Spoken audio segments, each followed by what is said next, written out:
This is Audible. Hidden Treasures, a Pinx video mystery, by Marshall Thornton. Read by Jack Malash. Chapter 1. Absolutely not, I insisted. It was a Thursday night, my regular night to have dinner with my downstairs neighbors, Mark and Lewis. I sometimes had dinner with them on Sundays or Tuesdays or Fridays as well, but that was dependent on everyone's schedule. Thursday was the night we marked down in our day runners. "Oh, come on, it'll be fun," their friend Leon said. He was just past 40 and liked to dye his spiky hair white blonde.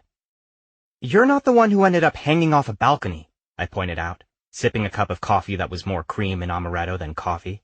I should have told Lewis to hold the amaretto, and the cream, and probably the coffee. "I'm sure that won't happen again," Leon said. "How about we put a prohibition on tall buildings?" "How about we put a prohibition on amateur homicide investigations?" "Well, I want to know," Mark said. "Who's this person who got himself murdered?" I was tempted to stick my fingers in my ears and sing la la la la la so I didn't have to listen. Instead, I looked up at the starless night. Well, it wasn't really starless. The stars were there. It was just that you couldn't see them from Silver Lake, or anywhere else in Los Angeles, since there was always too much light pollution at night. It never really got dark enough to see stars. "Costume house over on Santa Monica and Mariposa." Maybe I should hum. That might block them out. We were sitting in the courtyard of our 6-unit L-shaped stucco apartment building. It had been painted a stormy gray with bright white trim around the windows and on the railings. The courtyard was crowded with very old plants, and we sat under a giant bird of paradise that was probably planted there during the Korean War when the building was built. An iron table sat outside Mark and Lewis's apartment, so they'd commandeered it on a permanent basis. "What do you think, Noah?" Lewis asked. "About what?" "About the costumer who was murdered." "Did he have a butler?" "No one has a butler anymore," Mark said. "Then I have no idea who killed him." "Ha ha," Leon said to my joke. Then he went on. "Everyone at the studio is in an uproar. He supplied costumes for nearly half our shows." "What exactly is a costume house?" Lewis asked. "They collect costumes," I explained. "They're usually headed by a designer, so they make some of the costumes as well." "Collecting costumes is profitable?" "It's not collecting like you do with coins or stamps, although I guess people do that too. This is more like Hertz, except for costumes." I was getting a blank stare, so I continued. "Say you're working on a show like Gunsmoke." "Oh my God, that's not still on the air, is it?" Leon asked. "No, it's not. Anyway, on a show like that you have to dress all the background people, so you charge the studio whatever it costs to make or buy the costumes for the extras. Then you rent them out to the next Western that comes along, and that's where you make your profit." Why was I explaining this? I was better off looking at the sky. "So, why kill someone like that?" Mark asked. "Well," I stood up. "It's time for me to go upstairs. Everything was delicious, Lewis." "Let me make up a plate for you," he said, jumping up. "Oh, you don't have to." "Yes, I do," he called out, already running into the kitchen. Lewis's dinner had been delicious. It was just that delicious had become a more abstract concept than it had once been. It used to mean food that was so good it could not be resisted. Now it was simply something I knew about food, even as I pushed it away. "Apparently the police think it was a burglary gone wrong, but they can't find anything missing," Leon said to Mark. I walked over to the foot of the stairs that led up to the second floor. I did not want to get pulled into their discussion. I'd had enough of people being murdered and wanted nothing to do with it ever again. Lewis popped out of his apartment and came over. He'd actually made me 2 plates, one with the beef tips and mashed potatoes. "That's potato with an E," he'd said as he'd served them, "in honor of Vice President Quayle." And the other was fresh, homemade strawberry pie, which he'd served for dessert without political commentary. "Please don't take offense. I mean this in the nicest way," he began. My stomach sank. Very few good comments began that way. I waited. He said, "You're not a fashion model." "I know that." "You don't need to be this thin." "I have a fast metabolism," I lied. "Well, maybe this extra piece of pie can catch up to it." "Thank you, Lewis." I started up the stairs, balancing the plates. "Don't forget, We're going to New York, New York tomorrow night. Gay Pride was 10 days away, and people were already beginning to celebrate. It was worse than Christmas. When I got upstairs, I put the pie and beef into my nearly empty refrigerator, next to the chicken pot pie and chocolate cake from Sunday's dinner. My involvement in the death of Guy Peterson had been something of a wake-up call. I needed to take better care of myself. After all, I'd nearly ended up dead. When I asked myself how that happened, the only good answer I could come up with was that I was trying to be a nice, if somewhat nosy, person. But if my choice was between being a nice dead person or a horrible living person, then I'd rather be horrible. So my plan was to do everything I could to mind my own business. Speaking of my business, things at my video store, Pinx Video, were looking up. Mikey Kellerman, my self-appointed #1 employee, had convinced me to stock some personal lubricants under the counter to sell to people when they rented X-rated movies, and the lubes were selling well. I wouldn't be able to retire to the Riviera, but Pinx was making enough profit each month for me to get by. Barely. The store was on Hyperion, wedged between a dry cleaner and a Mexican takeout place named Taco Maria. It had 2 enormous plate glass windows that we kept filled with posters for recent and upcoming videos. Inside were several rows of shelves with video boxes and a counter for checking tapes in and out. Behind the counter was a storeroom where we kept the actual videos. I walked in about a half an hour before we were set to open and found Mikey at work on a special project. Around 35, he wore a pair of faded jeans, a pink t-shirt, and Chuck Taylors. He kept his light brown hair closely shorn in hopes that the bald patch would be less noticeable. He'd emptied 4 shelves in the new releases section, reducing it by a third, and had made a construction paper sign that said, Hidden Treasures. He was planning to feature quality movies that our customers were consistently ignoring, which, in my mind, meant they were also likely to be black and white classics from the 30s, 40s, and 50s. In fact, what I'd said to him was that it would be easier to simply rename the classics section. You know, I didn't actually agree to this, I pointed out. It's going to work, I promise. I just scowled at him. He smiled and said, The mail is on your desk. I went back to my tiny office and went through the mail. Sitting behind my desk, I tossed a couple of flyers from real estate agents into the waste can, flipped through a J. Crew catalog, promising myself I'd never tie a sweater around my neck again, and then opened a letter from my insurance company. My heart nearly stopped beating. They'd raised my health insurance from $156 to $1,092 a month. It was not entirely a surprise. I'd heard this could happen after you went on AZT, which I'd done about 7 weeks earlier. I'd considered buying the AZT on my own, but that seemed to defeat the whole purpose of health insurance. Of course, I hadn't known exactly how much they'd be increasing my rate. A $900 jump might have changed my mind. I wondered if it would be cheaper to go without insurance, but that seemed like a bad idea as well. The cost of my medications was nearly $500 each month, and then there were the blood tests every 2 weeks, which cost as much as the medication, and might also have triggered a spike in my insurance. Add on the doctor visits, and I'd probably be spending more than the insurance company wanted to charge me. But still, that extra $900 wasn't in my budget. The phone rang. It was still a few minutes before we opened, so I was fairly certain Mikey was still busily working on his hidden treasure shelf. I picked up the phone. Pinx Video, I said. Noah, please, a woman's voice said. A voice I recognized. Judith?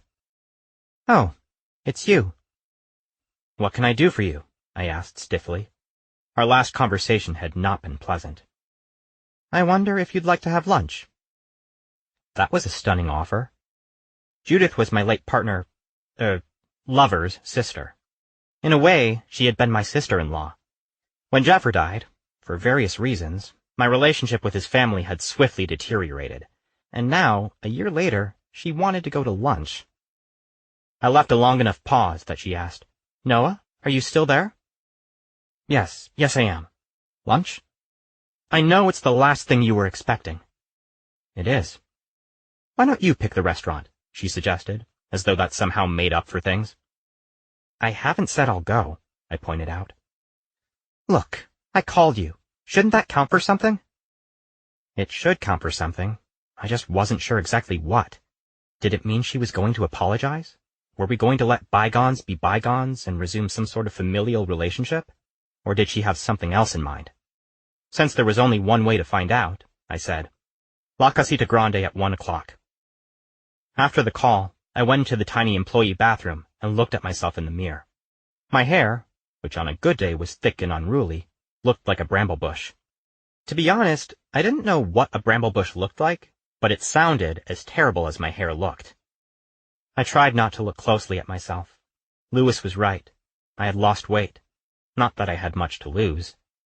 The result was that my ears stuck out a tiny bit more than usual, which unfortunately made me look even more like an elf.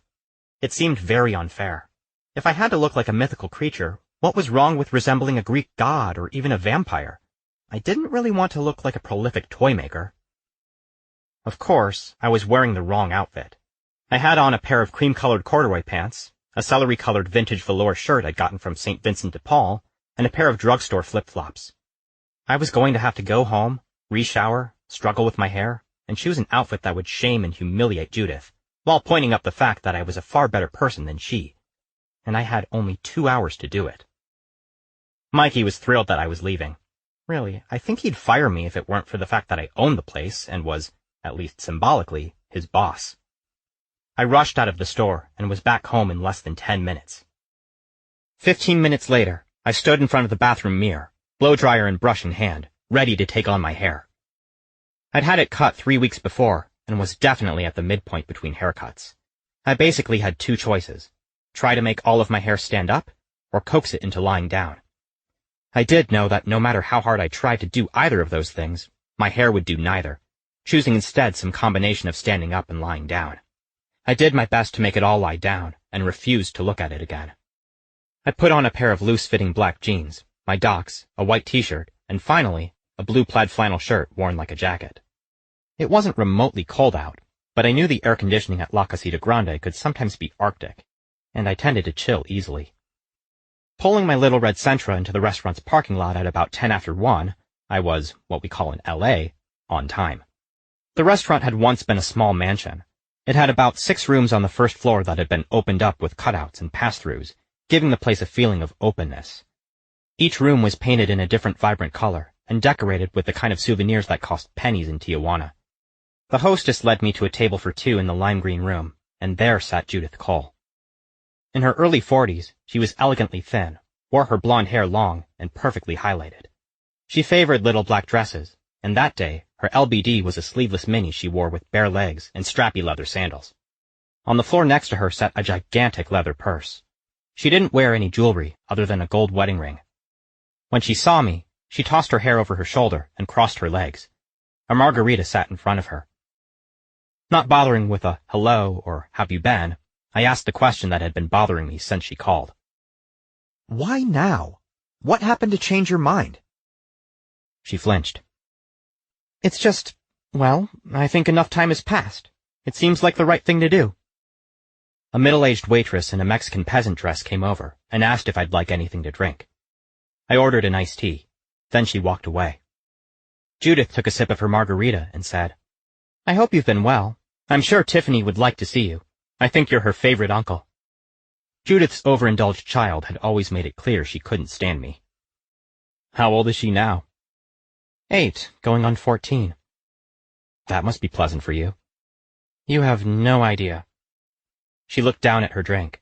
I realized she may not have actually looked at me since I sat down. Look, the only excuse I can make for the way my family behaved is that we were angry. That happens, doesn't it? People get angry when someone dies and they take it out on each other. I appreciated that. It felt almost sincere. I'm sorry that we directed our anger at you, she said. The waitress came back with my iced tea and took our order. Judith asked for a combination plate and a second margarita. I asked for a chicken taco, no salsa, and a side of rice. When the waitress left, I grew nervous. I'd decided to do something before I left my apartment, and nothing Judith said had changed my mind. Here we go, I thought. I took my pills out of my pocket, my hand shaking just a tiny bit. Unwrapping the tissue I'd carried them in, I carefully laid them out next to my plate. Bactrim, a simple white pill. AZT, a distinctive light blue and white capsule with a dark blue stripe down the center, and a third, tiny pink pill I'd started taking for nausea. Meta-mecha something or other. I was being a terrible drama queen, but I didn't care. Judith's eyes opened a little wider. She knew what AZT looked like. I was sure she'd given it to her brother. She stared at the pills for a long time. Then they began to embarrass me, so I picked them up and swallowed them with a big gulp of water. "I'm sorry. I didn't know," she said. "Jeffer did. He knew." "You found out before he died? I see." "No, I mean he knew before we met. He knew he was positive before we met. He lied to me." "That's not true. It can't be true." She sipped her margarita and tried not to show any emotion. I had some idea what she was going through, trying to reconcile this fact with the brother she knew, finding that there had been hints all along, things that should have told her something like this was possible, even likely. But, like all of us, like me, she'd ignored those hints, given them a different spin, convinced herself that her charming, thoughtful, decent brother couldn't also. "I suppose that explains why he was always so nice about you. He wouldn't let us say a word against you." "That's not the same as telling you the truth." "No, it's not." She seemed to regroup then and got down to business. Her business. "Well, perhaps it's fortunate I called. I want to talk to you about Jeffer's memorabilia collection." "What? What memorabilia collection?" I was surprised. I truly had no idea what she was talking about. "I mean, there's the blue chair you wouldn't let me have that was from the Sigourney Weaver movie he worked on, and there were a few other things like that, but I would never call that a collection." "No, he had other things. Things from classic movies, props and costumes." I thought Jeffer Cole had lost the ability to shock me, but if this was true, if there was a memorabilia collection somewhere, it was shocking that he'd hidden it from me. Well, maybe it shouldn't be shocking, but it was. Our lunches arrived. Neither of us lifted a fork. "We'll give you $10,000 for the collection." "I'm not lying to you, Judith. I don't know anything about it." "I'm sure you could use the money, given the situation." Picking up my taco, I took a bite. I didn't want it. I wasn't even remotely hungry, but if I didn't eat close to the time I took my medication, I'd get sick, even with the nausea medication. It also gave me a few moments to think things through. When Jeffer died, Judith, her older brother Jasper, and her parents had hired a lawyer and threatened to contest the will. He'd left everything to me, and in order to do that, had outlined our loving relationship, which was as close as we could legally come to a marriage. The fact that I'd left Jeffer, though I did continue to see him, threatened the foundation of the will, so we'd negotiated, effectively splitting up what really should have been my assets. The thing I realized as I swallowed my taco was, had Judith known about this collection of memorabilia at the time, it would have been part of the negotiation, and that meant Jeffer never told her about it, which begged the question, how did you find out about the collection? Jeffer told me, right before he died. No, he didn't. You're lying. I didn't come here to be insulted. I came to make you an offer, a very fair offer, I think. If you'd known about the collection before Jeffer died, you wouldn't have waited more than a year to try to get your hands on it. You would have had your lawyer try to get a piece of it when you got everything else. You're making me sound positively mercenary. She picked up her fork and pushed her refried beans around the plate. Have you considered the possibility that whoever told you about the collection was lying? Yes, but why would they? She stopped, her cheeks flushing, as she realized she'd given herself away, that she'd just admitted someone other than Jeffer had told her about the collection. I'm not going to sit here and be disrespected, she said, as though I had been the one lying. She stood up, took her wallet out of the giant leather purse, and tossed a couple of 20s onto the table. If you change your mind, the offer still stands. Then she stormed out of La Casita Grande. As I forced myself to eat a few more bites of my taco, I realized that I could make $10,000 if I just found Jeffer's collection. The money would come in handy. It would pay for nearly a year of insurance. If the collection actually existed, that is. Chapter 2.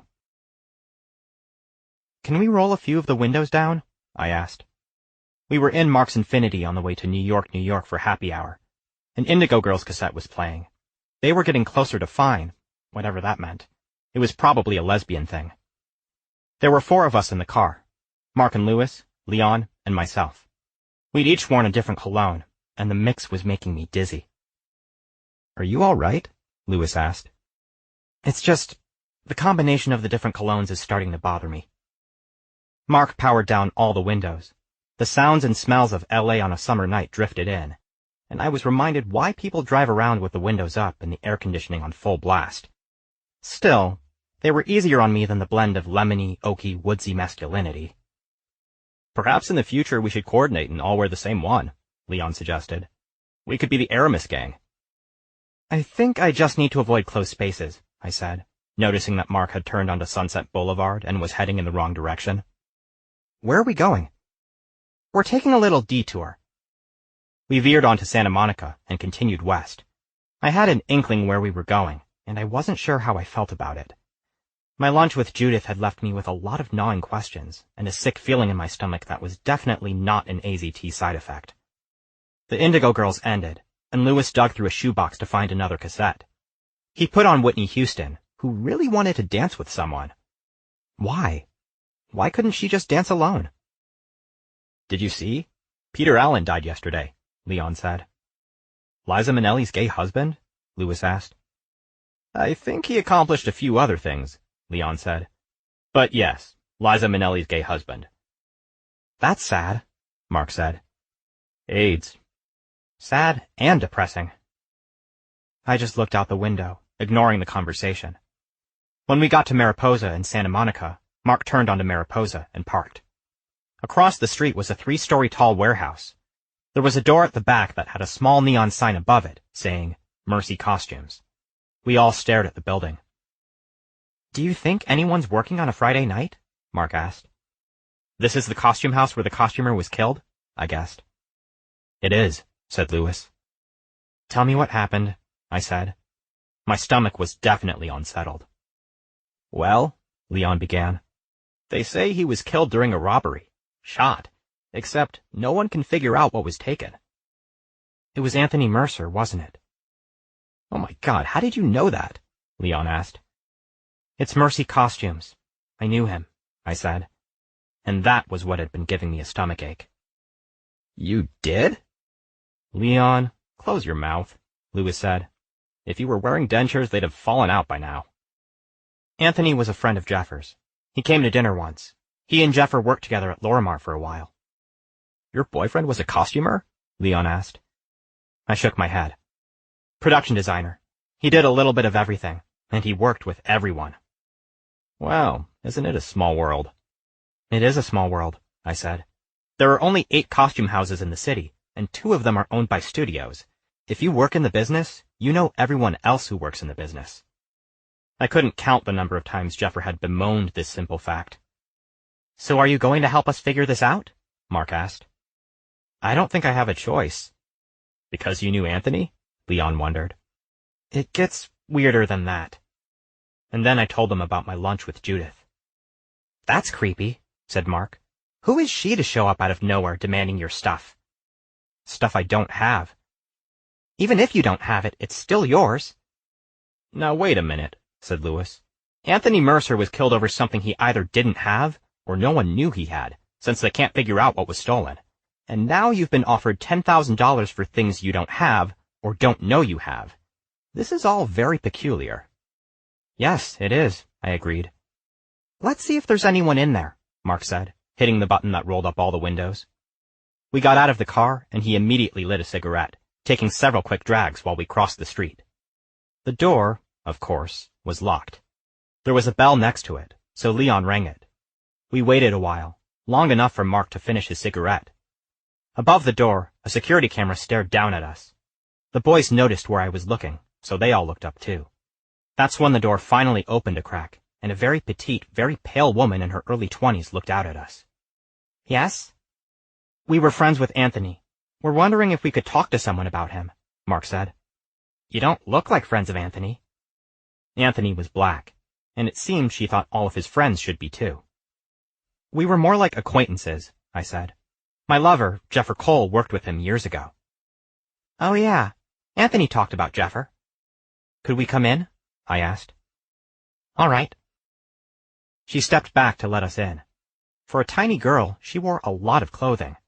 2 filmy floral skirts of different lengths, black cowboy boots, a peasant top with a bolero jacket over it, 24 thin rubber bracelets on one wrist, and a tomato-shaped pincushion on the other. Atop her head she wore an old floppy fedora with a plastic daisy stuck into the band. Inside, the warehouse was dark, cool, and smelled like a dusty attic. It was also bulging at the seams with clothes. Rolling wardrobe racks surrounded us as soon as we entered. There were also clothes above us hung on the kind of motorized track system you'd find at a dry cleaner, though on a much grander scale. The track hung above us and circled the circumference of the building at least twice. Hanging from it were hundreds and hundreds of clothing items. In the center of it all was a large work table with stools placed around it, a collection of dress forms in various sizes standing guard nearby, and several open shelves crammed full of bolts of fabric. There was a small desk with an aging computer sitting on it, and a wall phone attached to a post. The 5 of us gathered uncomfortably around the work table. The table was about 6 feet by 10 feet. On the opposite side where Willow sat, Jeopardy played on a 9-inch portable TV. Are you here all alone, Miss? Lewis asked. Willow, she said. Willow Epstein. And no, I'm not alone. Carrie's here somewhere. It wasn't hard to see how you might mislay a person in a place like that. Willow sat on a stool and picked up a gold lame blouse she was repairing. So how is Jeffer? Does he need an assistant? He passed away last year. She frowned as though it was a personal inconvenience. Bummer. I'm sorry about what happened to Anthony, I said. We all are, Leon added. Oh my God, it's been awful, Willow said, stating the obvious. Anthony was the best boss I ever had. I work at Paramount, Leon said. A lot of rumors are going around. It's all people can talk about. Yeah, we do a lot of your shows. Was Anthony here alone when it happened? I asked. Well, no, Willow said, as though the question was foolish. It wasn't suicide. He was with whoever killed him. Right, of course. But there was no one else in the building, other than the 2 of them? I don't know. I wasn't here. He sent me home early. He sent us all home early. Why did he? People are saying it was a robbery gone wrong, Leon said. I wanted to know why he sent his people home early, and didn't appreciate being interrupted like that. I gave Leon a look. Willow took the opportunity to ask, So, what are you guys? Gay Charlie's Angels? No, we're just far too nosy for our own good, Lewis said. Oh, well, that wouldn't bother Anthony. He was all about other people's business. He liked to gossip? He lived for it. He knew everything about everyone. The producers of tonight's entertainment network called at least once a week. He gave them I started to ask. You don't keep a lot of money around, do you? Leon again. This time I didn't just give him a look. I gave him a dirty look. He didn't need to keep interrupting me. No, we don't have money around. We invoice the studios, and then actually getting paid is like pulling teeth. The only time of the year we ever have money around is Halloween. That's when we're open to the public. We rent costumes for the holiday. Did you notice anything odd about Anthony on the day he died? Was he unhappy or distracted? Mark asked. No. Actually, he was happy. He was supposed to have a date. Really? Do you know who it was with? No, it was a blind date. From the personal ads, or did a friend set him up? Mark kept on her. I think the personals. He was always carrying around last week's Frontiers. There were personal ads in the back that you could answer by calling a voicemail system. Was that why he sent everyone home early? I asked. Oh yeah, it was. So it's possible his date was here when he was killed? I guess, she admitted. I looked at Mark and Lewis and said, maybe it wasn't a robbery gone wrong. Maybe it was a romance gone wrong. Very wrong, Lewis remarked. Well, Willow said. What is it? I asked. Things were all messed up. That's why the police think it was a robbery. The whole place was a mess. It took Carrie and me all week to get it sorted out. Is there an office? I asked. Not really. Anthony liked to spend his time right here at the work table. That's why the phone has such a long cord. I glanced over at the wall phone and noted that it did indeed have a very long cord. And that reminded me of something. You said the producers of tonight's entertainment network called him every week. Did he sell them stories? He said he didn't, she said nervously. It was a touchy subject. If he'd gotten caught selling stories, he would have lost clients. A lot of clients.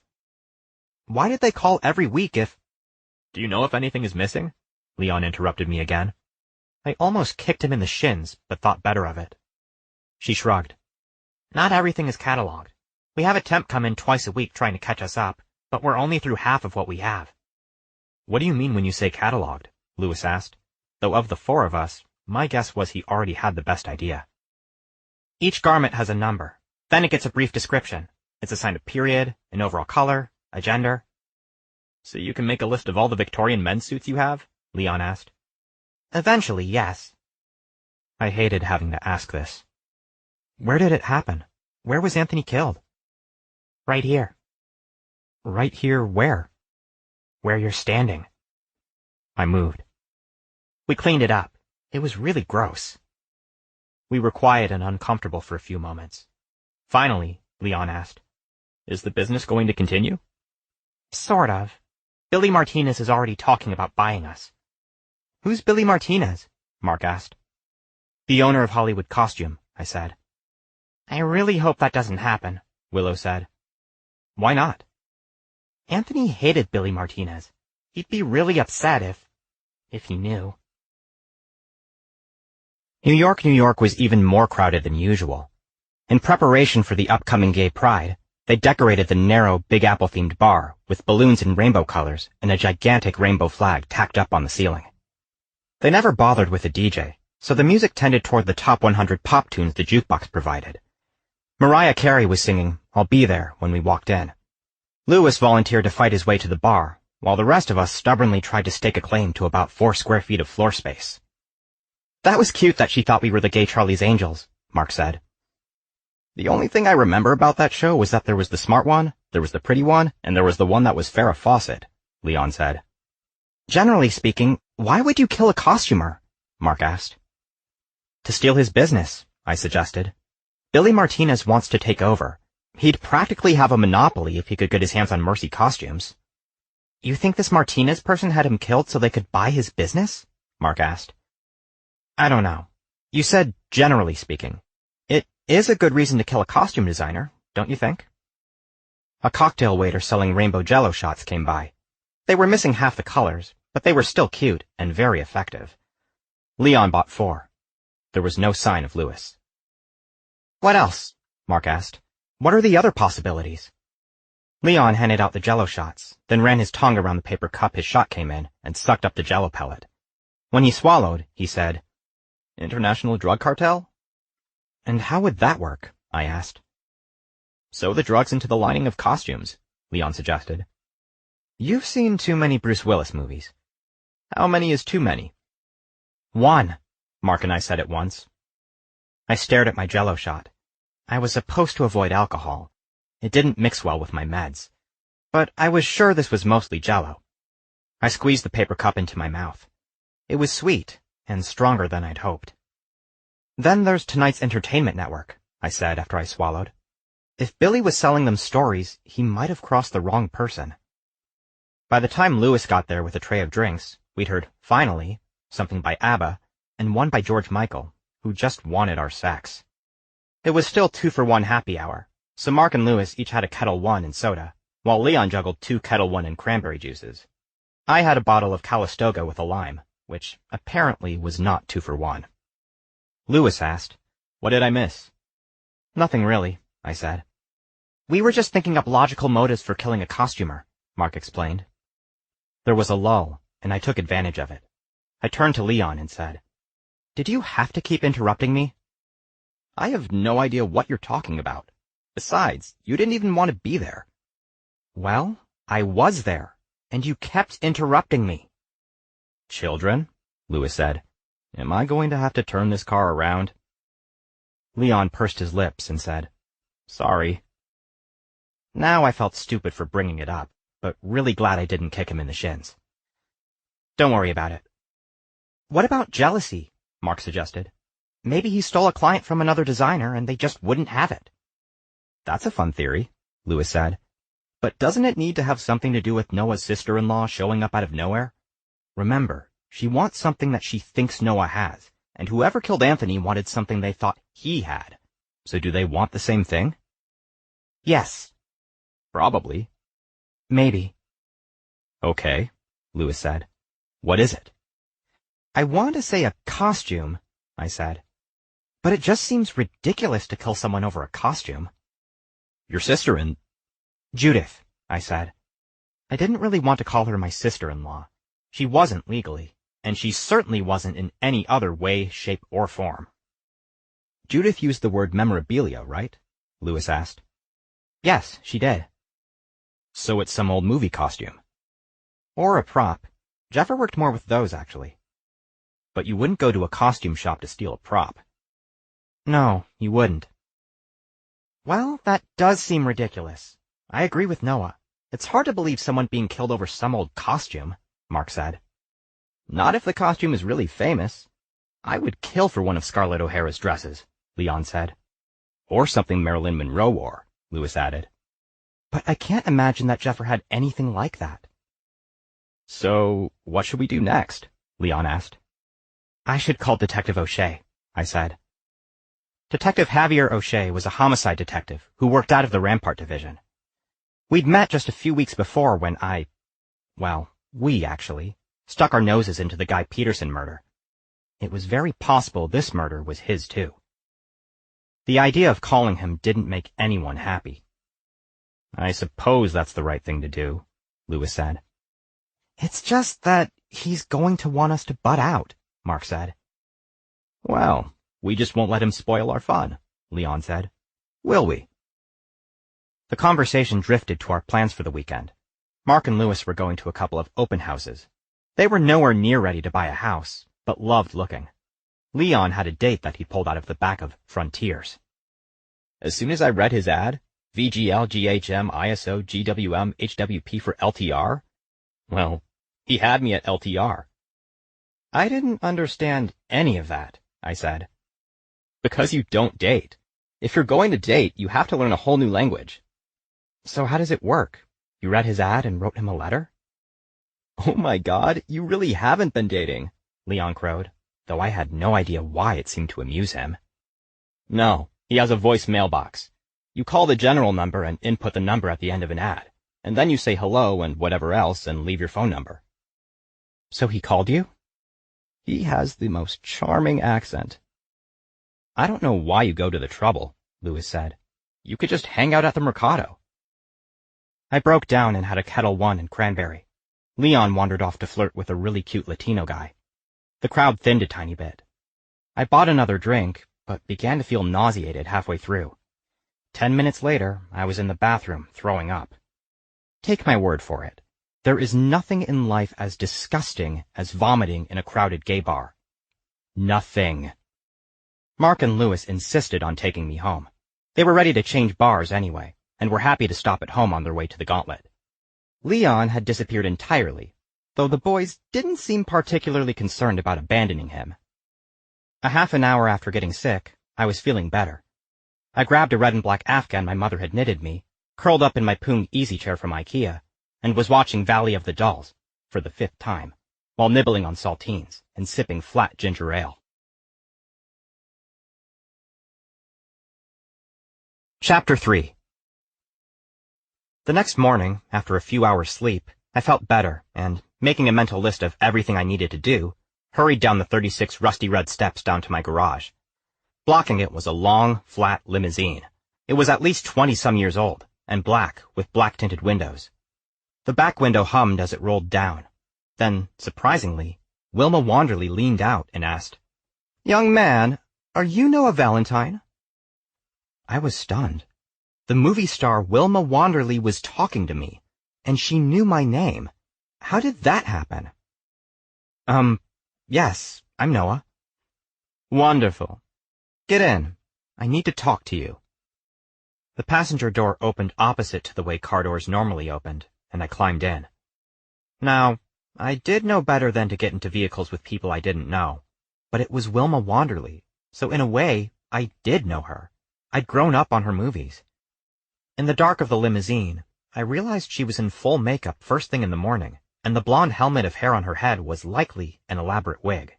She probably thought she looked about 50, but really, she looked exactly like what she was, a 70-year-old woman trying too hard to look 50. How did you know where I live?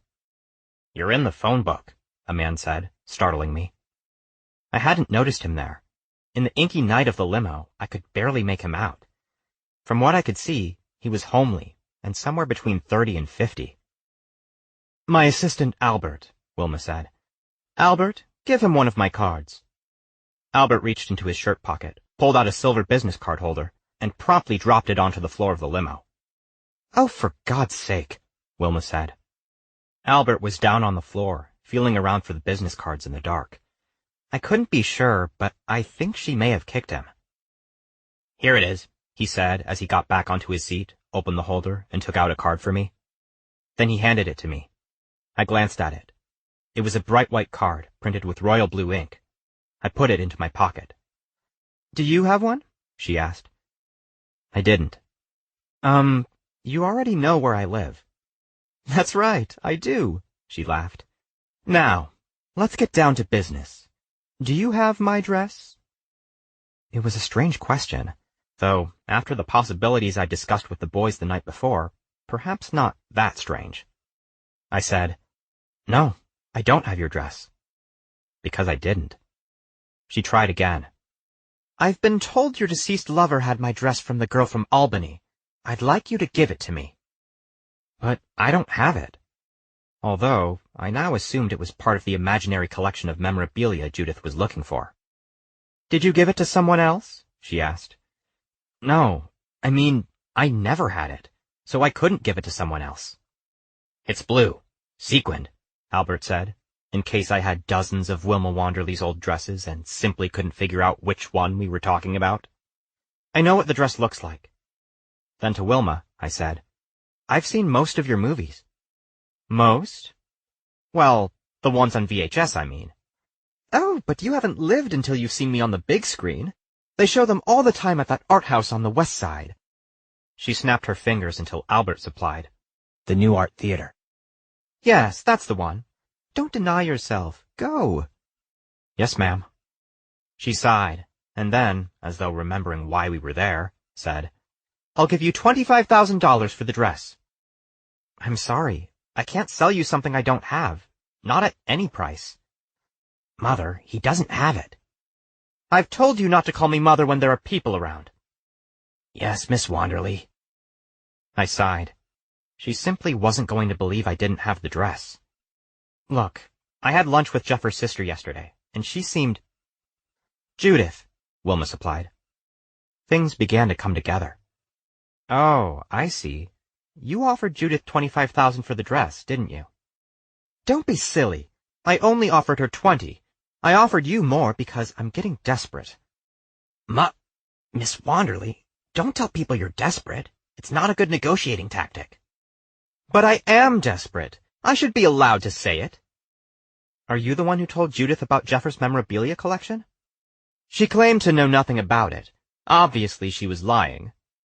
"Who told you Jeffer had your dress?" "That's neither here nor there." "I'd say it's very here or there," I said, realizing how dumb that sounded coming out of my mouth. "Look, you really should tell me who told you. It might help me figure out what happened to the dress."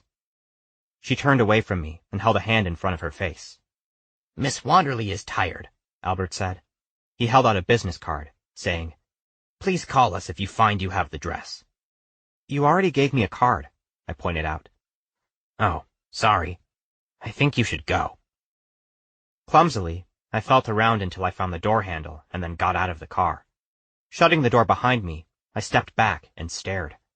That had to be one of the most bizarre conversations of my life. Before the limo pulled away, the rear window hummed down again, and Wilma Wanderley leaned her head out and said, "Be careful, Mr. Valentine. I'm not the only one who wants the dress." When she said it, it sounded exactly like something out of an old movie. Of course, I should have asked her if she knew anything about Anthony Mercer's death. Not that she would have told me if she did, but I would have liked to have seen her reaction. After the limo pulled away, I opened the metal gate to my garage/carport, got into my little red Sentra, and pulled it out into the street. Leaving it running, I got out and closed the gate again. Then I did exactly what I'd planned to do before I'd been interrupted. I drove to Rampart Station. I was able to park across the street, and then cross Temple at the crosswalk. The steps leading into Rampart were right there at the corner. As I started up them, I glanced at a really good-looking guy coming down them. He was tall, with dark hair, a square jaw, and light brown eyes. I was too busy cruising him to realize. "Noah? Noah Valentine?" he asked. Shit. It was Detective Javier O'Shea, and I hadn't even realized it. It had been a few months, but that was no excuse. He wore a light gray linen suit with a barely gray shirt underneath. His tie was black silk with a chalk stripe. Honestly, I think Miami Vice was the worst thing ever to happen to cops. Now they all thought they had to be fashion plates. Hi, I came to see you, I said. Is it important? I'm on my way to court. It'll only take a minute. Okay, shoot. Then, instead of telling him why I was there, I stupidly asked, "You don't have a partner?" They do that on television so that the characters have someone to talk to. Real police work is a guy driving around by himself. Not too dramatic. Even when we do work partners, it's usually just two guys in a car not talking. Uh-huh. I'd noticed he was good-looking during the whole Guy Peterson fiasco, but I didn't remember him being this. You didn't come down here to ask if I had a partner, did you? Oh, no. Is the Mercer murder yours? I'm on that case, yes. Why? Was he a friend of yours? Not a friend exactly. What exactly, then? My late boyfriend. Oh, that sounded so odd, as though my boyfriend was late and would be arriving at any moment. I was with Jeffrey Cole for 5 years, almost 6. He was a production designer. He's the one who knew Anthony. We had him to our house a few times for dinner. So far, this isn't very helpful. Jeffers' sister contacted me yesterday. She wanted to buy Jeffers' collection of Hollywood memorabilia from me. And why is that important? I don't have it. I'd never even heard of it. I really do have someplace to be. You're not seeing this. Anthony was killed for something, but we don't know what. Judith wants something from me, but I don't know what. So, your big tip is that you don't know. Except I do know. I think this is all about a blue sequin dress. I met Wilma Wanderley this morning. The old-time actress? Yes. She wore the dress in one of her movies, and now she wants it back. Enough to kill? Maybe. Or maybe the killing part was a mistake. Anthony Mercer was shot execution style. He was made to get on his knees and then shot in the back of the head. There's no mistake about it. It was very professional. Suddenly, I felt like everything I'd been thinking was wrong. Something else was going on, and it had nothing to do with a dress. Anthony must have been in debt to organized crime or was involved with a gang somehow. How could being killed execution style have anything to do with a blue sequin dress from the 1940s? Maybe I've made a mistake, I said. What's the sister's name? Judith. Judith Cole. All right, you've told me what I needed to know. Now I want you to go home and stay out of this. Do you understand me? I do understand you. It's just that people keep showing up. He narrowed his gorgeous eyes at me and said, Tell them to go away. After I left Rampart, I drove directly to Pinx Video. Breezing in, I said hello to Mikey and then went to my office in the back. I spent a good 3 hours working on the 1991 taxes for the store. I had 4 more months to pull everything together and give it to my accountant, and I was going to need it. Then I'd have to start on 1992. It was close to 3 o'clock, and I knew I had to eat something. I was late taking my pills, so I went down to Taco Maria and ordered their chicken enchiladas and a giant root beer to go. Walking back into Pinx, I saw that Missy had arrived. She'd dressed for the occasion, wearing red Doc Marten boots, black tights, a pleated Catholic schoolgirl skirt, a black motorcycle jacket, and a t-shirt that said Nirvana. Her hair was curly and copious, and had probably needed a half a bottle of mousse to look that carefree. Mikey and Missy barely got along. That made Thursday, Friday, and Saturday, the days their shifts overlapped, the most uncomfortable of the week. It also made them the days I most needed to be there. There were several people in line checking out videos. Mikey and Missy were both working behind the counter. I stopped at the Hidden Treasures display, looking through it until I found what I wanted. The Girl from Albany. I stepped over to the counter, slipped into the storeroom behind it, and pulled the tape. As I came back out, I heard Missy ask the customer she was waiting on, "Would you like lube with that?" The guy mumbled something sounding like, "No thanks," and then slunk out of the store. I stood behind her and asked, "What did you just do?" "What do you mean?" Mikey was finishing up a sale. so as quietly as possible, I said, "Don't ask the customers if they'd like lube with their pornos." "That's what Mikey told me to do," Missy explained. She was smirking just a little, and that gave me the feeling this had been a bone of contention between them. Mikey finished his customer and turned to us to say, "It's called upselling. It's how McDonald's makes $1 gazillion a year. No one buys a hamburger without being asked if they want fries with it." "Personal lubricant and French fries are not the same thing." "I told you he wouldn't like it," Missy said, unhelpfully. "You have a problem with sex, don't you?" Mikey asked. "I do not. And even if I did, this is not about me. It's about our customers, a lot of whom do have a problem with sex." "Not the ones renting pornos." "The ones next to the people renting pornos might, especially if they're with their kids." "Noah, how do you expect to sell any lube if people don't know we have it?" "You've got a display," I said, waving at the small display of personal lubricant next to the TV and VCR where we tested videos people complained about and showed movies people weren't renting. "Nobody can see that. We can't have a display and ask every single person if they want lube." "Fine, we'll get rid of the display." "Keep the display. No more upselling." And with that, I stormed off to my office with my lunch and video in hand. The little office barely had room for a desk and a guest chair. Still, I'd managed to shove a 19-inch portable TV and a VCR player into the corner. Both sat atop a folding snack table. I had to sit backward in the guest chair in order to turn everything on and put the video into the VCR. During the FBI warning and the previews, I laid out my lunch and got my pills out. I'd been taking the pills for almost 2 months. I should probably get something to carry them around in other than a tissue, but plastic pill boxes seemed geriatric. After taking a bite of the enchilada, I picked up the remote and fast-forwarded through almost the entire movie. I'd seen it before. Basically, The Girl from Albany is about a wide-eyed wannabe actress, Wilma Wanderley, from New York State's capital city, who makes her way to Broadway, and through a series of comedic missteps, winds up starring in a hit musical. The movie climaxes with the lavish musical number, I'm Too Blue to Be Blue, in which she and the older, more experienced Dorothy Kane sing and dance up a storm. The film was not considered very good, really not the hidden treasure Mikey was making it out to be, but the final number, which felt strangely disconnected from the rest of the film, was legendary. Wilma Wanderley and Dorothy Kane were both popular with female impersonators, and that alone meant The Girl from Albany was a frequent rental at Pinx. Once I'd queued up the scene, I swallowed all my pills, then hit play. The camera caught the two women on a wide, cream-colored stage that was probably larger than Times Square, though it was supposed to be inside a typical Broadway theater. They stood on a floating set of stairs that went nowhere, their shimmering cobalt dresses the focal point. The dresses were simple enough. They were each full length with plunging necklines and hip-high slits in the skirt.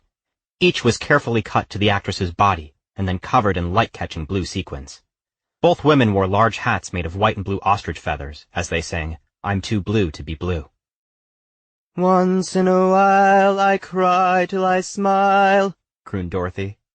And then I get mad that I can't be sad, added Wilma. Together they sang, I'm too blue to be blue. After that, they picked up their 4-foot-long sequin trains and danced down the steps.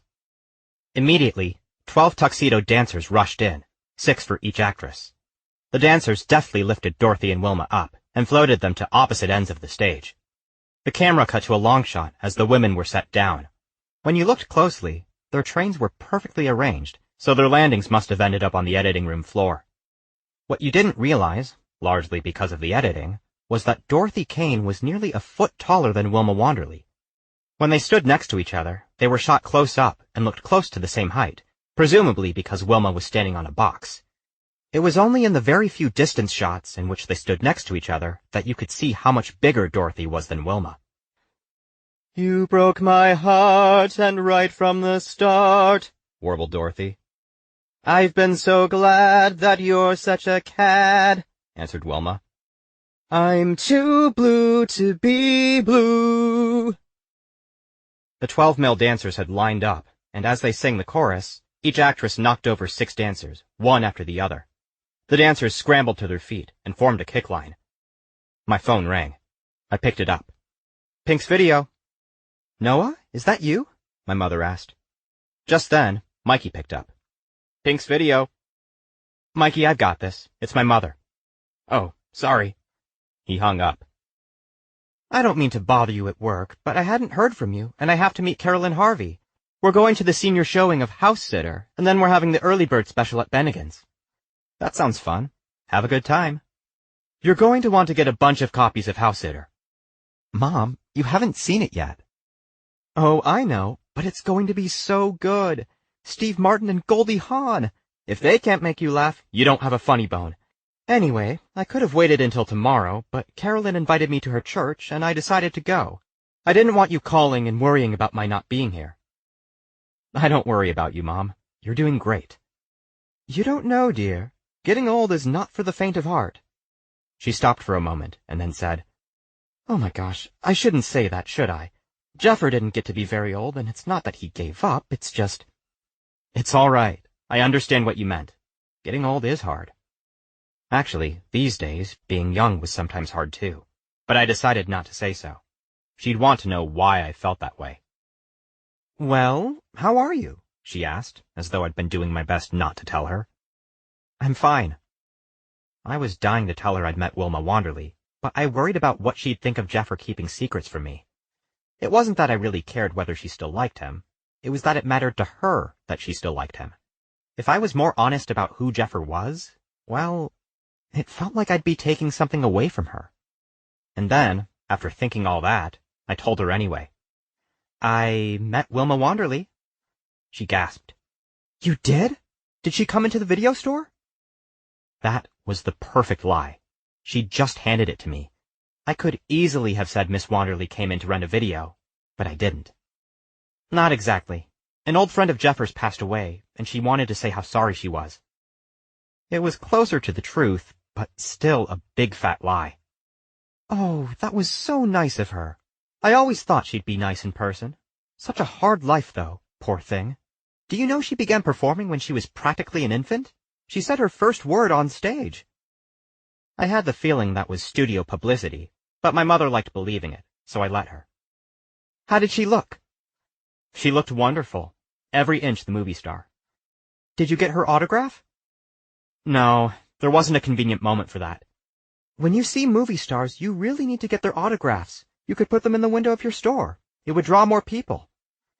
It probably wouldn't in L.A., but I said, Good idea.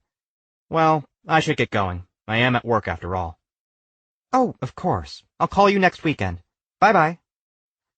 After I hung up the phone, I tried to focus. Did Jeffer have the dress from the girl from Albany? Did he have a secret collection of memorabilia? And if he did, who would know about it? I came up with only one name.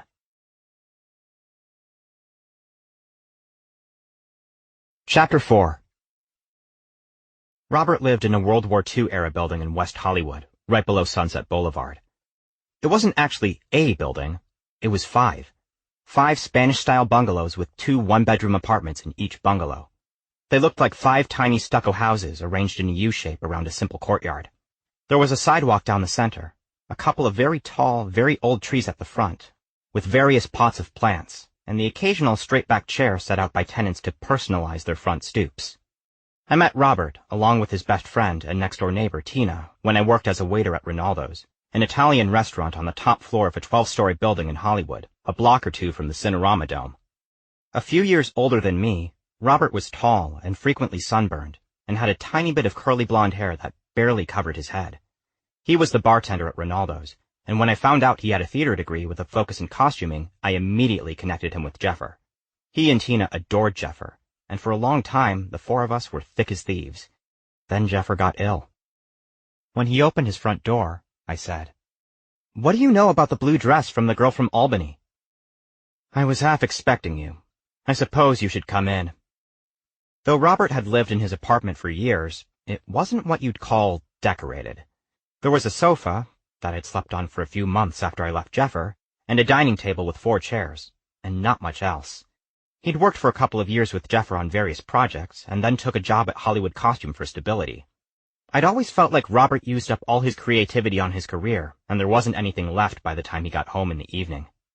I sat down on the sofa, which was cheap and scratchy, while Robert sat in a chrome and black leather chair from the 30s that Jeffer had restored for my 26th birthday.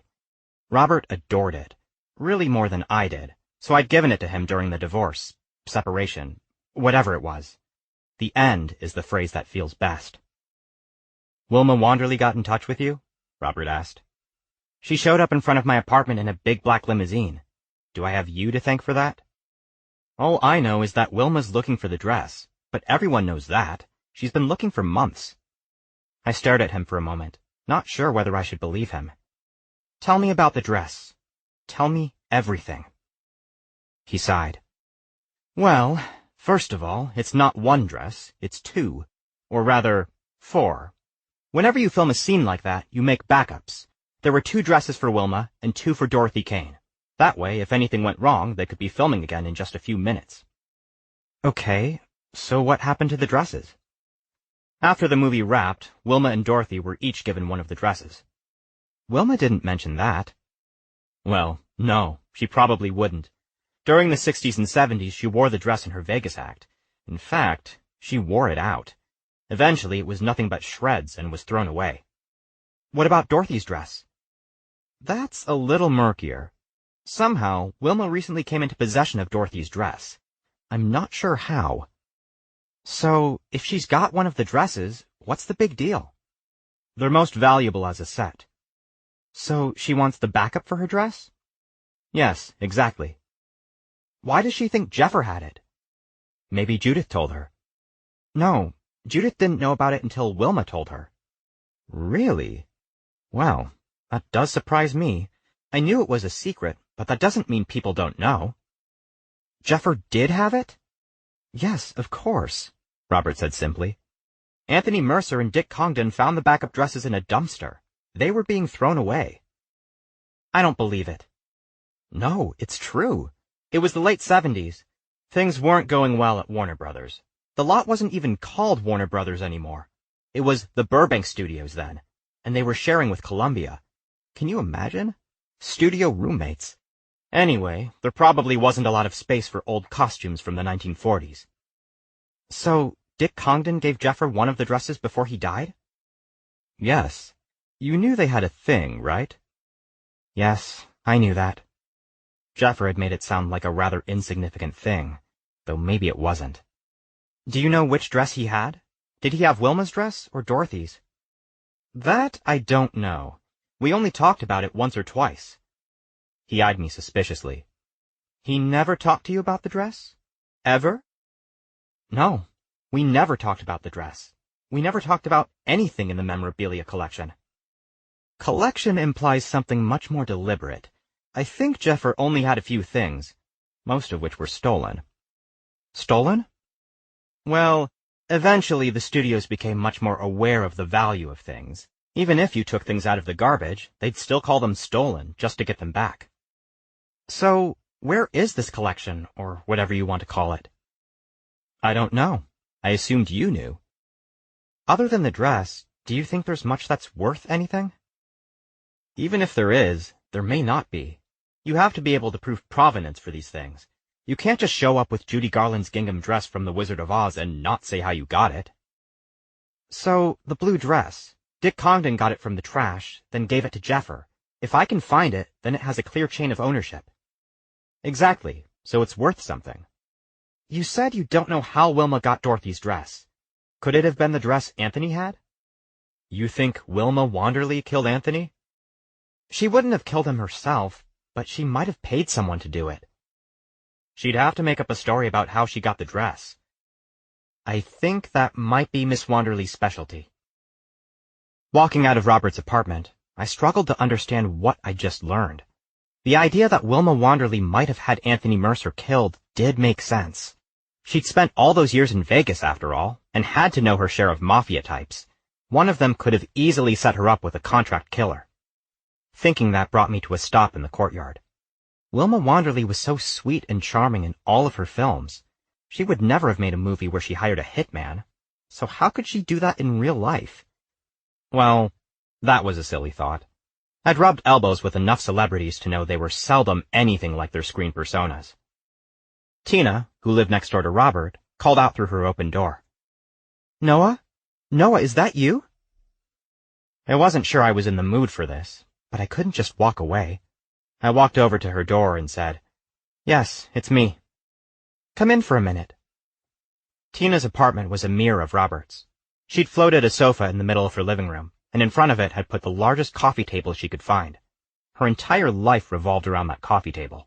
There was a stack of 10 or 12 screenplays in one corner, a gray PowerBook 100, a couple of stained coffee cups, an overflowing ashtray, tiny photos of her family, and a couple of handmade Mexican dolls, mementos from when she lived in Mexico and wrote movies for minimum wage. She'd written them in English, which meant the translator got the screen credit. Or, at least, that's the way she tells it.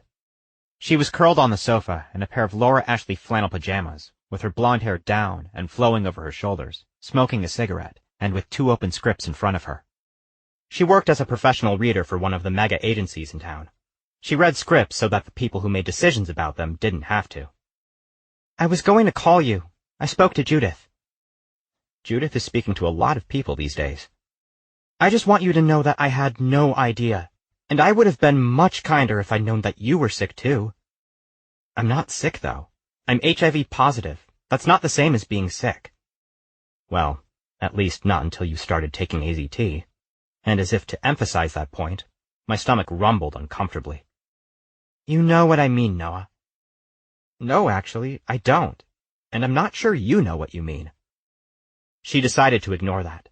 Next to her on the sofa was her black cat, Thurgood, curled into a ball and snoozing away. She stroked him and said, "That's why you're here, to talk to Robert, isn't it?" "No, it isn't." "So he doesn't know?" "I don't know what he knows. Maybe Judith called him too. I didn't ask." "Judith said you accused Jeffer of infecting you knowingly. He really couldn't have." "I didn't accuse anyone of anything. She's making it sound like I stood up in the middle of the restaurant and started pointing at people. I simply told the truth. Jeffer knew." "But how could he—" "I'm not sure he was always honest with himself, no less me. I'm sure he at least wanted to believe the lies he told." "That sounds so terrible." "You do know he was never good with the truth." "No, he wasn't. I just never thought it mattered." "Well, it did." I'd snuck home a copy of The Addams Family and wanted to watch it. I didn't usually bring home new releases. It wasn't good for business, and it was worse to bring them home on a Saturday night. But it had already been a strange enough day by the time I slipped out of Pinx that I felt I deserved it. But when I got home, instead of curling up in the tiny love seat in my tiny living room and watching the movie, I found myself dragging one of the dining chairs into the bedroom and pulling down 3 cardboard boxes I'd shoved into the built-in cabinets above my closet. These were pretty much all I had left of Jeffer Cole, and much of it I only had because I haunted the alley behind our house and snatched things out of the trash when his family threw them away. I dumped the boxes onto my bed. They were filled with the most useless things. I had every canceled check from our joint checking account. I had 6 or 7 notebooks from classes Jeffer had taken in college. I had a couple of his sketchbooks, his day runners from 1987, 1988, and 1989, a thick stack of greeting cards he'd gotten from friends over the years, and a few other random odds and ends. I stood for a moment, staring at it all, then asked myself honestly, what was I looking for? If there actually was a collection of memorabilia, then it had to be stored somewhere. Since I no longer owned our house, it definitely was not hidden in the attic or boxed up and pushed into the crawlspace. Had it been, his family would already have found it. Yes, they might have missed it, but I trusted that their greed made them thorough. So, had Jeffer borrowed a part of a friend's garage or attic or cellar? He might have. That meant I was looking for a likely candidate or a written reference to the favor. Of course, he might also have rented a lockup somewhere, so I was also looking for a canceled check to a storage facility or a key to a lock. I started with the least likely items. I picked up his sketchbooks and, one at a time, flipped through them. Some of the sketches were good. Mostly they were ideas for sets he was working on or costumes, but a few were done for the joy of sketching. One was the view from our living room. I could frame that, I thought. And I might someday, if thinking about Jeffer and our life together ever became comfortable. The first few sketch pads failed to provide anything truly interesting. There were no scribbled notes referring to the address of a storage facility, and no keys taped to the back of a set rendering. Of course there wouldn't be. Not if Jeffer wanted me to have whatever he'd collected. If he wanted me to have the collection, he'd have found a way to tell me. Wait, did Jeffer want me to have it? Yes, he must have. He'd left me everything, so he'd have wanted me to have the memorabilia. Right? That might have been easier to believe if he'd actually ever mentioned it to me. I was going through the last sketchbook, deciding that I might move on to the canceled checks next, when a letter fell out. It was addressed to Jeffer at his apartment on Cahuenga, the one he'd lived in when I met him, the one I'd moved into with him. I took the letter out of the envelope and scanned it quickly. It was obvious the person was in love with Jeffer. He said so several times. Toward the end of the letter was the line, "I know you think you love this boy, but it won't last. It's doomed from the start." The letter was signed simply, Dick. I looked at the envelope again. The return address was D.C. Nothing else. No street. No city. Just D.C. Dick Congdon. The letter itself wasn't dated, so I looked at the postmark. At the edges of the circle, it said, Hollywood, California, 90028. Inside was the date, May 13, 1987. That was the most disturbing thing about the letter. The date. Jeffer and I had been together for nearly a year. I was practically supporting him while he got his career moving. Why was Dick Congdon sending him a love letter? Had they been seeing each other? Had we overlapped?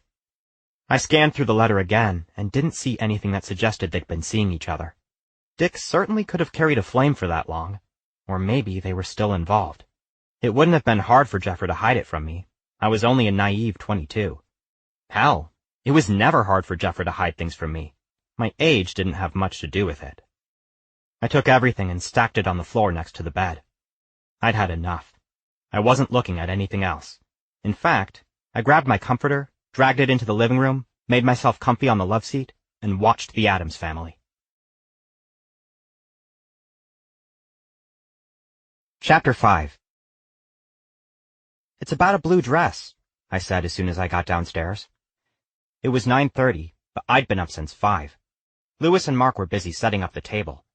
There was already a tremendous amount of food.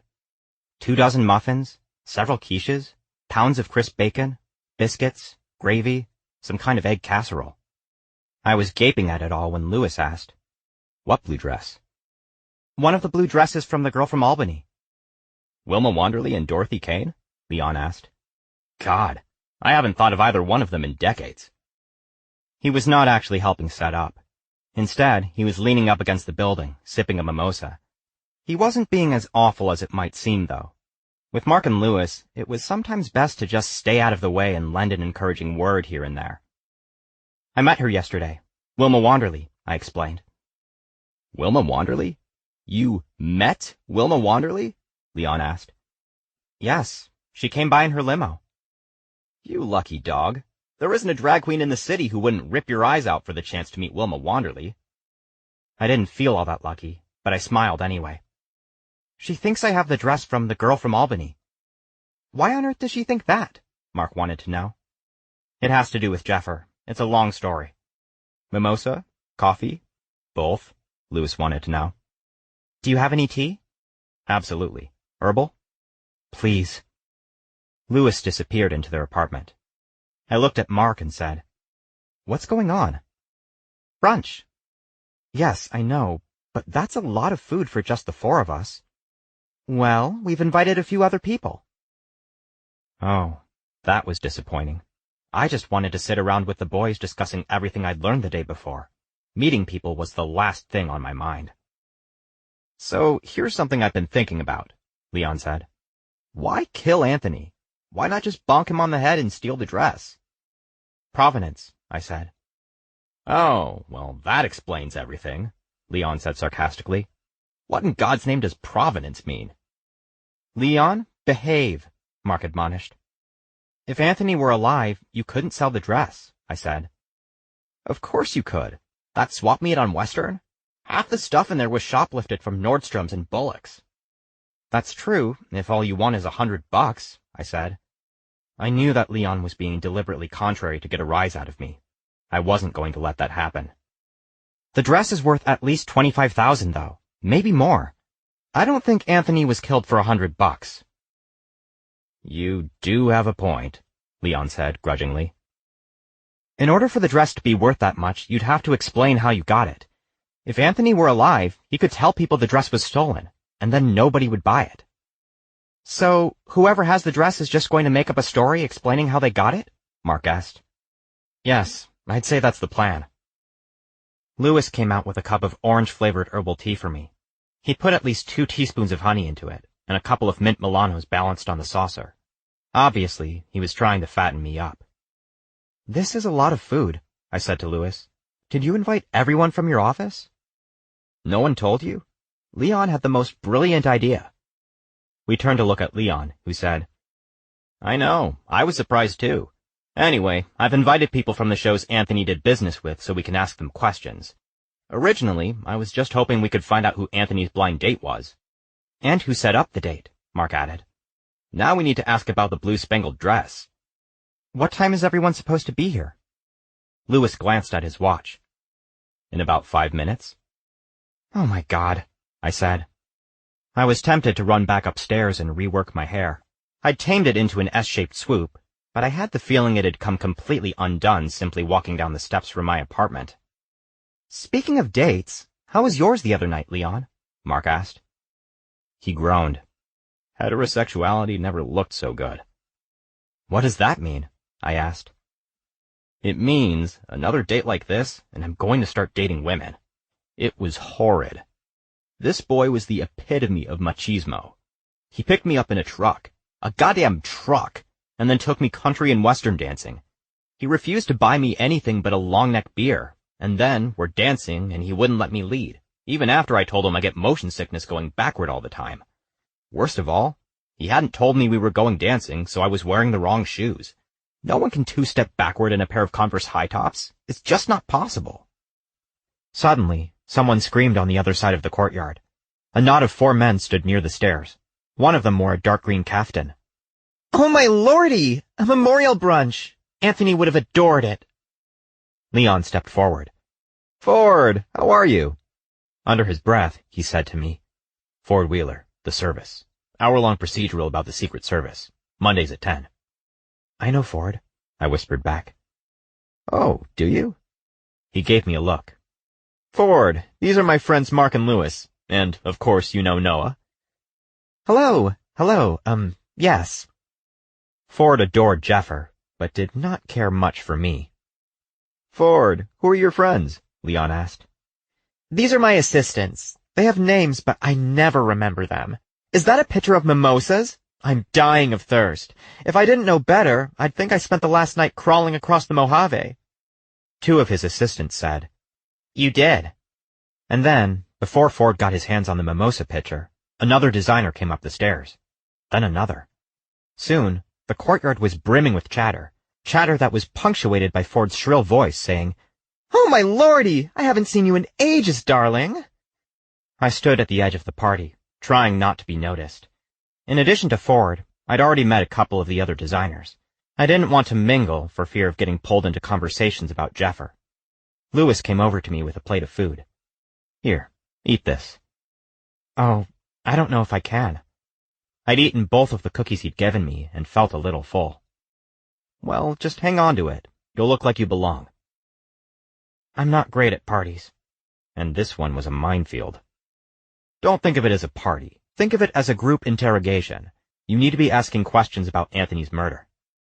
He raised an eyebrow toward Ford and walked away. I took a small bite of the spinach quiche. It was delicious. Then I put down the plate and tried to casually wander over to where Leon was chatting with Ford Wheeler.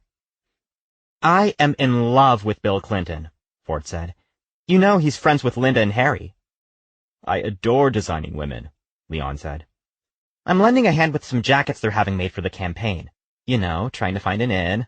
I would kill to work on that show, Ford said. I do get tired of nothing but blue suits week after week. Leon noticed me hovering. Well, this is a memorial, so we have to gossip about the deceased. What do you know about Anthony's murder? I don't know anything about Anthony's murder. Lowering his voice, he said, I assume it's a black thing. They're always killing each other. Leon frowned at him. Darling, that's a little racist, even for me. Ford rolled his eyes. Whatever. So, Tell me everything you know about Wilma Wanderley." "Oh, Lordy, is she still alive?" "Yes, of course she is," one of Ford's assistants said, showing off. "She almost won an Emmy last year. Or was it the year before? She played the mother on that show. Oh, you know the one. The show where the guy who isn't good at anything suddenly drinks this potion and then he's good at everything. She was the mom for 3 episodes. No, darling, that was Marianne Carver. It was? Yes. Why on earth are we talking about Wilma Wanderley? Ford asked. You don't think she killed Anthony, do you? Apparently she's trying to find a dress from the girl from Albany. Oh, she's been after that dress forever. Keeps accusing everyone of having it. So you don't think Anthony had it? Oh, Lordy, no. That dress is in a landfill somewhere, with the rest of the 1940s. Suddenly, the party went completely silent. The only sound was the classical music coming from Mark and Lewis's boombox. Everyone was looking toward the top of the steps, so I looked that way too. Standing there was a short, stocky fireplug of a guy, wearing a black t-shirt and black jeans. He'd had his hair shorn off, but wasn't bald. I recognized him, of course. Billy Martinez. Then, slowly, people began talking again, and several ran over to fawn over Billy. I assumed people had gone quiet because it was well known that Billy and Anthony didn't like each other. I sidled over to Leon and said, I thought you only invited people from shows Anthony worked on. That's Billy Martinez from Hollywood Costume who just walked in. Is it? Well, apparently word spread, he replied. How do you know Ford Wheeler? I thought you did something with international film sales? I have a friend who works in casting. I've been running into Ford at parties for years. Besides, I'm a very friendly person. Oh, look, more people are here, Leon said, even as he hurried off. At that point, I drifted away. The chairs from the table had been lined up against Mark and Lewis's living room wall, so I grabbed an empty one and sat down. The party suddenly seemed like an animal, a beast, a thing that bayed and snarled and roared in turns. More people came. And then more. Near me, people were talking about Ross Perot. Really, I think his ears are perfectly normal. They draw him in cartoons like he's Dumbo, which I think is awfully partisan. If they gave him more respect, he might actually win. I got up again and felt a little wobbly. I probably did need some more food. I'd had a slice of toast with my morning pills, and the 2 cookies and a nibble of quiche. I needed more than that. I squeezed my way over to the buffet table, picked up a plastic plate, and tried to pick out something I could stomach. I decided I'd try the egg casserole, a little bit of fruit, and a slice of bacon. As I picked out my food, an older woman with dyed black hair and dressed in black, looking more like Morticia Addams than she probably realized, was saying, It's odd.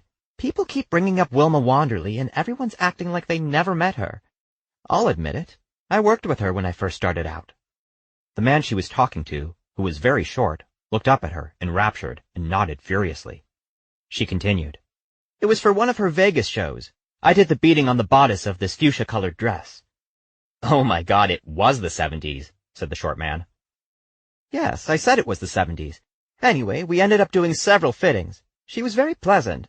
But the thing was, her son was always around, like a shadow. And the way she treated him, it was painful to watch. Billy Martinez leaned into their conversation and said, Are you talking about Albert Wanderley? Isn't he the creepiest? We dressed his mother for that pilot she did, Old Broads. You may not have heard of it. The network thought it would be a great idea to replace Golden Girls with basically the same show. It was hideous. Anyway, Albert had a crush on that girl who worked for me, Lorraine, the tall one. You've seen her. Poor thing. People called her Lurch behind her back. Well, I called her Lurch behind her back. Anyway, Lorraine kind of liked Albert, but then Wilma went out of her way to talk her out of liking him. What kind of mother does that? A voice behind me asked, How on earth did this happen? I turned around, and there were Robert and Tina. He wore a black turtleneck and a jean jacket, while she had on a black sleeveless drop-waist dress with an extra small men's white t-shirt underneath and a black shawl. There were still morning clouds in the sky, so it was only in the 70s, but it would be well into the 80s before we knew it. They were overdressed, like half the people there, as though they refused to trust the weather and had to prepare for a sudden frigid dip. Tina stepped forward and kissed me on the cheek. How are you, Noah? I'm fine, thanks. Robert looked at her like she'd gone mad, and then asked me, Why are you having a memorial for Anthony? You barely knew him. My neighbor set it up. Did they know him? Robert, stop it, Tina said. I think we should be glad someone's doing something for poor Anthony. I was certain Tina had never met him. Actually, my neighbors are trying to get information about the night he was murdered. He was supposedly going on a date, and then there's the whole thing about the dress. Are your friends policemen? Robert wanted to know. Amateur detectives. How ridiculous. I said to Robert, your boss is here. I pointed to the spot where he'd been telling the story of poor Lorraine, but he had vanished. How did you end up here? I asked, to change the subject. Phone call. Apparently there's some kind of phone tree. All you have to do is say free booze and half the city comes running, Tina said. Speaking of which, we should get a mimosa before they run out, Robert said. Why don't you get one, Tina said, and bring one back for me? It was obvious he was being dismissed, and from the look on his face, he knew it. Reluctantly, he walked away. I wish you would tell Robert what's going on with you, Tina said, as soon as he was out of earshot. Why haven't you told him? It's not my place. But it was Judith's place to tell you? She was wrong to do that. I think she was trying to hurt you, to be honest. That would certainly be in character. And besides, you and Robert used to be such good friends. He really should hear it from you. Just then, I saw Willow and a gangly boy come up the stairs. She was again wearing too many clothes.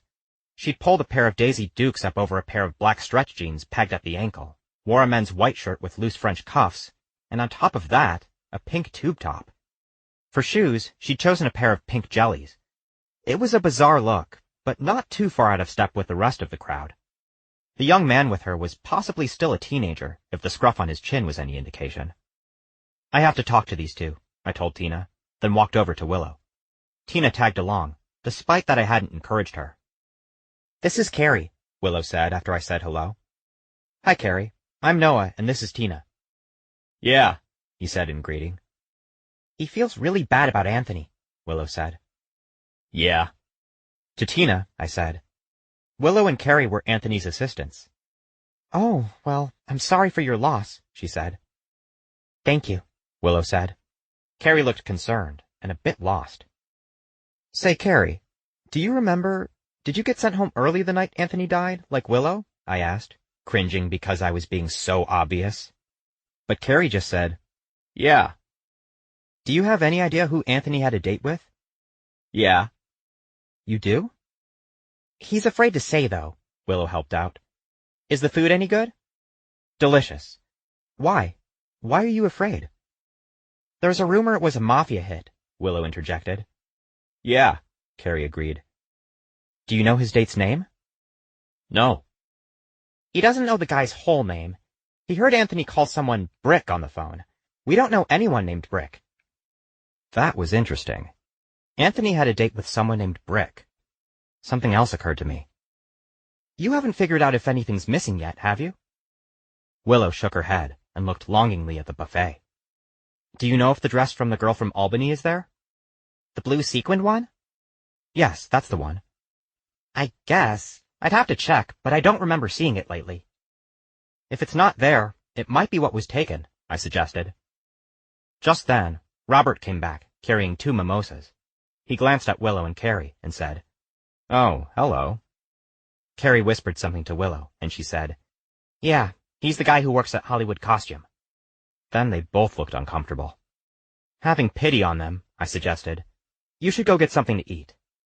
Even before they were gone, Robert asked, Why were you talking to Anthony's minions? Something important just happened, didn't it? Tina asked. I think it might have, I said, suddenly very tired. Sleep. I needed to get more sleep. Thinking I might tell the boys I had to go upstairs for a while, I turned, looking for them, and instead found myself staring at Javier O'Shea. He'd obviously just arrived and stood a few feet away, staring at me. Black hair brushed back, eyes maple syrup brown, his loose gray t-shirt clung to his chest and shoulders. He had his hands shoved into a pair of pleated khakis. He looked perfect, more like a model than a policeman. And that's when I passed out. Chapter 6.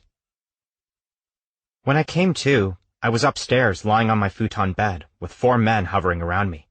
Mark and Lewis, Leon, and Detective Javier O'Shea.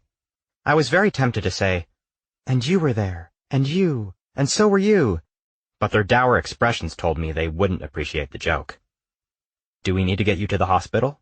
Lewis asked. "Don't ask him, Lewis. Just call 911 like I've been telling you to for the last 5 minutes, Mark said. "I'm fine. Really, I think I might just be anemic." My doctor had warned me that it might happen with AZT. The good thing was, no one ever thought anemia was as serious as it was. "I have a doctor's appointment next week, okay? If it keeps happening, I'll move it up." "If you pass out again, I'm calling 911. "I'm fine." "You're sure?" O'Shea asked. "Yes, I am." "Really, you're all such drama queens," Leon said. "It's just a play for attention, isn't it, darling?" "You know me, just an attention whore." Just then, someone downstairs got to the boombox and switched it to a top 40 station, playing something that was probably called Jump, since that's the only word I could decipher. Lewis poked Mark and said, "We have guests. We should go back down." "All right." They started to leave the room when Lewis said, "Leon?" "Oh, right. Coming." And then I was alone with O'Shea. My bedroom is small, with only enough room for my queen-size platform bed and a set of makeshift shelves as a headboard. 4 grown men standing around it had felt oppressive, yet, now that it was just O'Shea standing there, it felt even more so. What's going on downstairs? I didn't do any of that. It was all Mark and Lewis. "I'm not angry. Do you think I'm angry?" He sat down on the bed. For a moment, I could barely speak. I think you have every right to be angry." He had gotten angry with me in the past for meddling. Well, meddling and nearly getting myself killed. "Brunch seems harmless enough, and if you boys find anything out, you're going to share it with me, right?" "How did you find out about it?" "A couple of the people I interviewed yesterday are here. They mentioned it. So, what have you found out?" "Since I saw you yesterday?" Thinking it through, all I'd really done was watch the movie that had the blue dresses in it, visit a couple of old friends, and shuffle through some of Jeffer's things, only to find out he might have been seeing his old boyfriend months after we got together. I hadn't exactly been productive. I haven't found out much, to be honest. I think Jeffer did have the blue dress, at least at one point. I've been trying to figure out if he stored it with a friend or if he used a storage facility. "The dress is kind of famous. I've been asking about it." It felt weird to have him sitting on the bed, so I said, "You should go downstairs and talk to people." "Yeah, I should. Can I ask you something?" "Sure." "Why do they all have to be so, gay?" "They are gay." "I know, but not everyone's like that. You're not like that. I'm not like that. Your friends, well, your friends are kind of like that." "I can be like that too. Sometimes." "Can you?" "Sure. It's not a big deal. They're just being who they are." "And I'm being an asshole? Noticing things like that?" No, not really," I admitted. "You live in a world where that matters." "And you don't?" "I run a gay business in a gay neighborhood. My mother knows who I am, and she's mostly cool with it. I don't have to deal with the things you do." "Coming out is harder than I thought it would be," he said. "And I've hardly started." I felt bad for him. I didn't know what he wanted from me, but was pretty sure I wouldn't be able to give it. Lewis came back in. In his hand was what looked like a milkshake. "Here, drink this." "What is it?" "It's a protein shake. Fruit, ice cream, protein powder." "Where did you get the protein powder?" He had a lot in his kitchen, things I'd never dreamed of, but I doubted he'd just happen to have protein powder lying around. "I got it from the bodybuilder in number 4. That was our straight neighbor, who spent most of his time at the gym. We all agreed he'd gone too far, that his muscles were too big, but that didn't stop us from ogling him as he came in and out of the building. That was nice of him. Not really. I had to give him $5. Shit. Now I had to drink it all. It didn't taste too bad, and I had to be thankful that Lewis hadn't run out and bought some iron-rich calf's liver to pulverize. Ignoring the fact that I really didn't want the drink, I swallowed almost half of it. "Thank you," I said. Then I decided it would be a good idea to get out of bed. I was afraid Lewis was about to run downstairs again, and I'd be left alone with O'Shea, basically in my bed. I scrambled to the edge and then headed out to the living room with my smoothie in hand. I kept sipping at it, hoping to make it go away. The party was quieter. It seemed to be winding down. People are leaving. I hope that's not my fault, I said. Medical emergencies tend to put a damper on social occasions. I need to get down there, Lewis said before scooting out. I think we should go downstairs too, I said to O'Shea. Sure, I guess. He was hovering around me, the way guys do when they have things on their mind. Sex things. I really needed to get away from him. If I hesitated too long, he might... I bolted out my door. Mark and Lewis were waving off the last of the guests, while Leon had already pulled a chair over to the decimated buffet. Turning back to the courtyard, Lewis saw that I was almost finished with the drink. Let me know how that sits. We may have found a way to get some nutrition into you. Do you have a bad stomach? O'Shea asked. Ulcer, I lied. That's why I'm a little anemic. You know, the Chinese swear by white rice, Leon suggested. A small bowl before bed is supposed to help. Really? He shrugged, a little drunk. I know. I thought white rice was all they ate. Mark pulled out a chair from inside their apartment, and the five of us sat down around the iron table, which was still stacked with scrapped-out dishes and picked-over platters. Say what you want about that crowd. They had healthy appetites. Lewis brought out the very last bottle of champagne and filled everyone's glass, except for mine and O'Shea's. He was technically working. So, what did we find out? Lewis asked, sipping his champagne. Apparently, Mark began, Wilma Wanderley has been asking everyone about the dress for weeks, and she stopped by to see Anthony about it a week or so before he was killed. So she knew that Anthony had one of the dresses, I said. Yes, that seems clear. What else? Lewis asked. The date Anthony was going on was with someone named Brick, I said. I glanced uncomfortably at O'Shea. I hadn't mentioned it upstairs when he asked if I'd found anything out. But then, he was sitting on my bed, so maybe I wasn't thinking straight. It shouldn't be hard to find someone named Brick, O'Shea said, making a note on a little pad he'd taken out. In Hollywood? Leon asked. Don't be so sure. If you eliminate soap opera characters and the actors who play them, he's probably right, I said, defending him, though I didn't know why. The date was a setup, Lewis said. It wasn't from the personals. A friend of his set them up. At least, that's what he told people. Which friend set them up? That I don't know. No one seemed to know. Well, I got 2 phone numbers, Leon said. What phone numbers? O'Shea asked. Dates. Leon narrowed his eyes and studied O'Shea. You're just a gaby, aren't you? A what? Leon, he doesn't need to talk about... I started. A gaby is someone who's just coming out. O'Shea flushed a very dark red. So red, in fact, that I decided to save him. So, Anthony was shot execution style, right? Yes. Mercer was shot in the back of the head with a small caliber pistol. From the position of the body, he was on his knees when he was shot. Why do that to a person? Mark asked. With that type of pistol, the bullet is going fast enough to pierce the skull, but not necessarily fast enough to exit. So what happens is the bullet bounces around inside the cranium. It's appealing to professional killers because there's little blood splatter from the shot. Compared to most murder methods, it's relatively neat. Mark looked a little green. Willow mentioned cleaning up, though. She made it sound awful, I said. Gross, Leon added. She said it was gross. It's kind of relative, O'Shea said. As I recall, there was a puddle of blood maybe a foot across, and, of course, the body loses control, so there were other fluids seeping onto. You guys really want to know all of this? I think we get the drift, Lewis said. What Willow would think of as gross is pretty mild for you. Exactly. O'Shea continued. The important thing is that we think it was a hired killer. What we're not sure of is exactly why someone wanted Anthony dead. We know the answer to that, Leon said. We do? I wondered. Yes, we talked about it earlier. To O'Shea, he said, it has to do with the value of the dress. The killer couldn't leave Anthony alive to report the dress stolen.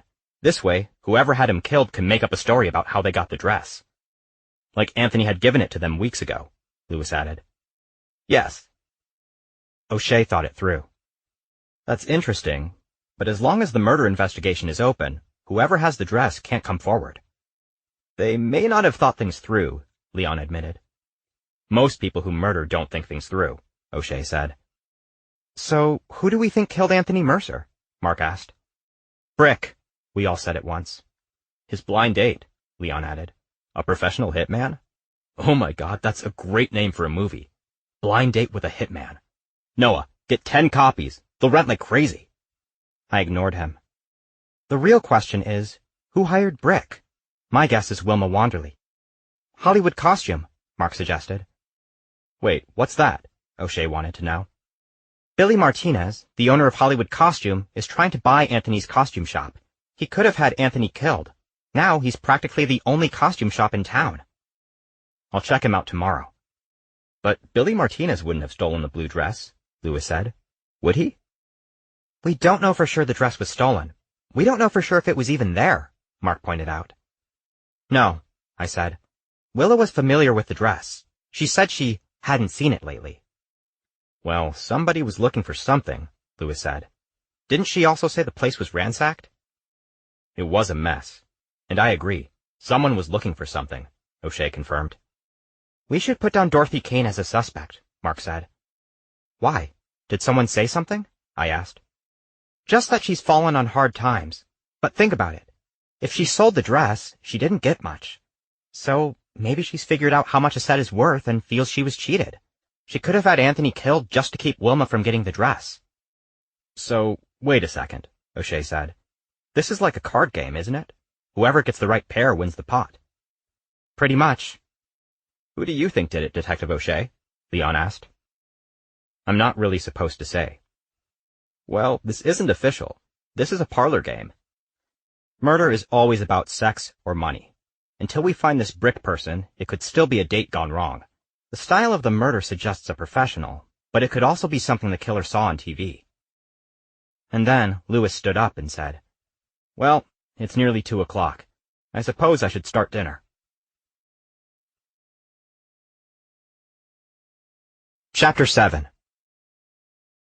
Monday morning I left a message for Mikey that I'd be coming in late. It wasn't a busy day, so he would be just fine. I was feeling better. I'd spent the rest of Sunday alone, sipping ginger ale, eating crackers, and watching Breakfast at Tiffany's. I had to keep rewinding the movie because I kept falling asleep, and then I went to bed and slept on and off for 10 hours. Now it was time to take care of a few things. First, I had to call my insurance agent, something I thought would take a whole lot longer than it did. I told him my rates had been increased a ridiculous amount and asked about changing insurance companies. You could try that, but don't expect a whole lot, he said. Why not? Well, I'm sure there's a reason your rates were raised. That's going to follow you. Whatever it is, it's a pre-existing condition. You can't not disclose it. There was a tone in his voice, one that suggested I'd done bad things and deserved what was happening to me. And maybe that would have been fair if I'd gotten a DUI and we were discussing my car insurance. What about group insurance? What if I get insurance for everyone at Pinx Video? How many people do you think that might cover? I calculated in my head. Mikey might want it. Missy and Lainey might both still be covered by their parents' insurance. I wasn't sure. And Carl and Denny? Well, I think they got Medicare. So, that was 2. At least 6, I lied. Worst case scenario, I could hire more people, I told myself. That's going to be pretty pricey, the agent said. I'll work it up for you, though. How about I drop it in the mail? What kind of salesman drops things in the mail? I thanked him and hung up. This wasn't good. I had a small nest egg from my share of the equity in the house Jeffer and I shared. If I used that to pay for the insurance, I could get through the rest of this year and part of next, barring any other kind of disaster. The money would go away a lot faster if I needed work on my car, which was now 5 years old, had to have a root canal, or, heaven forbid, I had to go home and take care of my mom for some reason. Of course, I could also fire someone and put myself on a more regimented schedule. I did spend a lot of time at Pinx. I just didn't spend my time there on a set schedule. But I couldn't face the idea of firing anyone. None of them deserved to be fired. They all contributed. And it certainly wasn't their fault I suddenly needed to double my income. My phone rang, and I jumped. The cordless receiver was sitting right next to me on the teak dinette table. I just stared at it.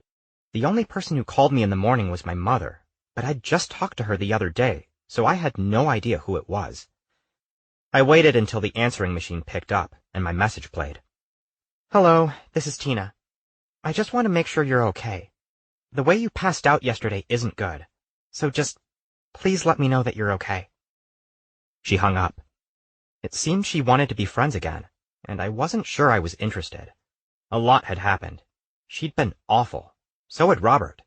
They'd egged each other on. But they hadn't known everything, so I guess I had to forgive them. Or did I? They certainly could have given me the benefit of the doubt. They could have said, "Noah's a good guy. He must have a good reason for leaving Jeffer at a time like this." No, I wouldn't be calling her back, I decided. Not right now. Then I went and took a shower. After I dried off, I wrapped a towel around my head and hoped that when I took it off, my hair would be magically and reliably styled. Standing in front of the closet, Jeffer's things on the floor caught my eye. I sat down on the bed and decided to at least flip through the last year of canceled checks to see if he'd ever paid a storage company. We kept the checks in a shoebox. The account was opened in July of 1987. We'd been together nearly a year. We closed it between Thanksgiving and Christmas in 1990, so there were almost 5 years of checks. Before I began flipping through them, I decided to put them in order by date. It wasn't hard. They were already in sequential bundles of 25, held together with a paperclip. Quickly, I sorted them out by year, and then by month, and then there was an extra packet for 1990. An extra packet that was different.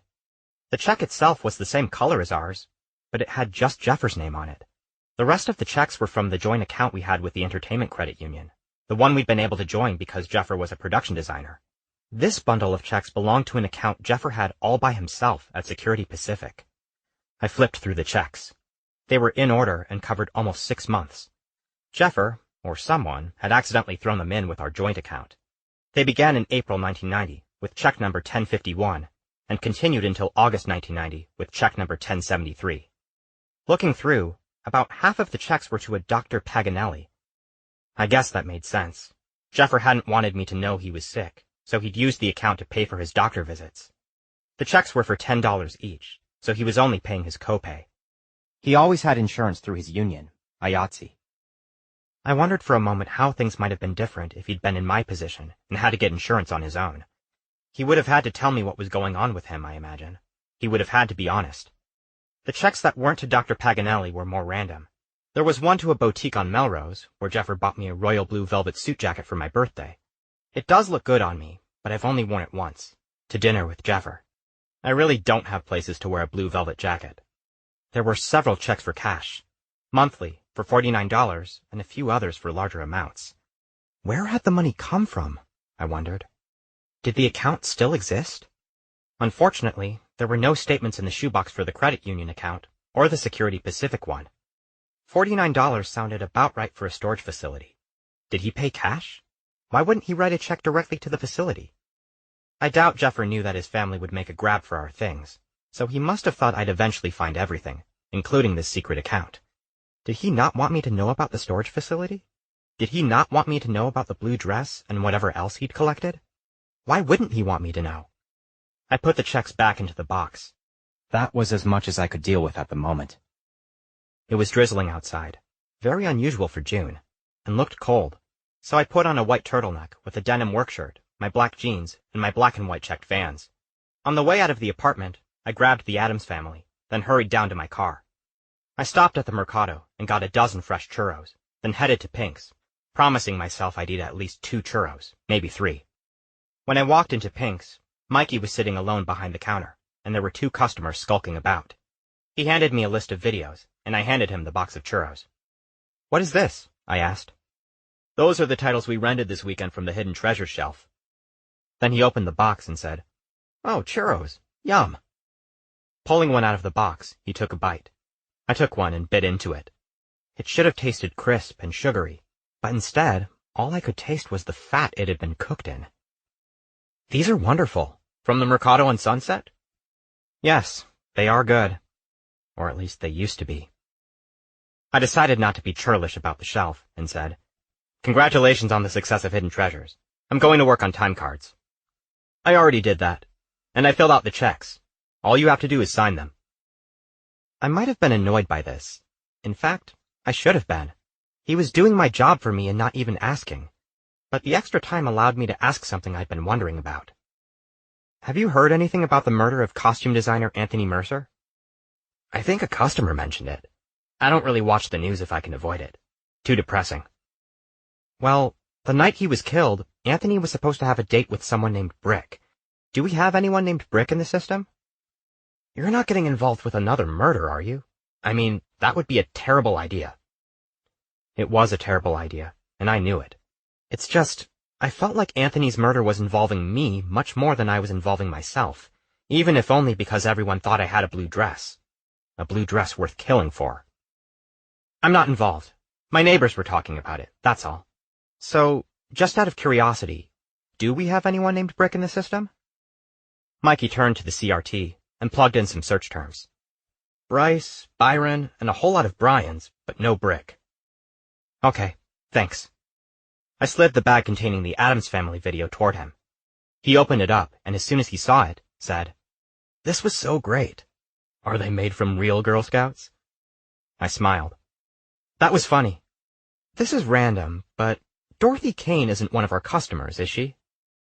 Many of our customers were actors, a handful of whom were famous, so it wasn't really that random. No, but we have Jane Van Houten. Okay.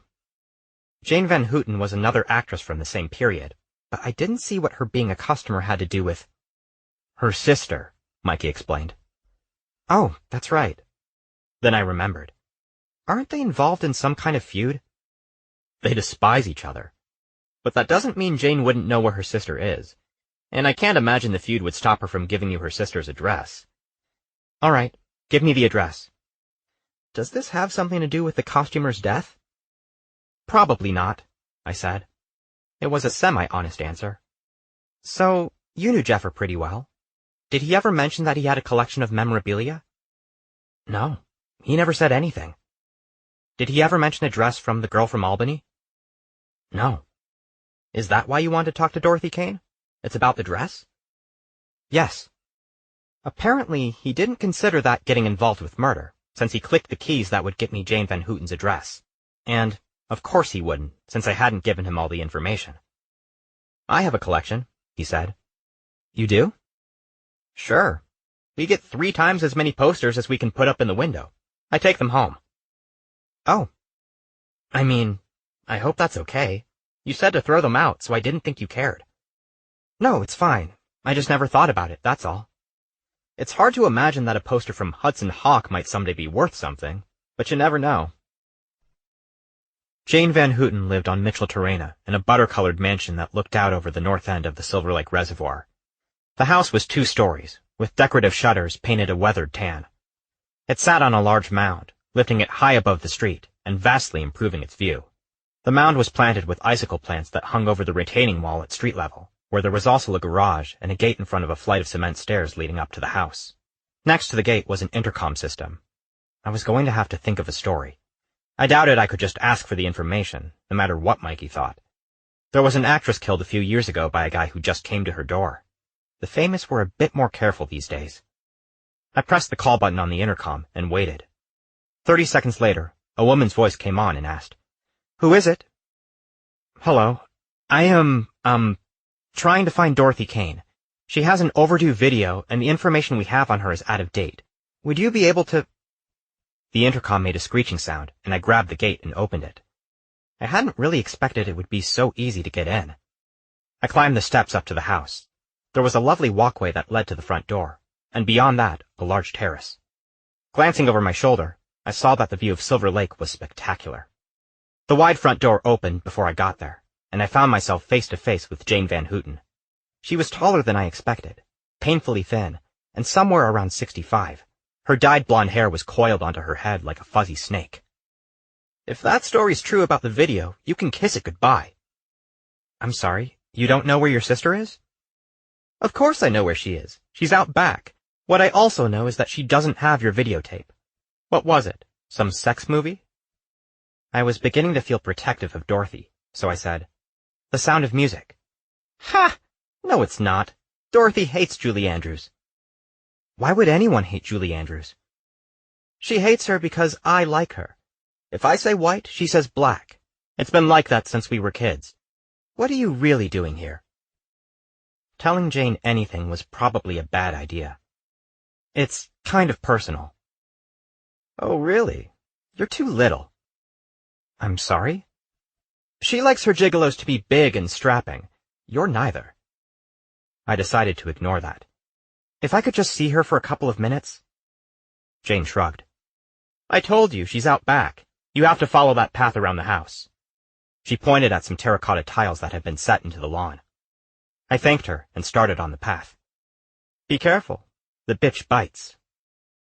I followed the tiles around the house. Most of the backyard sloped downward from the house. Attached to the house was another patio atop a berm. I didn't see anyone on the patio, so I continued down the back lawn. When I got around the patio, I saw there was a small red house tucked beneath some trees on the far side of the yard. The path continued to meander toward the house in twists and curls. The house had a sliding glass door on the front and a tiny deck. Attached above the sliding glass door was a white piece of wood cut in an abstract way. It looked like a bow tie drawn by a child. Next to the deck was a round pond, raised a few feet with a distinct lip going all around it. As I passed, I could see it was filled with lily pads and koi. When I stepped onto the deck, I saw the glass door was open, so I said, "Hello?" I heard a crash, and then Dorothy Kane rushed out onto the deck. She had a drink in one hand. With the other, she brushed her hair out of her face. Dorothy had not aged as well as her sister, or Wilma Wanderley for that matter. She looked swollen, and I might not have recognized her if she hadn't used most of her makeup kit to draw the face she'd shown the world in the 40s and 50s on top of the one she had now. The overall effect was kind of blurry. "Who are you?" "I'm Noah Valentine. I'd like to talk to you about the dress you wore in The Girl from Albany." "I love that dress. You want to buy it?" "Do you still have it?" It would certainly change everything if she did. "Sure I do. It's around here somewhere." "Can I see it?" She froze for a second, as though she'd come to a complete stop, and then started again. "My sister send you out here? She wants the dress, you know. Thinks I owe it to her." She flopped down into a deck chair rather ungracefully. "I read somewhere you'd given up drinking." "I have given it up. Mostly." "And that you were just at Betty Ford." She shrugged. "I couldn't afford a vacation, so I thought, why not? I love the desert. Do you want a drink? Is that why you brought this up?" "Alcohol hasn't been agreeing with me." "Alcohol agrees with me all the time." I smiled at her because there wasn't much else to do. Then I said, "You sold the dress, didn't you? Did you sell it to Wilma Wanderley?" "Wilma? No, I didn't sell the dress to her. Did you see what she said about me on Barbara Walters? She said I couldn't handle fame. I mean, that's ridiculous. I can handle fame. What I couldn't do was cash in on it. I mean, $100 a week from a studio contract was a lot in 1950, but not enough to last a lifetime, for God's sake. My sister, though, she always knew where the money was. Men. Jane married well. 3 times. 3. I married twice. Both trumpet players. I mean, what a joke. I think Wilma has the dress. Who'd she get it from?" "I didn't sell Wilma the dress. She was an all right kid when we did the movie, but boy, that didn't—" "Who'd she get the dress from?" "I need another drink. You want one? Have a drink with me." I casually stood in front of the door, blocking her way. I wouldn't have tried to stop her. Probably couldn't have if she put her mind to it. She was taller and weighed more than I did. Not that she was thinking all that rationally. "No thanks," I said to the offer. She sized me up. "Do you see where you are? Huh? Do you see where she put me? It's her idea of a joke." "Whose idea of a joke?" I'm confused. "My sister's. Can't you see it? Look around." I looked again at the small red house with the odd standing pool nearby and the white bow. Bone. It was a bone. A doghouse. Jane Van Houten had built a doghouse and put her sister in it. "You see it now, don't you?" "I do. And people wonder why I drink." I couldn't stand there and talk about sibling rivalry, as interesting as it might be. "Dorothy, someone I know was killed, and I think it might have something to do with your blue dress." She tried to focus on the idea of someone dying for her dress, and then she said, "Bunny." I almost looked out at the lawn, looking to see if she'd seen a rabbit. "Bunny?" "Bunny Hopper." "The drag queen?" Yes, the drag queen. Who else is going to buy a used spangled dress? Chapter 8.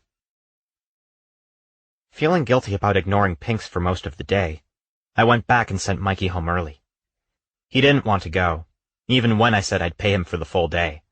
It took me nearly an hour to coax him into it, and at the end of all that, he only left 20 minutes early. I'd expected to spend most of the evening in the back working on our taxes, but Carl and Denny were having a spat, so it seemed like a good idea to separate them.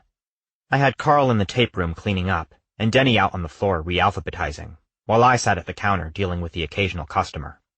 Since I knew I wouldn't be getting home until nearly 11, and Mark and Lewis would be fast asleep, I called them while I was at the counter.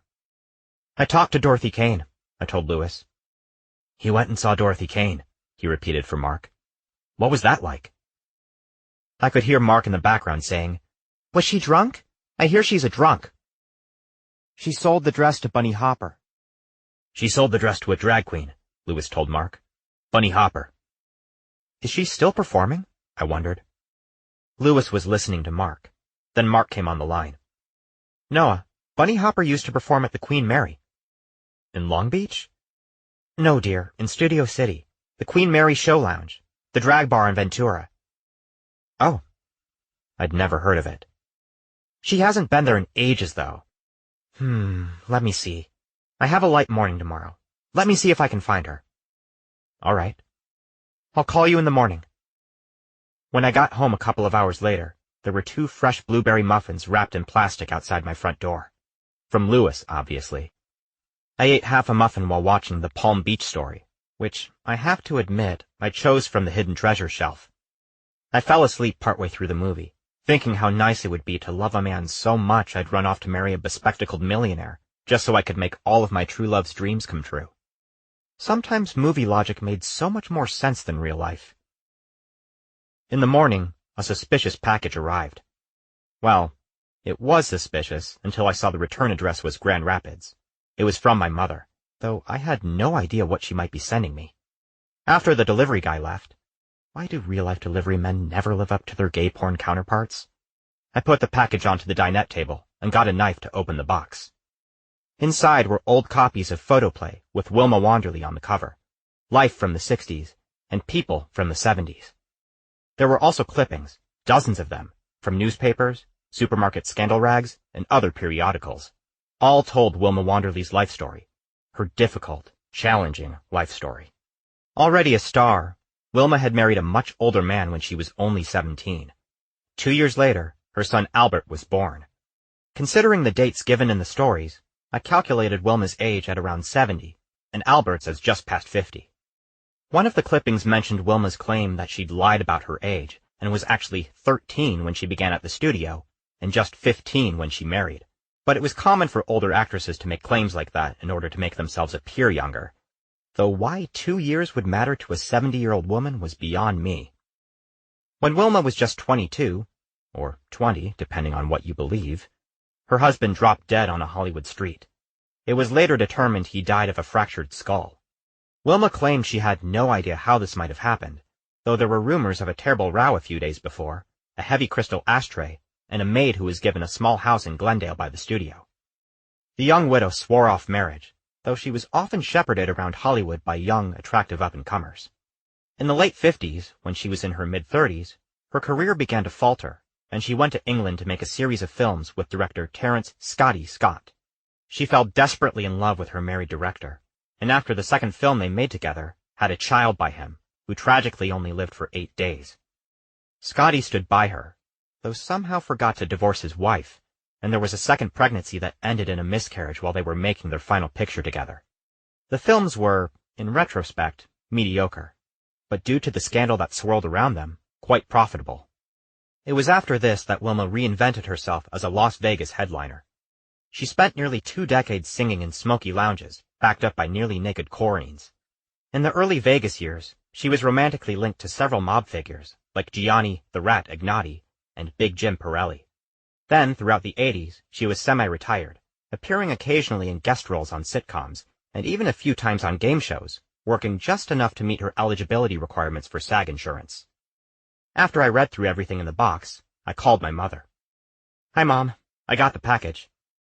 "Already? That's so fast." "You sent it priority overnight." "And that means it gets there fast?" "Yes. They make it a priority." "Oh, well, that makes sense." "Where did you get this stuff?" "The basement." "Do you keep information on everyone in Hollywood?" She laughed at the idea. "Oh, no, don't be silly. Just Elizabeth Taylor, Betty Davis, Wilma Wanderley, and little Natalie Wood." Since 2 of the 4 actresses were now dead, it didn't seem this would be a time-consuming pastime. "Well, thank you. It's interesting stuff." "Oh, I'm glad you like it. All right, then, I'll talk to you this weekend." "Mom, you can stay on the phone for a minute." "Oh, no, dear. We don't want to pay daytime rates. They charge a fortune." "Just this once? Besides, you just paid a fortune to send me this package." "Well, it's only been 3 days since we talked. There's really nothing to say. Oh, Carolyn took me to her church. It was fascinating." "What kind of church was it?" "Oh, I don't know. Christian, of course, but specifically which kind, I'm not sure. They like to raise their hands during the service. Carolyn says it's so God can touch them. I thought that was nice. All these people with their hands raised as though they were waving at God." "Was God on the ceiling?" I asked. "Oh, now stop it. You know perfectly well God's not on the ceiling." I did. But did they? "How was the sermon?" "Oh, it was lovely, just lovely.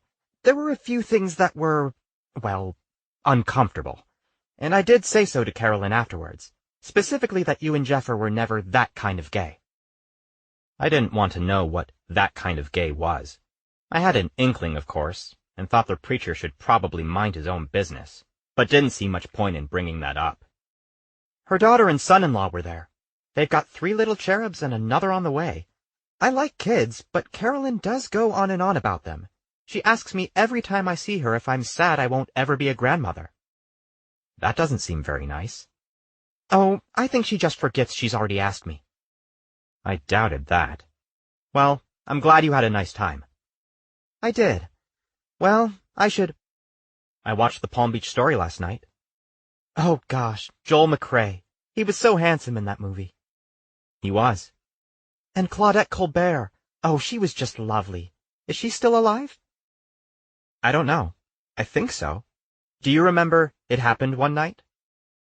I knew she loved that movie, and I knew that if I got her talking about it, I could keep her on the line, that we'd switch over to other Colbert films, or even some of Gable's. I don't know why it was important to me that she stay on the line, other than the fact that it had been very kind of her to send me her Wilma Wanderley clippings. I promised myself I'd get them back to her when we figured out what had happened to Anthony Mercer. Needless to say, I was nearly an hour later than usual getting to Pinx. I walked in the door, and Missy said, "Someone named Judith called you. Twice." "Okay, thanks," I said, as I slipped the Palm Beach Story onto the counter. Missy took the video out of the bag and said, "How can you watch black and white movies? They're, I don't know, just not real." "Movies aren't real, Missy. Not even when they're in color." "Oh, this goes over there, doesn't it?" She waved toward Mikey's hidden treasure shelf. "It does. So, do you have everything under control?" She gave me her patented, "Seriously?" look and said, "Noah, it's not a hard job, and there's no one even in here." "There's something I need to deal with. I'll probably be gone for a couple of hours." "Sure, whatever." "I probably won't be reachable, so if you have a problem, call Mikey." "Yeah, if I have a problem, I'll wait until you get back." "Okay then," I said. There was no way I was going to solve the whole Missy Mikey problem, so I decided to admit defeat and get on with things. A few minutes later, I was back in my car and on the way to Judith's. She lived in Brentwood, which, from Silver Lake, was a crosstown nightmare. I told myself it wouldn't be too bad. It wasn't rush hour after all, and put the cassette of A Little Night Music into the player. I took Vermont down to the 10 to cut across town, even though it probably wasn't any better than taking Sunset. It at least offered the possibility of speed. It took nearly 40 minutes to get there, and I was listening to The Miller's Son when I pulled up in front of Judith's complex. Her condo was on the 3rd floor of a cream-colored stucco and redwood building, which had a couple of overpruned trees in the front. She had a westerly view of the hills and sunsets. It was a nicely decorated unit that most people would have felt spoiled to live in, Judith and her husband felt desperately deprived, since most of the children Tiffany went to school with lived in multi-million-dollar estates and were driven to school by maids or nannies or even chauffeurs, but almost never by their parents. The simple act of raising her own child in that neighborhood felt like poverty to Judith, and it mortified her daughter. She buzzed me in, and by the time I got to her unit, she was fuming. "I'm not speaking to you. You sent the police after me," she said while I was still in the hallway. "Detective O'Shea was here?" "Yes, it was terrible." "He's a nice cop." "Maybe to you. He wasn't nice to me." "Were you telling him the truth? Sometimes cops get testy when you lie." "Are you calling me a liar?" "I met Wilma Wanderley. She offered me $25,000 for the dress." Judith shrugged, half acknowledging that she'd told me a whole lot of lies. "Did you want something to drink? Iced tea? Coffee?" "I'm not staying long. I wanted to say my piece, go find some place to eat lunch, and then head back to Silver Lake before rush hour. I had to stay on schedule." "She'll pay more than that, you know. We should work together and split the money." "Why should I do that? It's my dress." "So you found it?" "No, I really don't think it exists." Now I was lying to her. Well, she deserved it. "I told Jasper about your stunt with the pills. He doesn't believe you're sick." "I'm not sick. I don't have AIDS. I don't even have ARC. I'm HIV positive." "Yes, well, he doesn't believe you're that." "Does he think I borrowed the pills?" "He thinks that if Jeffer really infected you, that you would have had him arrested and thrown in jail." "Well, that's Jasper. I couldn't put someone I loved in jail. I mean, by that point he could barely walk." "We all think it's odd that you didn't say anything until now." "Wouldn't that have just made a bad situation worse? Our friends would certainly have stopped seeing him. Jasper might have been kind enough to point out he was a felon. How would your parents have felt about it?" "You could have told us after he died." "You mean when you were trying to steal my home?" "We might not have." "No, I think you would have." She backed up like she'd been slapped. Then her face got hard. "Look, I meant what I said about the dress. If you want me to help you find it, we can work something out." I stood there a moment, thinking things through. I now knew that Jeffer had been paying for a storage facility. Judith didn't know that. I wondered for a moment if she'd found any random keys when she was going through his stuff. Asking would oblige me to split the money with her, so I wasn't going to. Besides, if she'd found any keys, I was pretty sure she'd have mentioned them by now. "If I change my mind, I'll let you know." I was almost all the way back to Pinx when I remembered that Mark was going to call that morning. I'd stopped at a mediocre Thai restaurant for lunch. The Thai iced tea had been yummy, but the pad Thai was slightly off. I ate enough of it to take my pills and keep my stomach relatively settled. When I walked into Pinx, I asked Missy if Mark had called. "Mark who?" "He's a friend of mine. He said he was going to call this morning." "No, he didn't call. Your friend Tina called, though. She was really nice." I frowned. "I'll be in the back, in case Mark calls." "And if Tina calls?" "I'm not here." I assumed Mark's not calling meant he hadn't had much luck finding Bunny Hopper. And why should he? Los Angeles was a big place. You couldn't just find people the way you could in a small town. Except, you could do just that. LA is really a bunch of small places that overlap in different ways. Yeah, there were 13 million people in the county, but if you're looking for a drag queen, that number gets small fast. Maybe 5% of the city is gay.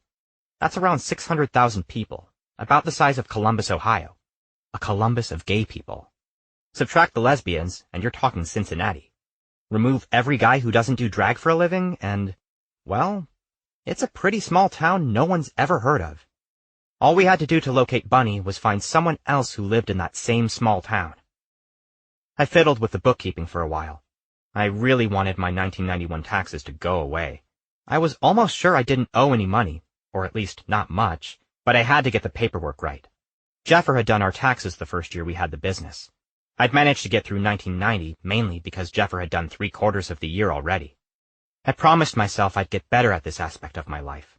Really, it was just going to take a little determination and patience. It was, after all, only math, and relatively simple math at that. So, I was going to sit there until I'd made a serious dent. The phone rang, and I snatched it up. "Pinx Video, can I help you?" Noah? Mark? I know I said I'd call in the morning, but I learned an important lesson. Never, never try to call a drag bar first thing in the morning. They're not open until 11:30, and they don't answer the phone until noon. Were you able to find Bunny Hopper? Well, they wouldn't give out any information on her, but they did take my number and promised to call her. I was sure they were just blowing smoke up my... Pinx Video, this is Missy. It's for me, Missy. Thanks. She hung up. Anyway, guess who called me an hour later? Mark picked up where he'd left off. Bunny Hopper. Yes, we have an audience at 7:30. An audience? Apparently she's the Dowager Queen of Watts or some such. Chapter 9. Mark and Lewis came by Pinx after they got home from work at about 6:45. I offered to let them rent a couple of videos on the house, but they swore they wouldn't have time to watch them. So I said goodbye to Carl and Denny, who were fortunately no longer fighting, but were instead now sickly sweet. Then we left and got into Mark's Infiniti. Shouldn't I drive? I asked, though I really didn't want to. We're going to Watts. We should take the worst car. Or the one with the best insurance, Mark said. Oh, okay. I hadn't thought about it that way. 0 deductible, Lewis added. I couldn't help wondering why it was so easy to insure cars, but not people. We went around the block so we could get going in the right direction, then zigzagged down to take the 101 south. What did you mean, Bunny's the Dowager Queen of Watts? I asked. I expected Mark to answer, but it was Lewis who said, They're a rogue court in Watts. I don't know what that means. Have you heard of the Imperial Court system? I guess not. I'd heard of the Imperial Valley, and I assumed they had a legal system, but I didn't think that was what Lewis was talking about. The Imperial Court is a drag court.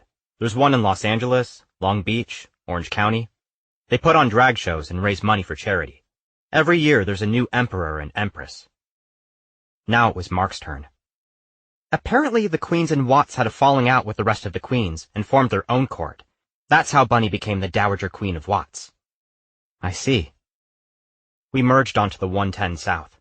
Traffic wasn't terrible, but then I don't think many people were on their way from Silver Lake to Watts at 7 on a Wednesday night. The signs started to display numbered streets. 99th, 101st, 106th. A part of the city I knew was there, but was unfamiliar with. Watts sits above the still under construction 105 between the 110 and the 710. It's about 12 miles south of Silver Lake and worlds away. We got off at Century Boulevard. Even after the recent riots, the neighborhood didn't look too bad. We only saw one burned-out building, a track auto that had been boarded up.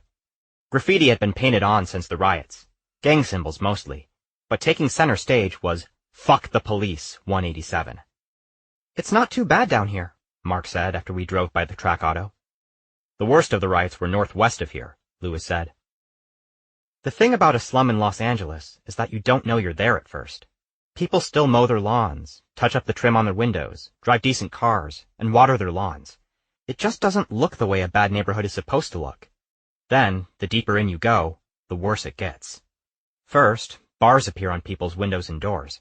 Then, cars get older in need of repair, and the lawns start to die. We found Zamora Avenue, and the address that Mark had been given. It was a white house with green shutters and black wrought iron bars on the windows. The lawn was neat, but dead.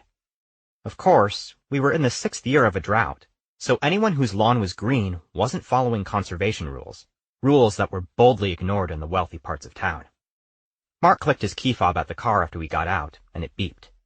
We walked over to the gate that crossed the driveway. Lewis gave me a look and raised an eyebrow, as though acknowledging the illicit thrill of being white people in the ghetto. Rather than walk up to the front door, Mark continued back toward the garage. At first I thought we'd been told to come around the back, but then Mark walked up to the garage's side door and knocked. Inside, a man yelled, "Enter!" Mark opened the door, and we went in. Converted garages are not uncommon in Southern California, whether permitted or not. This garage, though, had not been converted at all. It was an unfinished garage, with studs and cobwebs showing. Toward the back was a queen-size sleigh bed, a dormitory-sized refrigerator with a hot plate on top, a row of travel trunks, one of them with a portable television sitting on it, and a metal clothing rack. The rack was stuffed with clothes, mostly women's gowns, but it wasn't large enough to hang all of Bunny Hopper's wardrobe. No. Around the garage, hanging from hooks and nails, hung the rest of her wardrobe in a rainbow of colors. Directly across from us, Bunny Hopper sat upon a throne, a large mahogany chair with lion's paw arms and a bouquet of roses carved into the backrest. She was small, her feet barely touching the ground, but she managed an unsurpassed regalness.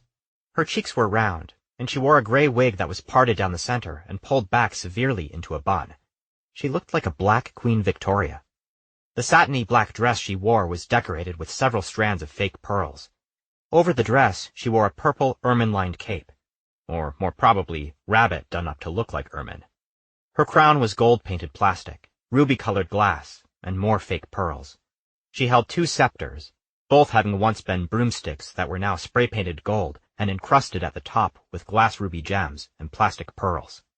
Next to Bunny, a tall, thin, very young black man curved over her like a palm tree in the wind. The garage had a very odd, musty smell. There was the normal oily dirt smell of a garage, but it also smelled of sick room, a smell I recognized from visiting Jeffer near the end. That explained why Bunny Hopper was no longer at the Queen Mary Show Lounge, and also why she was living in a garage. We introduced ourselves, and Bunny handed the scepters to her footman. Putting both hands on one knee, she leaned forward, gave us a bone-chilling stare, and in an imperious voice said, "You're here about the dress that Wilma Wanderley stole from me?" "She stole it from you? Really?" I asked. "Yes, she did." "Did you call the police?" Mark asked. "It wasn't that kind of theft." "What kind of theft was it?" Her glare hardened. "She paid my sister $5,000 to let her in here to snatch my dress. My sister never gave me a nickel of it either. Claims it's rent. Rent! $5,000 to live in a garage. That's what I call theft." "Wilma tried to buy the dress from you first, though?" I asked. "Yes. I refused. I would never have sold that dress. I wanted to be buried in it. I don't think Dorothy Kane would have sold it to me if I hadn't planned to keep it." "Wilma offered you $5,000? "That was the first offer. Her second was better. My sister's not very bright, you see." She passed a chilly stare over the room, then said, "Now you'll answer a question for me. Why are you so interested in my dress?" "My lover was Jeffer Cole," I explained. "Wilma Wanderley thinks he had one of the dresses, and she thinks he gave it to me." "But he didn't?" "No, he didn't." "Well, that's curious." "You wouldn't have any idea who might have told her that Jeffer had one of the dresses?" I asked. "Why, yes, of course. I did." "Why do you think Jeffer had the dress?" "In better times, I had my outfits made at Mercy Costumes. Anthony was a genius when it came to dressing a queen. One time I was in for a fitting, and Jeffer was there. He and Anthony talked about the dresses they both had. I tried to buy one of them, but neither would sell." Now, why didn't Wilma Wanderley want to tell me that? Quickly, the idea came to me that paying Bunny's sister for the dress was hardly flattering, and if she mentioned Bunny Hopper at all, it could have thrown a question over the rightful ownership of the dress she had. You really shouldn't buy a dress from someone other than the owner. "Why did you tell her Jeffer had one of the dresses?" "I didn't want to sell. If she thought she could get the dress elsewhere, she'd leave me alone. But, of course, she didn't." Before we left, Lewis took a couple of bills out of his wallet and offered them to Bunny. She didn't make a move, just continued to give us that icy stare. "I hope it's not rude to offer a tip." "Of course not," Bunny said. "It's customary to tip the Dowager Queen for an audience." She waved her hand in the vague direction of her attendant, and he stepped forward and took the money. When he stepped back to the Dowager Queen of Watts, he slipped the money into her gloved hand. That's when I realized Bunny Hopper was blind. "How much did you give her, Lewis?" Mark asked as we were driving home. "60. "That's my sweet man," Mark said. "Poor Bunny. I can't imagine being that sick and having to live off the kindness of my family." "Especially when you end up paying for it anyway." "Hopefully she's getting public assistance. There are programs that help you get medication if you're that poor." "Hard to say. Blindness is an end-stage condition, though. She may not have been getting good care for a while." I could barely breathe. There was too much about Bunny that reminded me of what had happened to Jeffer, and too much that told me what could happen to me. So, what next? Mark asked. I don't know, I said, taking a deep, calming breath. I mean, now we know how Wilma got the dress she has, so it's definitely not the one stolen from Anthony. Unless she has both dresses, Lewis said. But that's the point, to get 2 dresses. If she had both, why is she trying to get one from Noah? Because they're not the right dresses, I said. Maybe she's got 2 Dorothys, but what she wants is 1 Dorothy and 1 Wilma. That made a lot of sense. I'd been just about to write Wilma off as a suspect, but that one idea put her back at the top of my list. So, Lewis said, is there any way you do have a dress? Yes and no. This ought to be interesting, he said to Mark. Ignoring the comment, I said, I dug through some old papers I have and found out that Jeffer had a secret bank account, one I didn't know about. It wouldn't be secret if you knew about it, Mark pointed out. Anyway, he was writing a check to cash for $49 every month. That's an odd... Oh, you think he was paying for a storage locker every month? Yes, that's what I think. So who's been paying for it since he died? Lewis wanted to know. Before I could answer, Mark said, Oh my God, what happens if no one's paying for it? I think they eventually auction off the contents, sight unseen. So we might not ever know what happened to the dress? We might not. I don't think Jeffer would let that happen, I said. He really respected old Hollywood. He'd never let anything happen to the dress. Of course, I felt a little foolish once I'd said that. He loved me, and he'd let something terrible... We should call around and see if we can find it, Mark said. I'm not even sure it's under his name, though, I said. Why do you think he hid this from you? Lewis, don't ask him that. Well, it is odd that he didn't tell Noah about the dress. No, it's not. There are all sorts of things I don't tell you. Do you have a secret storage compartment somewhere? No, and I wouldn't tell you if I did. Now I want to know what kind of things you're not telling me. I'm not hiding anything important from you. And maybe that's the point. Jeffer didn't think the dress was that important. A man named Dick Congdon gave Jeffer the dress, I said. They were together before Jeffer and me. Or maybe even overlapping. I'm not sure. That might have something to do with why he never said anything. It's certainly not the only secret Jeffer kept from me. I blushed hard when I said the last part. Thankfully, neither of them asked about the other secrets Jeffer hid. We got back to our street, and Lewis jumped out to open the gate. Mark pulled into the carport. It was 8:30. I needed to get upstairs to have a little bite to eat and take my evening meds. We climbed up the red steps to the courtyard, and I started to thank them for taking me when I heard the phone ringing in my apartment. I dashed up the steps to the second floor, pulling my keys out of my pocket as I ran. The answering machine had picked up as I inserted them in the door, and I could hear myself saying, Hello, you've reached Noah. I'm not... Snatching up the phone, I said, I'm here. Noah, it's Carl. Hi, Carl. Is something wrong? Oh, no, not really. I mean, I don't think so. Denny said something to him that I couldn't hear. Carl shushed him. There's a gentleman here who'd like to speak to you. He's quite insistent. What's his name? Lavender. That stopped me. I didn't know anyone named Lavender. I think I'd remember if I did. Of course, I could have told Carl to say he should come back in the morning, but I knew I'd be too curious to sleep. Okay, I'll be right there. 10 minutes later, I walked into Pinx and found a small man in a gray suit carrying a cane in a gloved hand, staring intently at the hidden treasures section. His suit, though high quality, looked as though it came from a vintage shop. His hair was very black and slicked back, and his skin was dangerously pale. He'd gone a long way to create the impression he'd just stepped out of a 40s black and white film, and I was sure he'd take out a cigarette case and offer me one the minute I said hello. Are you Mr. Lavender? I smirked to avoid outright laughter. Why, yes, I am. Instead of offering me a cigarette, he handed me his card. I read it. His name was more ridiculous than I thought. I don't mean to be rude, but Lance Lavender? That can't be your real name. Of course not, but Leopold Ladislaw didn't look as good on the card. I had news for him. Lance Lavender didn't look so hot either.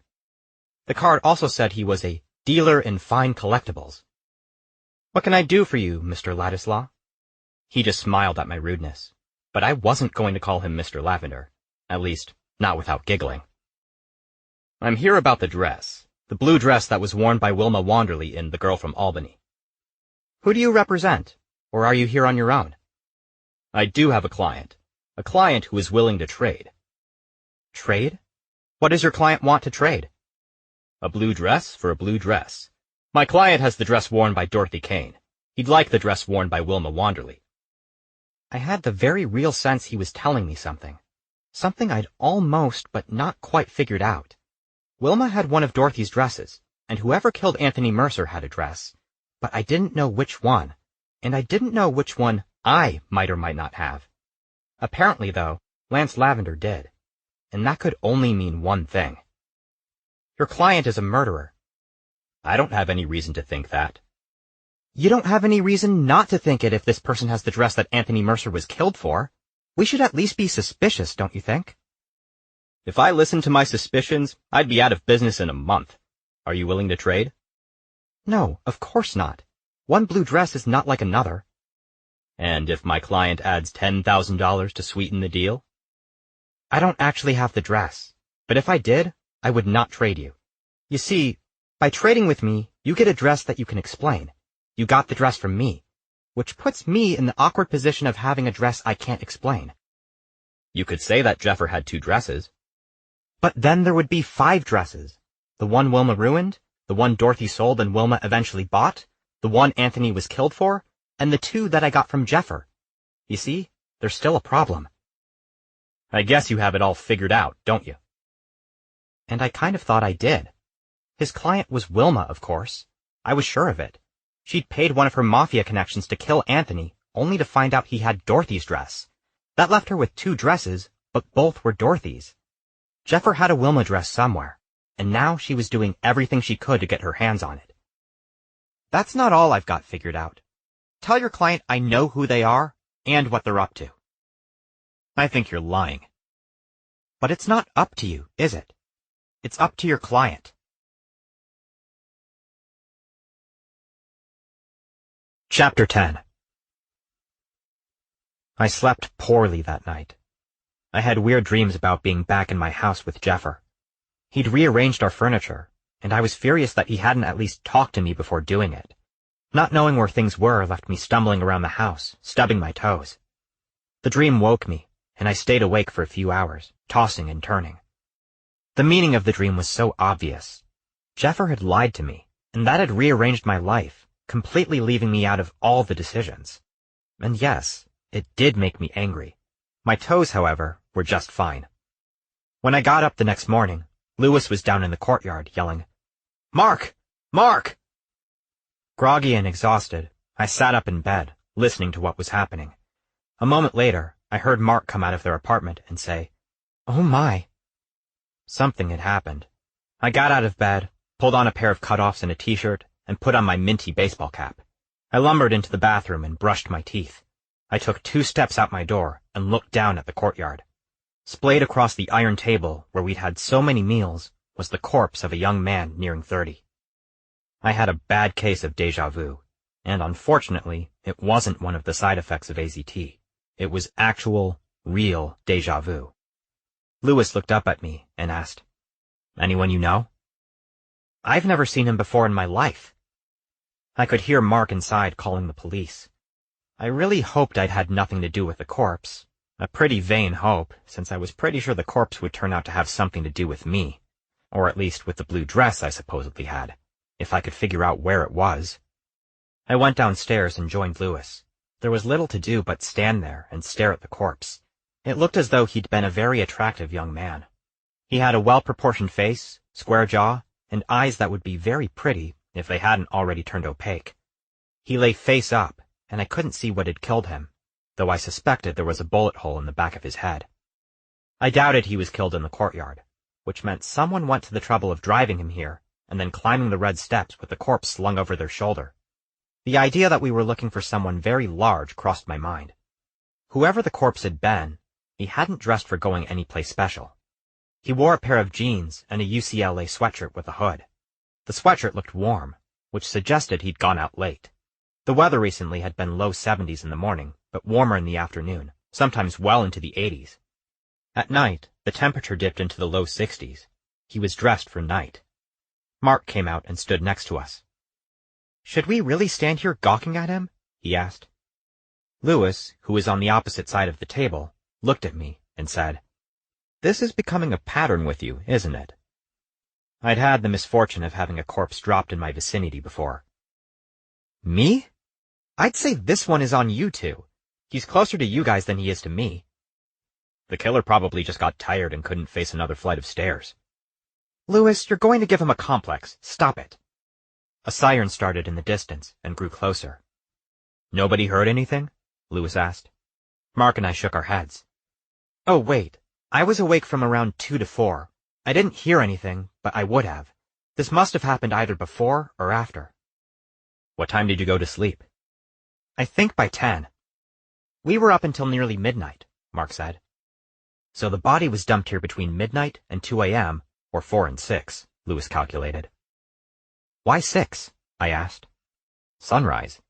Nobody wants the sun coming up on them while they're carrying a dead body." The siren was on top of us, and we heard a car pull up, doors opening, radios chattering. A minute or two later, a uniformed officer came up the steps. He was a decent-looking guy, about my age. It took him only a moment to see the problem on our patio table. He immediately spoke into a radio device on his shoulder. Then he said to us, "I'm going to need you to back away from the body. I have to create a perimeter." We stepped back, but not far enough.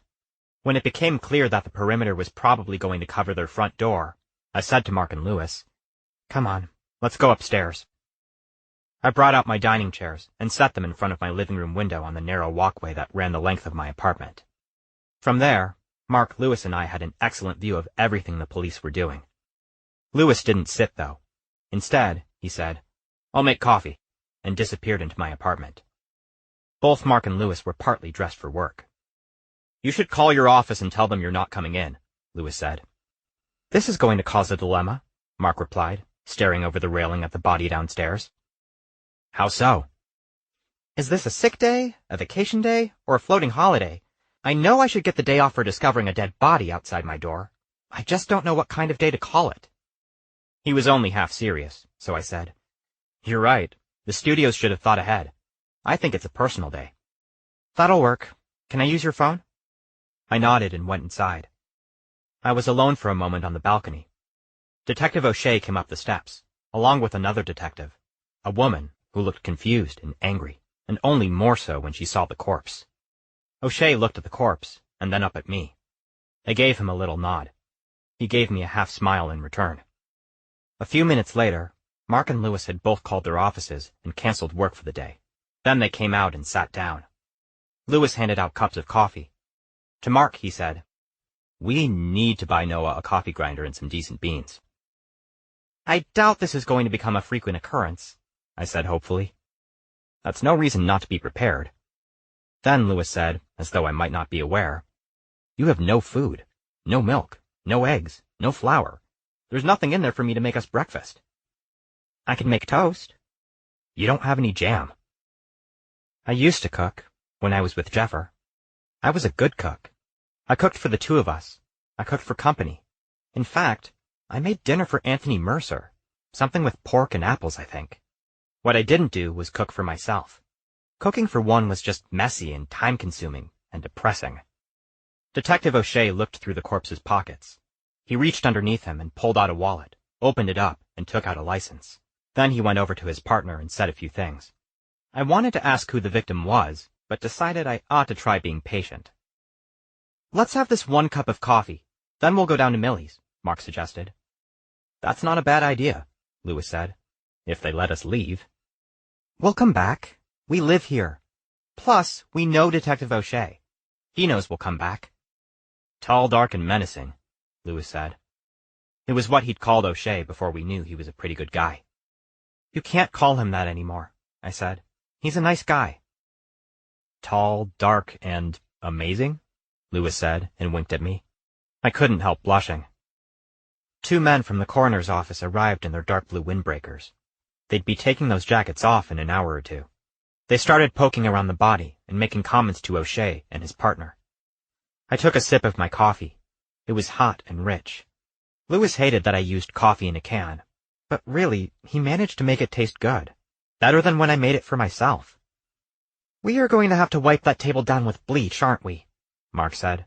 Multiple times. Now, he was shot. He didn't die of the bubonic plague. Louis, watch what you say. I'll make you throw the table away and buy a new one. We'll bleach the table, that's fine. But let's not go overboard.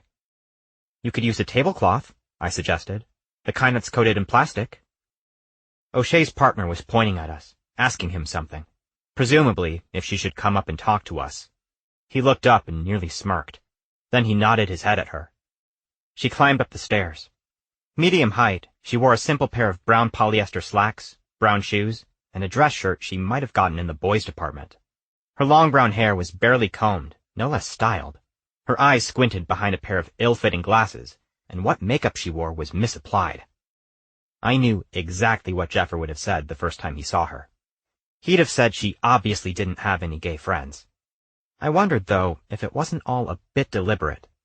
She took out a small spiral notebook and a pen, opened the notebook, and took notes as she listened. I'm Detective Brenda Wellesley. Which one of you found the body? I did, Louis said. And which apartment are you in? 1A, directly below.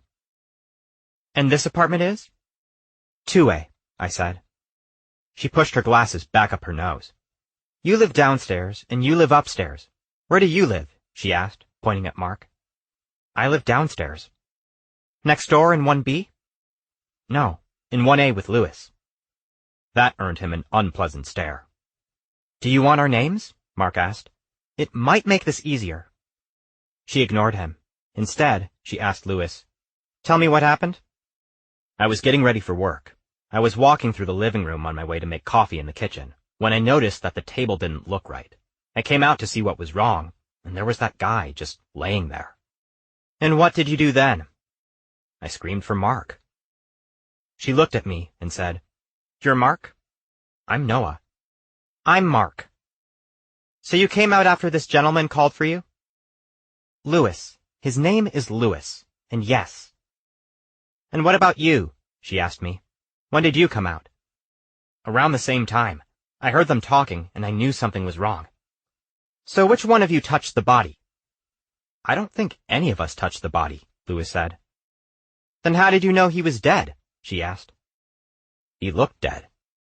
He looked very dead, Mark added in support. You're familiar with dead people? No, Mark admitted. His eyes were clouded over, though, Louis said. I think that means he died at least a few hours before. Why do you think that? I don't know. I probably saw something about it on TV. No, you didn't, she said, though he really could have. Louis stared at her, then said, A friend of mine died. I was allowed to say my goodbyes. His eyes were like that. The nurse said it happens a couple of hours after someone dies. She studied him for a moment. Then she looked at me, pushing her glasses up her nose again as she did.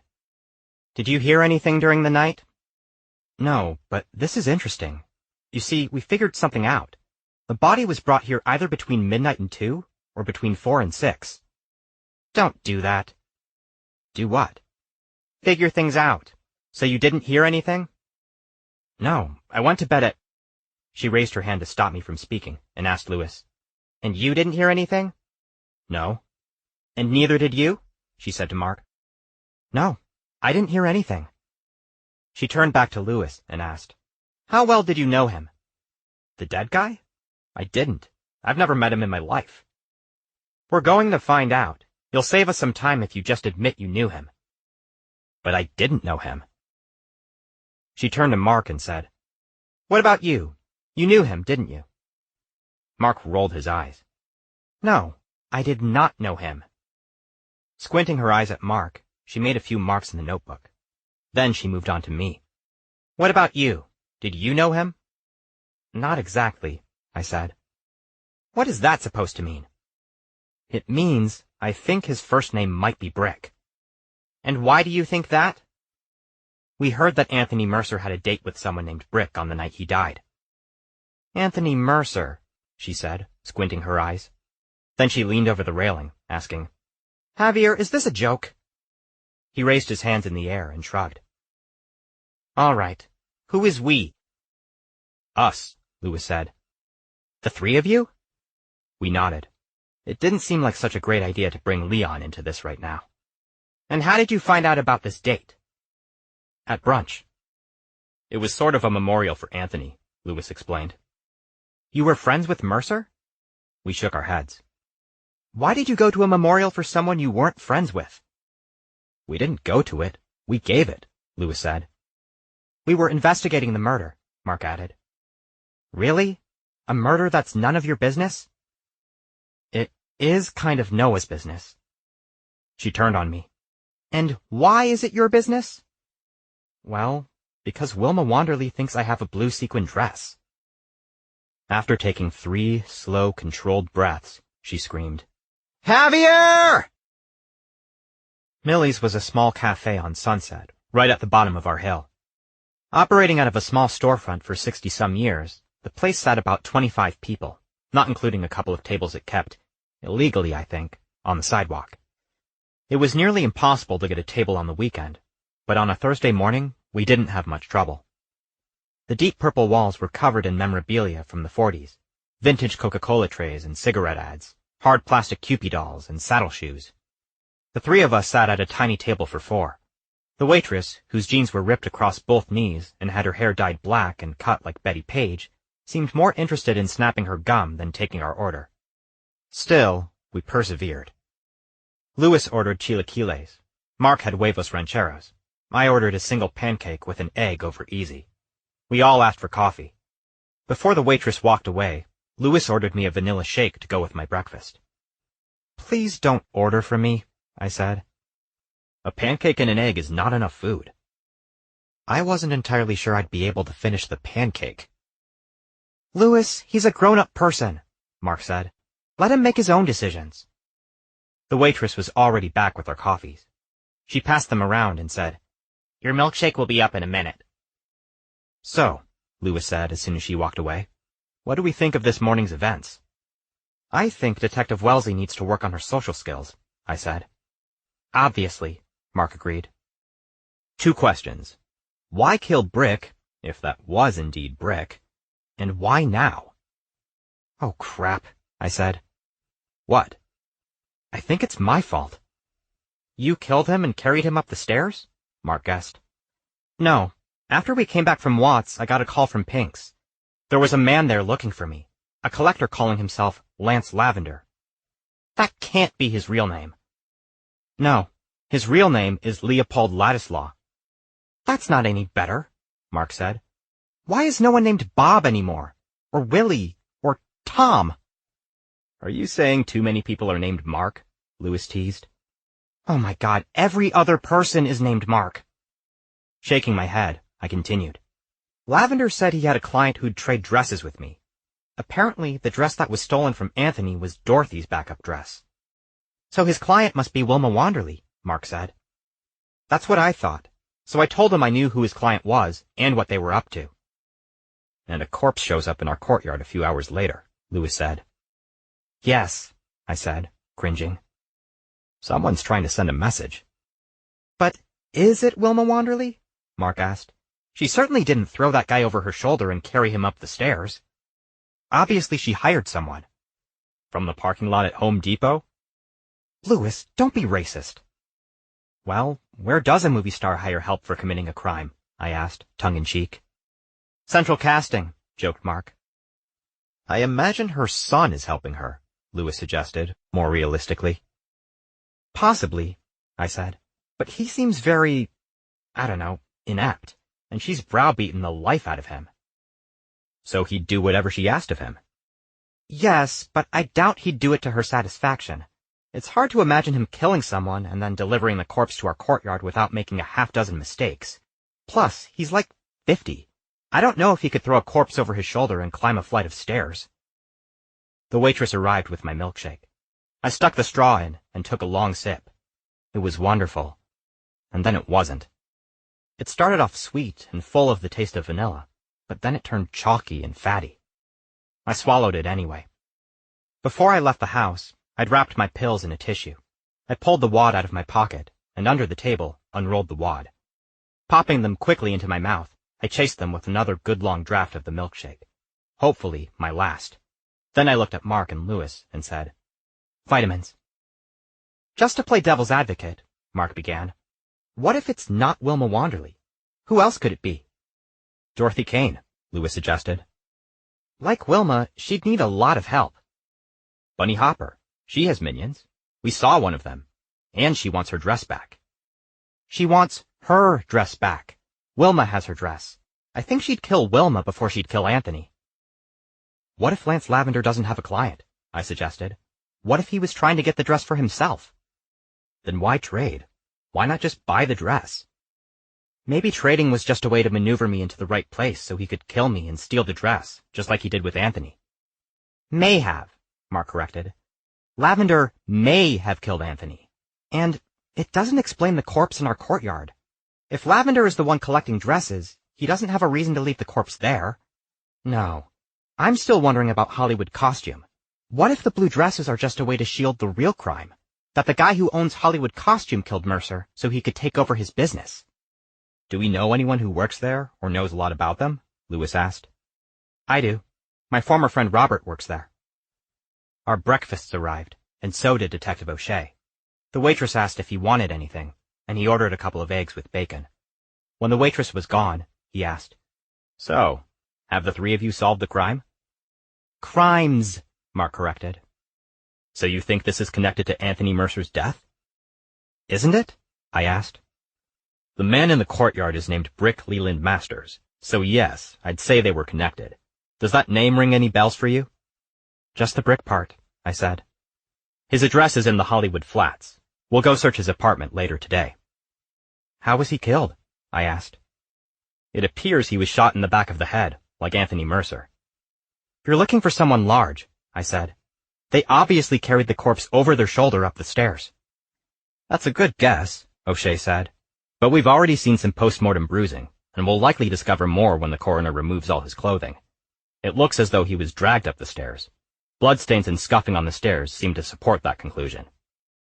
"Oh, okay." He smiled at me. "Yours was a good guess, though." "Do you know anything else about Brick Masters?" Lewis asked. "There was a SAG card in his wallet." "A wannabe actor moonlighting as a hitman. Now I've heard everything," Mark moaned. Our breakfasts arrived, and I told O'Shea all about Dorothy Kane, Bunny Hopper, and Lance Lavender.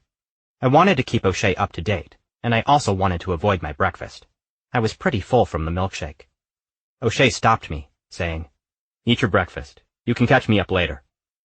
I took a tiny bite of pancake and said, "Do you think Brick was dumped in my courtyard to make me look guilty?" "No. The killer is trying to frighten you." "Well, it's working." "You don't think Brick was killed specifically to scare Noah, do you?" Lewis asked. "No. Brick knew too much. The killer was killing two birds with one stone." "Oh, great," Mark said. "A bird killer." Chapter 11. Mark and Lewis had tickets for tomorrow that evening at the American Legion Hall in Highland. They'd been before, several times actually. The play was about an Italian painter, but it was performed in different rooms of the villa, and the audience chose which characters to follow or not follow. They'd talked about it several times, and I gathered they still didn't know what it was all about. I'd spent the afternoon at Pinx, poking around at things I was supposed to be doing, but accomplishing little. I didn't bring home a video. There wasn't anything I really wanted to see. Besides, I liked TV on Wednesday night. My plan was to force down an entire budget gourmet and watch Beverly Hills, 90210, and Melrose Place, despite the fact that my reception would not be good. Both shows confirmed something I'd long believed. Heterosexuals were manipulative, conniving schemers who did nothing but ruin one another's lives. The shows were the very definition of guilty pleasure.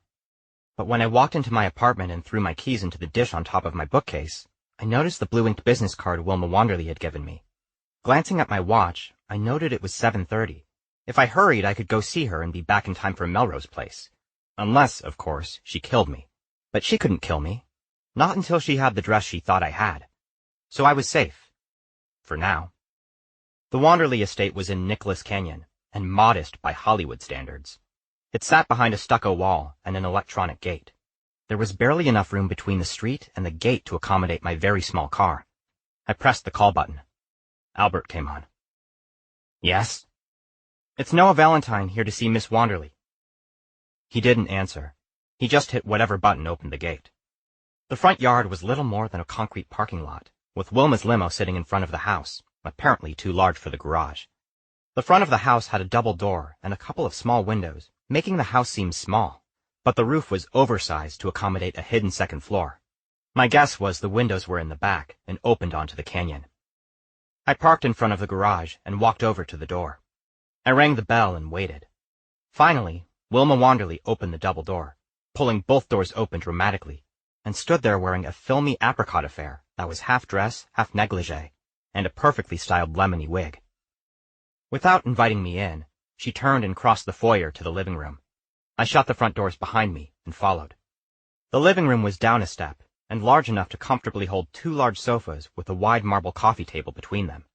On the far side of the room was a grand piano. As I'd suspected, one wall of the living room was glass and looked out on a pool lit from below. Albert is bringing down my dinner in a few minutes. I hope you don't mind. He lives in the house out back. I hoped it was an actual house and not another oversized doghouse. I smiled at her and said, I don't mind. Having a child who's endlessly devoted to you is more burdensome than it might seem. Is it? Of course. It would have been easier if there was something interesting about him.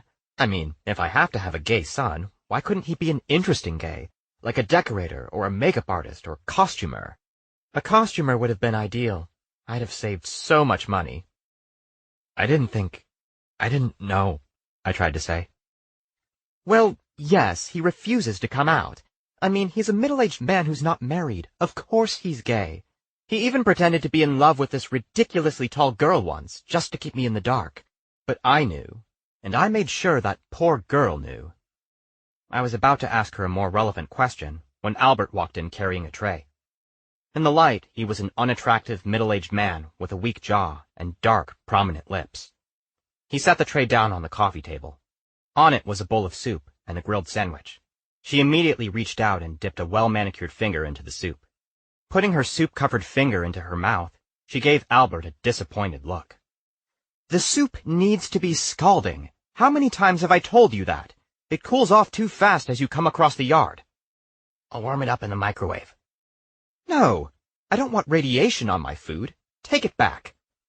Why don't I use the kitchen down here? And make a mess for Manuela? No, take it back and try again. Albert bent over and reached for the tray. Before he could take the tray back, she snatched the sandwich off its plate and kept it. Mother, wouldn't it be better if I got you your soup later? Oh, no, I'm fine. I'm sure Mr. Valentine has good news for me. There's nothing to worry about. Albert looked at me for confirmation. I didn't want to lie, but I also wanted him to go away. I just smiled at him, hoping it was a friendly smile. Clearly unhappy, Albert walked out of the room. A moment later, there was a loud crash when he dropped the soup. Wilma took the Lord's name in vain. So, you're here to sell me the dress, aren't you? She took a delicate bite of her sandwich. Not exactly. What does that mean, not exactly? Jaffer had a storage facility somewhere that he was paying for, but I don't know where. Well, have you called around? No. Jaffer paid in cash. I doubt it's under his name. I'm not sure I believe you. He was your friend. Why was he so secretive? I nearly said, habit, but that would have been bitter, and bitter wouldn't get my questions answered. Jaffer wasn't always forthcoming. I don't know why he kept the dress a secret.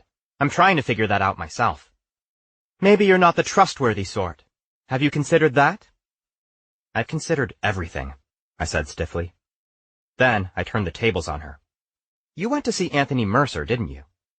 Yes, of course I did. He had something I wanted. But he wouldn't sell it to you. Do you know why?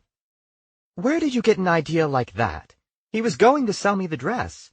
We hadn't worked out all the details, but he'd agreed. I was paying him $25,000. We'd been negotiating for almost 2 months, and were ready to sign the contract. Then he was killed, and the dress is... well, who knows where the dress is? I was stunned. This changed everything. If Anthony Mercer really was going to sell Wilma the dress, there was no reason for her to kill him. So, if she didn't do it, who did? Do you want to see it? See what? The dress. Oh, yes, of course. She laid the sandwich down on the coffee table. She'd only taken a few bites. And then she floated out of the room. I followed her. We climbed the stairs to the second floor and entered the master bedroom, which was directly above the living room. It, too, had a wall of windows, though they were covered in heavily lined satin drapes. Wilma went immediately to a closet, one of many, and threw open the doors. She reached in and pulled out the dress. It caught the light and shimmered. The blue of the sequins was so intense they nearly glowed. Wilma had to hold the dress above her shoulder. It was clearly too big for her. Even from where I was standing, I could see that someone had sewn a label in the back of the dress that said, Dorothy Kane. You got this from Bunny Hopper? Yes, I did. I think he tried to wear it himself. It's a little stretched out in places. That was hardly fair. Bunny wasn't much bigger than Wilma, and certainly too small for the dress. So, Anthony had your backup dress? I said, even though I thought I knew the answer. No, he had Dorothy's backup dress. But you still wanted it? You were still paying $25,000 for it? Of course. You put two of the dresses together in a display, and no one's going to measure them. A display? I'm returning to Las Vegas, Lucky Days Casino. They're renovating the Kismet room just for me. I'm going to have the dresses put into a plexiglass case so the audience can see them as they come in. So you see why it's important you find a second dress? I was a tad speechless. She was too old and too frail to headline a Vegas review. What was she thinking? Did he have dementia at the end? Wilma asked. I've heard that happens to some of the boys. What? Who? Jeffer. That might explain the secrecy. No, really? I don't believe it. Leon was completely flummoxed. There was a dead body right here on this table, and not one of you thought to call me? The four of us sat around the table after our weekly dinner. Tiki torches were lit at the edge of the courtyard, and there were cream-colored IKEA candles on the table. The boombox sitting outside Mark and Lewis's apartment played Chet Baker. For dinner, Lewis had made a casserole of beef, spinach, cheese, and quinoa. It was tasty, and I'd actually eaten a lot of what Lewis had put on my plate. Leon, though, had complained. What on earth is quinoa? Or should I say, quinoa? It's a grain, like rice, Lewis explained. Lots of iron. That made me blush. The quinoa was my fault. It wasn't bad, but it also wasn't pasta. Leon frowned. I suspect there's a lot of iron in beef stroganoff as well. Not as much. I checked. You really didn't have to, Lewis, I said. Oh, yes, he did, Mark said. You know how he is. If we didn't have you, we'd have an apartment full of stray animals. You're at least housebroken. I blushed again. Mark, Lewis said softly. It was a joke. To me, he added, I don't really think you're a stray animal. But I think he did. And for that matter, so did I. It was an uncomfortable moment, one I covered by bringing up a dead body. I turned to Leon and said, Actually, if the body was still here, his head would be right in your lap. I wish I could say it was the first time I've had a lifeless head in my lap, but it's not, Leon said, emptying his wine glass. Lewis refilled it. Have you talked to Tall, Dark, and Delicious since yesterday? Lewis asked. Has he made any progress on the case? No, I haven't talked to him, I said. I keep expecting to hear that they've arrested Wilma Wanderley, Mark said, exhaling a long plume of smoke. Can you imagine what that's going to be like? The press is going to go insane. Faded star kills for tattered dress. She didn't, though, I said. And the dress isn't tattered. They all turned to look at me. What? Huh? Excuse me? Wilma Wanderley didn't kill Anthony Mercer, or Brick Masters. Anthony was going to sell her the dress for $25,000, so she had no reason to kill him. In fact, when he died, she lost the dress. How did you find that out? Leon asked. I went to see her. She could be lying, Lewis speculated. I don't think so. She wants two dresses because she's planning a Vegas comeback. She's not going to wear them, Mark said, somewhat aghast. Not this time, no. She wants to put them in the lobby of the theater, in a display case. She's willing to pay $25,000 just to put a couple of dresses in the lobby? Lewis asked. 30, I said. She paid $5 for the first dress. She can get a lot of publicity from the dresses, Mark explained. Publicity worth far more than $30,000. Then all three boys were looking behind me, so I turned around, and there, standing roughly in the spot where I'd fainted, was my former friend, Tina. She wore cowboy boots, one of her long baggy dresses with a small jean jacket over it, and carried a large purse made from an old quilt. She wore her hair piled loosely on her head, with a giant tortoiseshell clip holding it together. I said, "Excuse me a minute," to the table, and walked over to her. "I'm glad to see you're all right," she said when I got close. "I'm fine. What are you doing here?" "I've been thinking about everything a lot, and I think I owe you an apology." "It doesn't matter." "But it does matter, Noah. It matters a lot. I kept trying to understand why you didn't say anything, and then I realized the awful thing I did to you, the worst thing I did, was not trusting you. I should have stayed out of things with Jeffer. I should have trusted that you had good reasons for the things you did. And that's what I should do now. I'm just going to trust you. You don't have to explain anything. You just have to accept my apology." She brushed a tear from her eye, making a mess of the bit of mascara she wore, and ruining any possibility of my rejecting the apology. "I'm just so angry at Jeffer," she said. "That's why I didn't tell you. He was so afraid of dying alone." And then Lewis was there, handing Tina a glass of wine and saying, "You're in time for dessert." "Oh, thank you. I just stopped by for a moment, though." "From the West Side?" Lewis said, remembering something I'd said weeks before. "It's more West Hollywood than the West Side," she said. West Hollywood was more Center City, and definitely not dripping in money like Beverly Hills, Holmby Hills, or the Palisades, the real West Side. "I should get going. I have 2 scripts to read before tomorrow." "1 glass of wine," Lewis coaxed, "and a tiny piece of cake." "You have to try Lewis's cake," I said, as a way to tell her she could stay. She smiled. "Well, maybe just a few minutes." Someone had already added a chair to the table, and we went back over and sat down. "Did you meet everyone at the memorial?" I asked. "I didn't meet anyone at the memorial," she said. "You passed out right after I got there, and then the whole thing was over." "Party pooper," Leon called me. I introduced everyone. Then Lewis walked into the apartment to get dessert. "Did you know Anthony Mercer?" Leon asked. "No, my friend Robert knew him through work." "Robert works at Hollywood Costume," I explained. "Does he now?" Leon said. "Has he mentioned anything about them buying out Mercy Costumes?" "Not exactly. Something's going on, though," she said. "Robert's been very secretive lately." "We've been trying to figure out who killed Anthony," Mark explained. "Seriously?" she asked, then looked around the table like it was a joke she wasn't in on.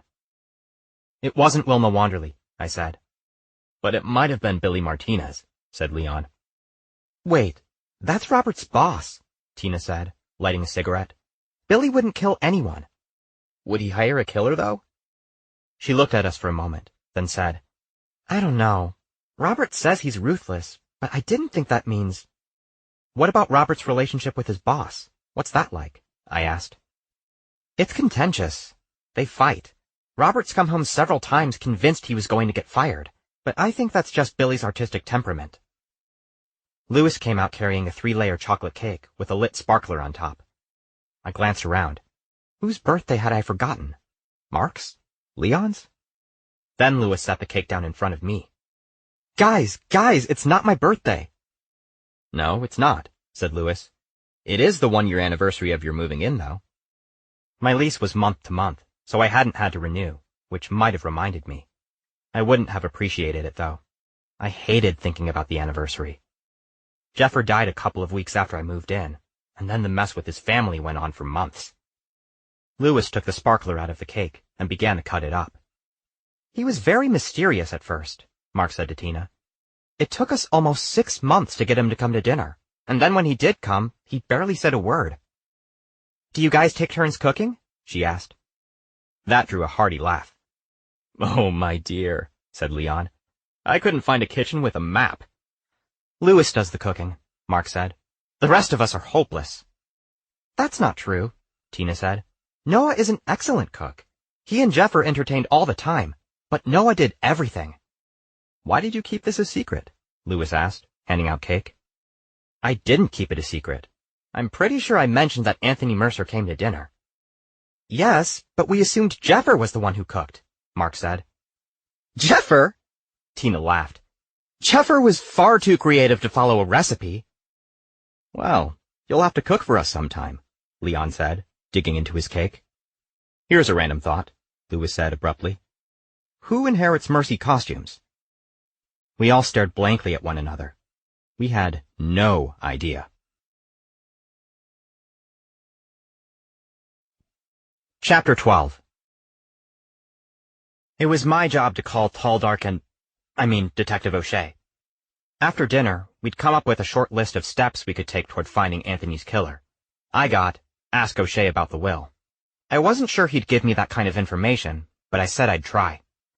Lewis had an idea about running a credit check on Anthony to see what his financial picture was like. He might have been having financial difficulties, which would explain why he was selling the dress. Lewis would make lemon bars laced with Cointreau to take down to the collections department to see if he couldn't coax someone into running a credit report. Leon promised to call a couple of Anthony's friends who were at the memorial brunch to see if they knew anything about Brick Masters. Specifically, did Billy Martinez know Brick Masters? Oh my God, Leon said when he got his assignment. They have the same initials. I wonder if that's an omen. If by omen you mean a coincidence, yes, replied Mark.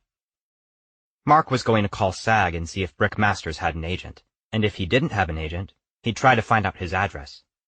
Tina, who really shouldn't have taken an assignment, offered to talk to Robert about whether Hollywood Costume really was buying Mercy costumes, and if so, how the deal was progressing. We promised to meet up at New York for happy hour.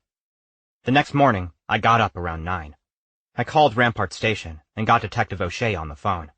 I was ready to ask my questions over the phone, but he suggested we have coffee. I agreed to meet him in half an hour. I took a quick shower and threw on a pair of jean shorts, a striped Gap t-shirt, a work shirt, and a pair of white Reebok high tops. My hair was hopeless, so I grabbed the minty cap that Mark had given me, thinking I should probably ask him to get me a cap for a show that was still on the air. We met at the Living Room, a coffeehouse on Sunset, across from the Mercado where Lewis loved to shop. Occupying a storefront not unlike Pinx, the Living Room had recently taken over for a failed health food store. They'd gutted the inside, polished the concrete, put down a couple of threadbare Persian rugs, found a collection of mismatched living room furniture from the 50s and 60s, lined the sides with bookcases, and hung a blackboard menu from the ceiling. Then they opened. It was a very popular place, half gay, half straight. The kind of place where you were very comfortable if you'd managed to shed your Midwestern narrow-mindedness. If you hadn't, you'd be better off driving down to Orange County for coffee. I got a French roast and a banana muffin. Then I found a leather wingback chair, across from a French provincial occasional chair, with a small cafe table between them. I sipped my coffee and took a few tentative bites of the muffin. My stomach seemed okay. Maybe it was even improving. For a bit, I watched for O'Shea, but got bored and began studying the bookshelves behind me. The books seemed to be bestsellers from the 60s and 70s. I'm not a big reader, but I did recognize the titles of the ones that had been made into movies. And there were several of those. The Godfather by Mario Puzo, Looking for Mr. Goodbar by Judith Rosner, and Jaws by Peter Benchley, which I'd had no idea was ever a book. Why didn't you get a fancy coffee? Detective O'Shea asked as he sat down. The coffee he held in one hand looked like it might be a cappuccino. He dropped a sugar cube into it and stirred. I'm fine with regular coffee. I'm glad you called me, he said. I smiled. I decided I'd better offer him some information before asking questions. He'd be more likely to share with me if I shared with him. I talked to Wilma Wanderley. She doesn't have a motive. In fact, Anthony's murder screwed up a deal she was making with him. Yes, I know all that. Oh, okay. I smiled uncomfortably. So, we were wondering if you knew who gets Anthony's business. I can't give you that information. But you told us things about the way Anthony was shot. That was all in the newspaper. You might think about a subscription. Billy Martinez, the owner of Hollywood Costume, wants to buy Anthony's business, but we've heard that Anthony didn't want to sell, so we thought whoever... Yes, I see where you're going with this. No offense, but I'm way ahead of you. It's my job, after all. Well, give me a hint at least. Are we barking up the wrong tree? Are you going to the parade on Sunday? Yeah, a bunch of us are. I've never done that. He fidgeted in his chair. Oh, well, it's generally too hot, too long, too crowded, and too boring. I shrugged. But it's an important thing to do. He smiled and looked away. Something about my answer had been disappointing. So, you're not originally from LA, are you? No, I'm from the Midwest. Where in the Midwest? Michigan, Grand Rapids. What was that like? Cold, underpopulated, boring. Sounds charming, he said. You either think everything is boring, or you don't want to talk to me. I want to talk to you, I said. I called you, remember? But you only want to talk about my case. He was right, of course. He'd asked me where I grew up and what it was like. I was supposed to do the same, but didn't. I didn't because then this would become a date. A coffee date. Crap. He'd tricked me. Well, I wasn't going to stand for it. I asked another question about his case. So you think Wilma Wanderley is telling the truth about her deal with Anthony? He sighed and shook his head.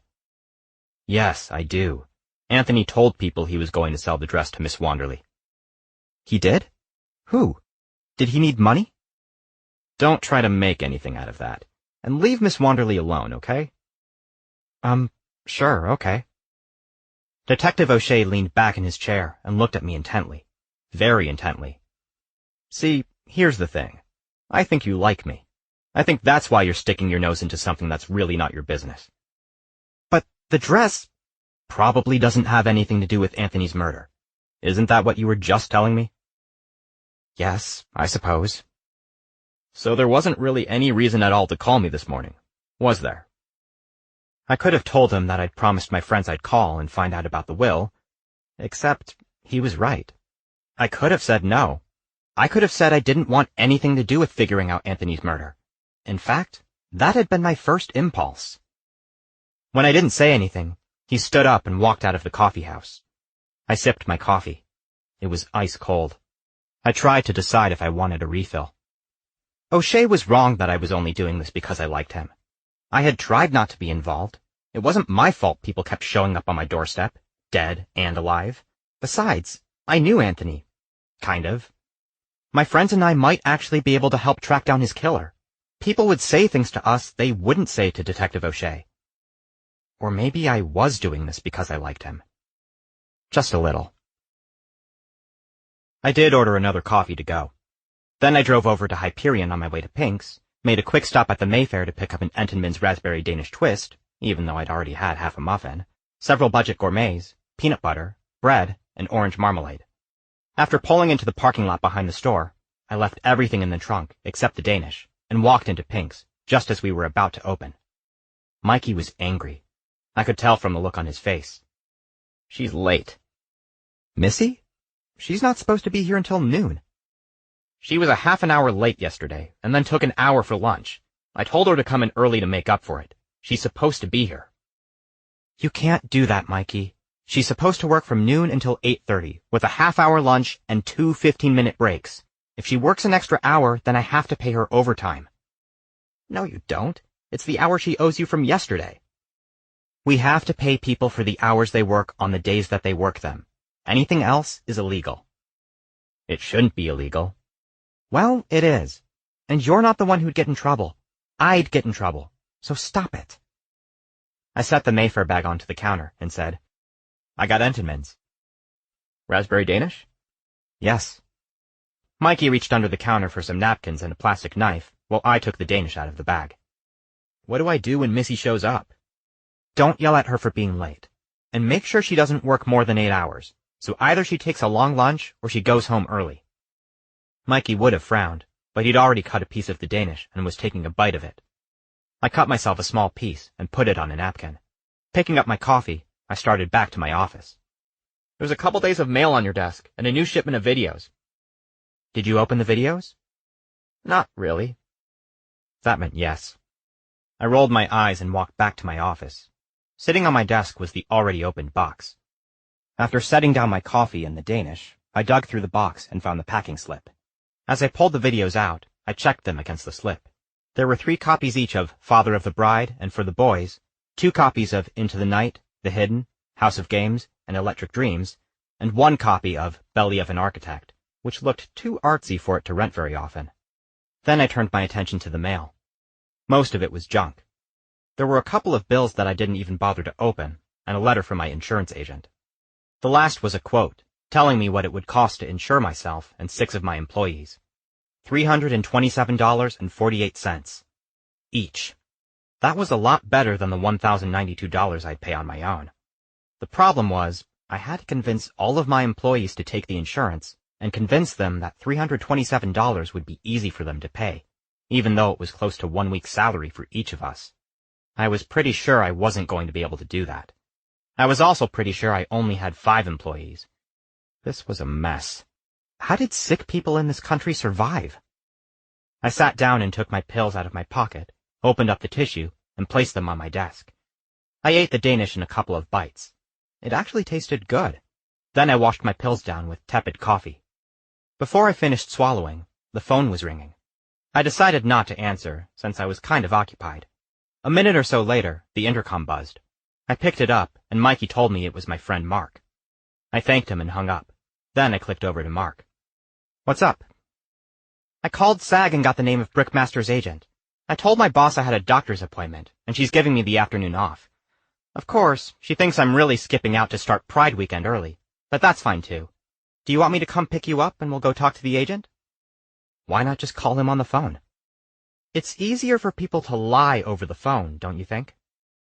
I had the feeling that might be true. I really shouldn't go, though. Not with Mikey and Missy at each other's throats.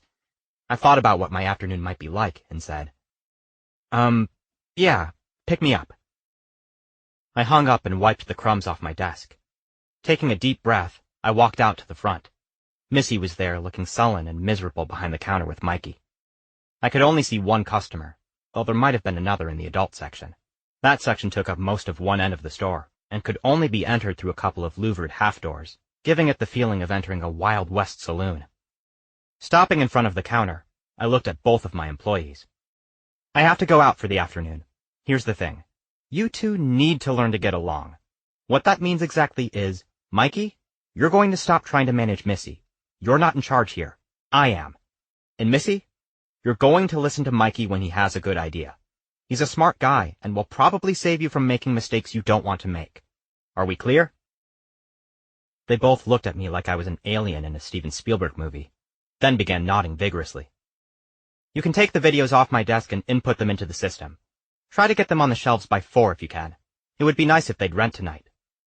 That got me more nodding. I said goodbye and walked out of the store.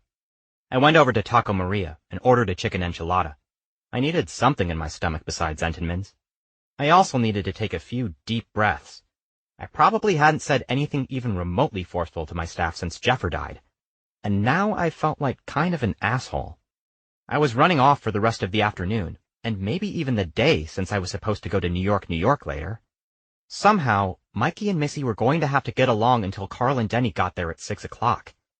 Maybe the thing with Brick's agent wouldn't take too long, and I could pop back in. About 40 minutes later, I was standing out in front of Taco Maria's, burping up enchilada root beer-flavored gas, as Mark pulled up in his silver Infiniti. I climbed in and appreciated the leather seats, which were not only nicer than the cloth seats in my car, but also moved in directions my Nissan could not even imagine. His agent's over in Burbank, Mark said. 1302 North Victory Boulevard. There's a Thomas guide in the glove compartment. Can you look it up? Sure. I opened the glove compartment and took out the 1.5-inch thick Thomas guide. I flipped through the pages until I found Burbank and then started looking for Victory. At first, it wasn't there. Then it was everywhere. There was a South Victory, North Victory, West Victory, and Victory Place.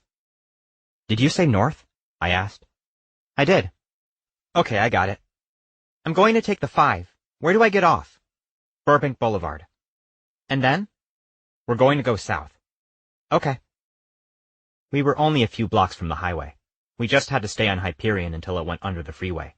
As soon as it did, there was an entrance that would get us going in the right direction.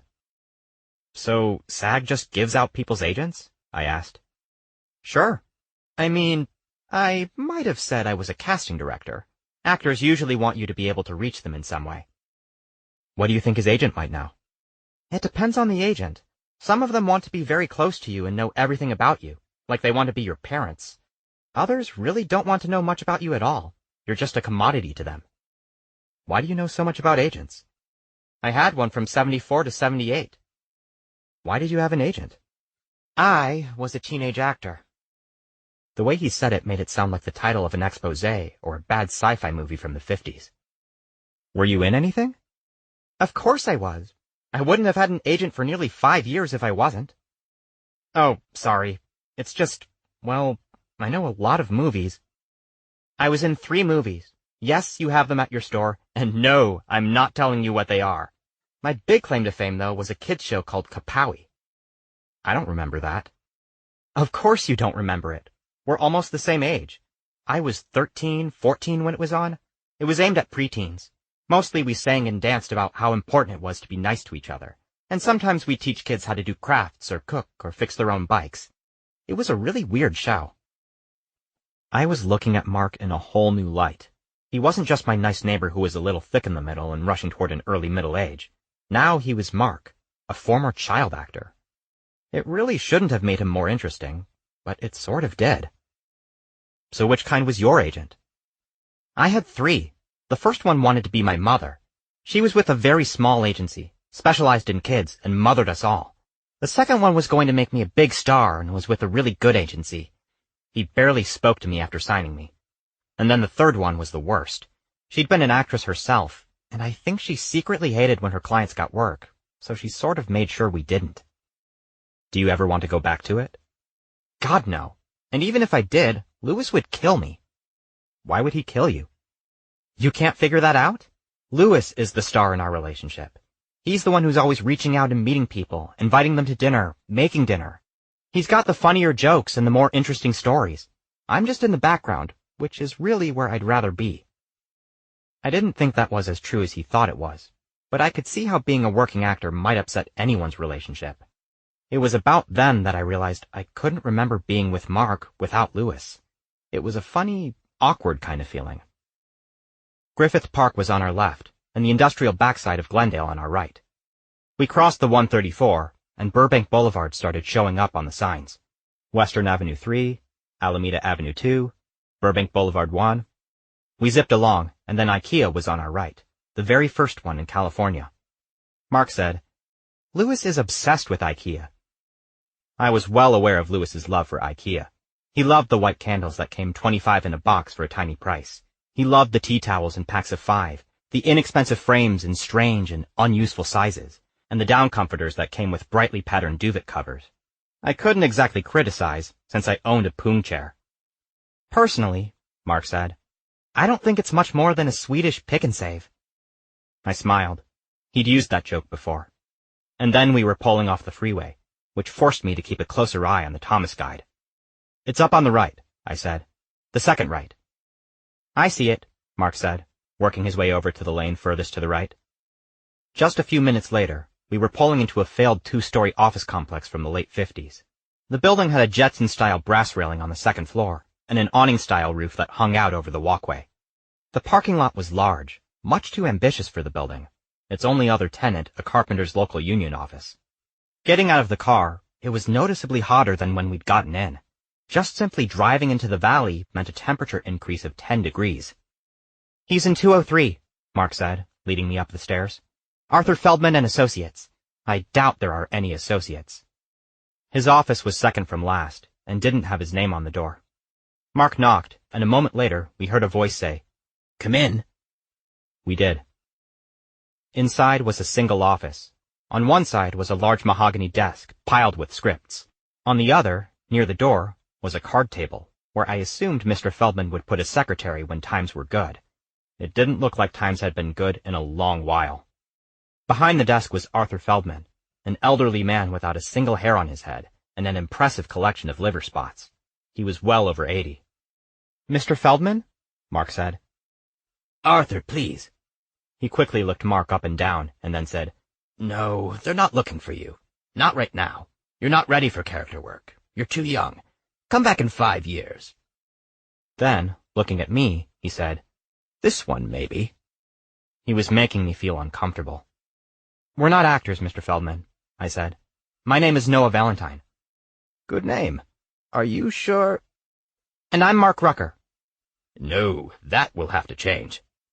We'd like to ask a few questions about Brick Masters, Mark said. Are you friends of his? Arthur asked. Were you in a show with him? He did that show at... what's that little theater called? We're not actors, I said again. Brick's body was left in the courtyard of our building. We're kind of curious about who might have killed him. Yes, well, I'd like to know that too. We're just wondering if you could tell us about Brick. Like, was that really his name? Mark added. Well, yes, it was his name. His mother was a big fan of all those Rocks and Tabs and Troys back in the day, and she always wanted him to be an actor. What else did you know about him? I asked. He wasn't a very good actor, I know that. Why did you represent him if he wasn't a good actor? He was a face. His pictures got him places. If he could have learned to talk, he would have gone places. Do you know Anthony Mercer? Mark asked. The police were here. They asked about him, too. I've heard of Mercy Costumes, of course.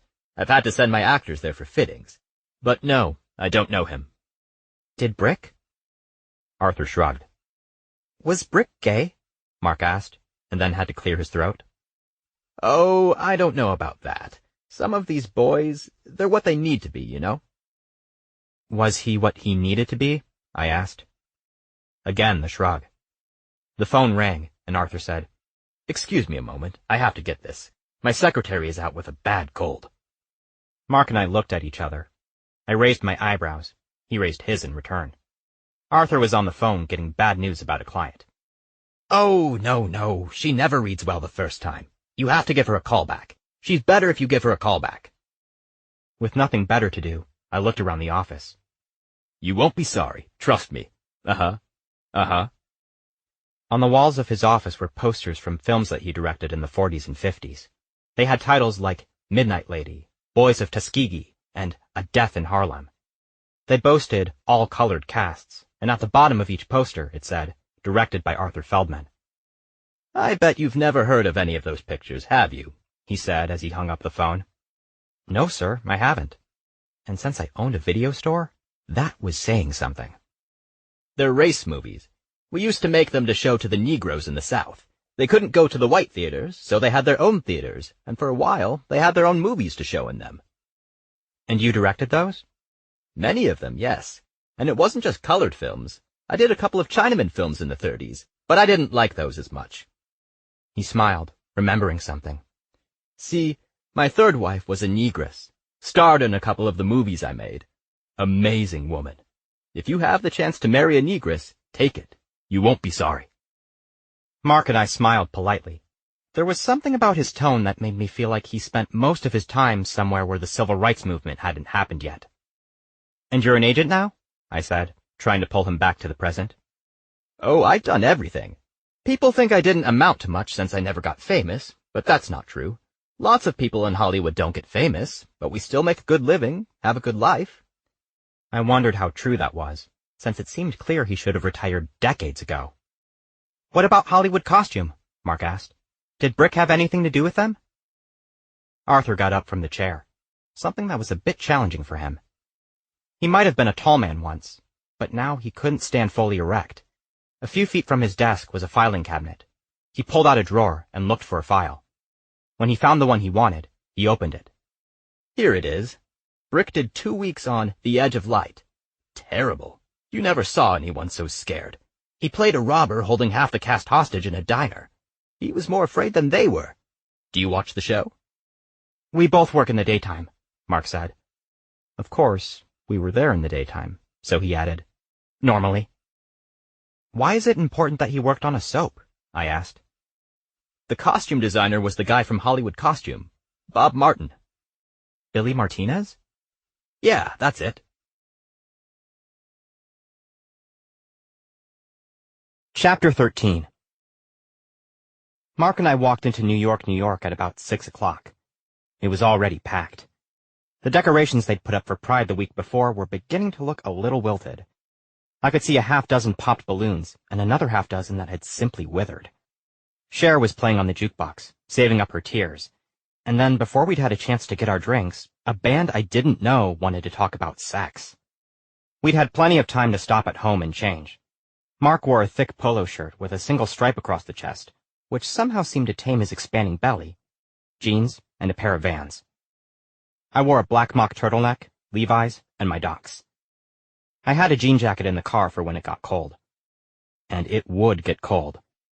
It was probably 80, but as soon as the sun went down, it would drop 20 degrees. Mark got a Kettle One soda and offered me his 2-for-1. I should have just had a soda, but it was easier to just say yes. Drinks in hand, we looked around for a spot to stand, or at least a spot we could elbow our way into. Do you think Tall, Dark, and Delicious knows about the connection between Brick and Hollywood costume? Mark yelled over the crowd and the music. I don't know. He didn't mention it. Actually, he didn't mention very much at all. He doesn't want to talk to me about the case. But he does want to talk to you? I was saved from his leading question by Leon's arrival. He wore a gray suit and a thin layer of sweat. I saw Lewis in the parking lot. In fact, I think I stole his space. He may have to park out on Fletcher. Before Leon could leave to get a drink at the bar, Tina walked up. Sorry I'm late. I was at the agency today. Friday meetings. Tina got to work at home most of the time, one of the few things she liked about her job. She wore a gray suit with a pressed white shirt and a black ribbon in place of a tie. You might have thought she was a banker, except that instead of slacks or a shirt, the suit boasted a pair of knee-length shorts with a nice cuff at the hem. I couldn't help myself. I was staring at the shorts. Tina caught me and said, Don't gawk. It was on sale, all right? It's, fashionable, I said. Too fashionable. The kind of fashionable that designers won praise for sending down a runway, but women, for the most part, resisted. I'm getting a drink. What do you want? Leon asked. Campari and soda? How about a Kettle One and cranberry? On the house. Sure. And then Leon was swallowed up by the crowd. Ugh, I have to read that new biography about Princess Di, Tina said. Some producer thinks it would be a great vehicle for Meg Ryan. Meg Ryan. And so I have to read it. I mean, my job is ridiculous. I don't have to read a word to tell them it's a terrible idea. The book is supposed to be very gossipy, though, so it might not be too bad a read, if I can just get Meg Ryan out of my head. What is it you do? Mark asked. Oh, sorry. I'm a reader for A&W, Artists and Writers, not the root beer. Do you know what a reader does? I think so, Mark said. It did seem fairly obvious. Lewis came in. He'd stopped at home and was wearing a brightly patterned silk shirt and khaki shorts. He saw that we all had drinks and asked Mark, What are you drinking? Kettle One and soda. He nodded, then turned and went up to the bar. I can't believe this place is so crowded all the time, Tina said. I thought all the gay boys lived in West Hollywood. Oh, God, no, said Mark. Southern California has a particular gay migratory pattern. When you're young, you live in West Hollywood. When you tire of the glitz and glamour, you move to Silver Lake. When you're ready to settle down, it's Long Beach. And when it's time to retire, you're off to Palm Springs. Is that true? She asked me. Here you go, Leon said as he handed Tina her free drink. I talked to Ford Wheeler. Who is he again? I asked. Oh, my lordy, Leon crowed in imitation. Ah. To Tina, I said, costume designer for the service, says, oh my lordy a lot. Anyway, he says that Billy Martinez might very well be the one who set Brick and Anthony up on a date. We just established that Billy and Brick may have known each other. Brick was on The Edge of Light for 2 weeks. Billy does the costumes, Mark said. Well, there you go, Leon said. But does it make sense? I asked. Weren't Billy and Anthony enemies? Lewis was back with 2 drinks. He used his free drink to top off Mark's and my drinks. What did I miss? Leon learned that Billy Martinez set up the date between Brick and Anthony, Mark said. We learned that Billy Martinez and Brick probably knew each other. I'm not sure any of this makes sense, I said, sticking to my guns. But he was trying to buy Mercy costumes, so maybe Anthony thought Billy was trying to make nice? Leon suggested.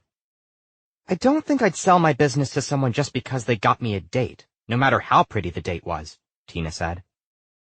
Maybe the date was just to distract Anthony, Lewis guessed. For what reason? Mark asked. Well, the people who worked for Anthony said they had to clean up a mess, so maybe it was about the dress. Anthony may have wanted to sell the dress in order to save his business. If Billy knew that Wilma was going to buy the dress, then maybe he was trying to steal it so that Anthony couldn't sell it, forcing him to sell Mercy costumes to Martinez. I had to admit that was an interesting theory, but I wasn't ready to settle on it. What did you find out, Louis? I struck out. People loved the lemon bars, but I wasn't able to get anyone to run Anthony's credit report. They did tell me we could go to the county clerk and find out if there are liens on the property. Anthony must have needed money. Detective O'Shea said he told people he was selling the dress. Why else would he want to sell a dress he'd had for years? I didn't mention how little O'Shea wanted to share information with me. What about you, Tina? Leon asked. What did you find out? Very little. I stopped in to see Robert when I got home last night, but he was on his way out and just wouldn't talk to me. And then this morning, he wasn't there. He may not have come home. I'm not sure. I called him around lunchtime, and we chatted for a minute or two. I tried to ask him how his job was going and if he was getting along with Billy, to open up the subject. But suddenly he had to go. Some zipper emergency. Sounds like he has a boyfriend, Louis suggested. Yes, except he always tells me, Tina replied. He tells everyone, I agreed, though he hadn't told me in ages. I have to say something, Tina announced. If Billy was trying to steal the dress and force the sale, Robert couldn't have known anything about it. He's just not that sort of person. I mean, he might be discreet about something if his boss asked him, but not about burglary. A burglary that turned into a double murder, Mark corrected. That's the other thing about your theory, Louis, I said. What went wrong? Why did Anthony end up dead? And Brick a week later, Mark added. Brick is easy, I said. He knew whatever went wrong and got himself killed for it. And Anthony? None of us had an answer for that. I did not have another drink. Well, not a whole one. We stayed at the bar for another 2 hours. The conversation turned to the election, which I was not paying much attention to. Tina was adamant that not only should Bush not get reelected, but he should also go to prison for his part in the Iran-Contra cover-up.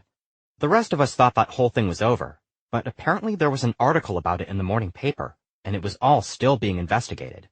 Who knew?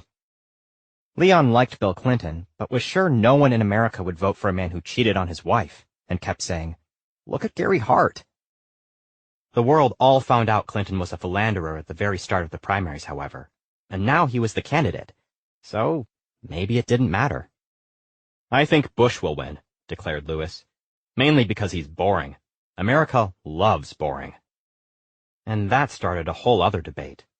When they finally stopped talking about politics, Louis suggested we all go to La Casita Grande and have dinner, and margaritas. I begged off, planning to stop at Pinx on my way home. I was right to put a jacket in the car. By the time I left the bar around 8:30, it was dark and less than 70 degrees. It was roughly a mile from the bar to the video store, so I was there in 5 minutes. The after-work rush was just ending when I walked in. Carl and Denny were each checking out customers. Behind them, the TV was playing Channel 9 News. I went behind the counter to see what kind of mess Missy and Mikey left. It didn't look terrible. There was a stack of returned videos that needed to be input, but that could... I heard Carl say to his customer, "Would you like any lube with your rental?" I looked up. The customer was a gentleman in his late 40s who was renting one of our straight porn titles, American Built. My cheeks flushed. Oh, God, I was going to have to deal with this. I was about to apologize when the man asked, "Well, what sort of stuff do you have?" And then Carl was explaining in extensive detail what we had and which ones were better. He used phrases like, "This one is my favorite," and "I think you'd really like," which, when you thought about it, was kind of ridiculous. I mean, this was an old gay guy giving a middle-aged straight guy homespun masturbatory advice. The guy bought a small bottle of wet to go with his rental and left. Denny had been waiting on a girl in her early 30s who was blushing. I was ready to apologize to her, but then she said to Denny, "Do you think I could get one of those too?" I nearly threw my hands up into the air. "Of course you can, darling," he said, reaching under the counter to retrieve a small bottle, throwing it into the plastic video bag. I wasn't sure what to say. Honestly, I wasn't thrilled that Mikey's idea about upselling was working out. It made me very uncomfortable. But I had to be honest. It did seem to work. "I'm glad you're here, darling," Denny said. I was reading in the newspaper there are 4 more Marilyn Monroe videos coming out. You have to get them. The ones we have rent all the time. I think I might have already ordered them, I said. I'd explained to him before that what he saw in the newspaper about videos was actually old news and meant for consumers, but he didn't listen. It wasn't a tough decision, buying older films. They cost a third of what new releases cost, so they didn't have to rent as often to make their money back. Our other Marilyn tapes had been very profitable. Silent films didn't work, nor did classic foreign films, so I did avoid those. I decided to ignore the question of selling lube and asked, "How were Mikey and Missy when you came in? Had they killed each other?" "Oh, they're so cute together," Carl said. "Like brother and sister," Denny added. As an only child, that idea would not have occurred to me. "All right then, so everything's under control." "Oh yes, it's a smooth-sailing ship," Carl replied. "Why are you watching the news? Why don't you have a video in there?" "Denny is terrified the riots will break out again," Carl said in a stage whisper. "Me? You're the one who bought enough canned goods to last through an apocalypse. And which one of us sent away for the Smith & Wesson catalog? That wasn't because of the riots. That was because you get on my nerves." That cracked them up. Killing each other was their idea of a joke. I came out from behind the counter and started looking around for a video to play. There were a couple of customers wandering around. Friday brought out the dateless singles. It was a big night for romantic comedies and porn. Which gave me an idea. I looked through the classics section and found Pillow Talk. Mikey had probably not chosen it for the hidden treasure shelf because it was one of the classics that rented well. My plan was that it might draw the romantic comedy renters away from the newer films and toward the older ones. It was at least worth a try. I was heading back to the counter when I heard Carl say, "Oh, thank God! They caught someone!" Both Carl and Denny were glued to the TV. "What's going on?" I asked. "They caught the person who murdered that costumer." "Really? Who was it?" As I focused on the television, the report ended, and the anchorman moved on to a story about the governor predicting a budget disaster if the legislature didn't lower taxes immediately, which was a little confusing. How could they lower taxes when they were already spending more than they had? "Kelly something," Carl said. "No, that's not it," Denny said. "It was Gary something." "Carrie? Was it Carrie?" I asked.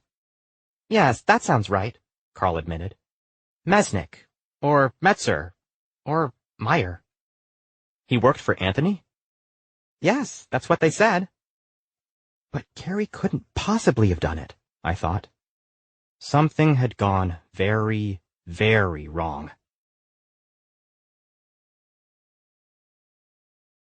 Chapter 14. Saturday morning, I was up really early and decided to listen to Gypsy while I cleaned my apartment. Jeffer had bought me the Tyne Daly version. We'd seen her do it at the Dorothy Chandler, and I'd loved it. Had we gone on my birthday? I tried to remember. Jeffer was good at things like that. Birthday presents, gestures. Of course, I was also thinking about poor Carrie. He couldn't have killed Anthony. I wanted to call Detective O'Shea and ask why he arrested the kid, but he'd just think I was calling because I liked him, and I really needed to send the message that I didn't like him, and that meant I couldn't call him. Even though I was up early, Mark and Lewis were up earlier. I knocked on their door to see if they were around, but there was no answer. They'd probably gone out for breakfast before they spent the day looking at houses they couldn't quite afford. Since there wasn't anyone to ask questions, or even anyone to talk to, I spent the morning dusting and straightening up as I listened to You Gotta Have a Gimmick. The bedroom was easy, since there wasn't much in there besides the bed. The duffel I used for laundry was full, so I needed to go to the laundromat. I'd go later on, or Sunday maybe. No, Sunday was Pride. Monday maybe. Anyway, I'd go soon. I had no choice. The living room required a bit more straightening up. The love seat was wrapped in a black and purple cloth, which meant that it came unwrapped. I rewrapped it the way I wanted it. Then I folded the Afghan my mother made and laid it over the back of the love seat. Now it looked inviting enough that I'd sit on it and mess it all up again. The kitchen was basically clean because I used it so seldom. Well, there might have been some dust on the countertops, but other than that, it was spotless. Should I maybe cook something sometime? Just to prove to myself I could still do it? It seemed like a good idea, except that I had enough trouble eating the leftovers Lewis pushed on me without making my own. Of course, I could make something bland. Why had it been so easy to cook for Jeff for all those years and so hard to cook for myself? I tried to decide if I should even try to answer that question. Chances were I wouldn't like the answer. My phone rang. My mother, right on time. I told Carolyn you met Wilma Wanderley, and she did not believe me. Why would you lie about that? That's what I said. Then she said she didn't think it was me who was lying. She said it was you. Why would I lie about it? I mean, if I was going to lie about meeting movie stars, why not someone popular like Julia Roberts or Sharon Stone? Oh, I hadn't thought of that. You're so smart. I was glad my mother was making a friend, but I was beginning to wonder what kind of friend Carolyn really was. Now, I have to ask a question. Why a parade? What? It's your gay day soon, isn't it? Why do you have a parade? Mom, it's not exactly a parade. I mean, it is, but it's also a demonstration. Like they did in the 60s? Oh my, that's worse. Actually, it started as a riot. Oh, I don't think people should riot or demonstrate. I guess we know whose side you'd have been on during the Revolutionary War. Of course we do. I'd have been on America's side. Well, no, you wouldn't be. They were the ones rioting and demonstrating. That's not true. What do you think the Boston Tea Party was? She was quiet for a moment. She usually was when I made a point she didn't like. We've gotten off track, she said. I was talking to Carolyn about Gay Day, and she had questions I couldn't answer. Gay Pride, Mom.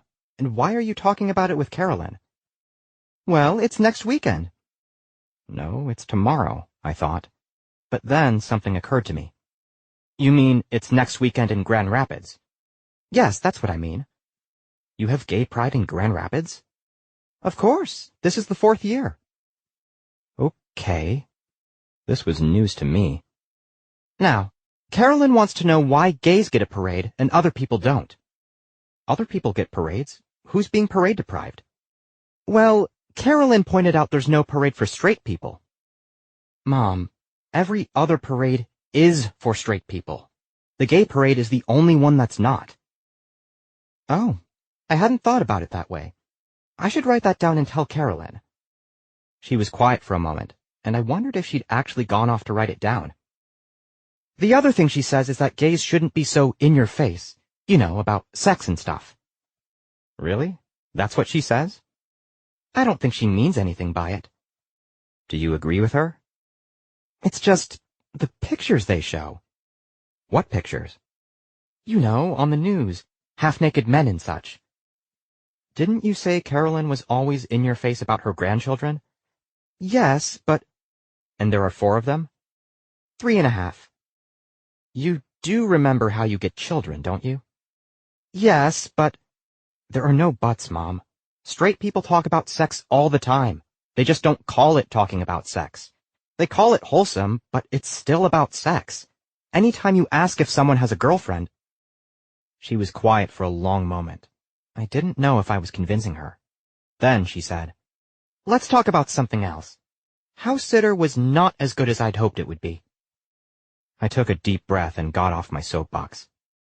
I'm sorry. I know you were looking forward to it. Carolyn loved it, but I don't know. I loved the house better than the movie. You should see it just for the house. I will see it, when it comes out on video. Oh, of course. You see everything. So, how's Garden Club? I asked. This was my go-to question. Whenever I wanted my mother to talk and not ask me questions, I asked her about Garden Club. Typically, there was enough drama there to fuel a nighttime soap, but not today. Oh, I haven't been in weeks, she said. Why not? I don't know. I've been busy with Carolyn and going to church with her. Everyone's so nice there. They have a potluck on Thursday nights and Bible study on Wednesday. There's a Friday night service for people who can't make it on Sunday. That's progressive, isn't it? I mean, it's supposedly a very conservative congregation, but I don't see what's so terrible about believing in old-fashioned... And then I stopped listening for at least 5 minutes. I wondered if I should call over to Mercy Costumes and see if Willow was there. She might know why Carrie was arrested. Could Carrie have done it? He'd seemed gentle and a bit clueless when he came to the memorial. Not to mention, I was sure Anthony's date with Brick was set up by the killer. I doubted Carrie had set up the date, so that meant the date had nothing to do with Anthony's death. And what about the dress? Was it somewhere in the shop and Willow just hadn't found it yet? Did that too have nothing to do with Anthony's murder? "Mom, I need to go to work soon," I said to my mother. It was a lie. On Saturdays, I didn't go in until 1 or 2. Mikey was alone during the day on Saturday, so I needed to go in so he could have lunch. "All right, dear. One more thing, though. I'm thinking of coming out to visit for the holidays. What do you think? Or do you want to come here?" "I don't know. Let me think about it," I said, frantic to find a way out of the conversation. I couldn't have her come to L.A. I took pills 3 times a day. I couldn't tell her they were vitamins. She wouldn't believe me. And I was sure she'd snoop through the medicine cabinet, which meant I'd have to hide my pills somewhere before she even got here. I could go to Grand Rapids, I suppose, but I'd still have to find a way to hide my pills, and that's not even considering my appetite. She's bound to notice I don't eat a whole lot of food, and bound to say something about it every day at every meal. All right, well, don't think about it too long.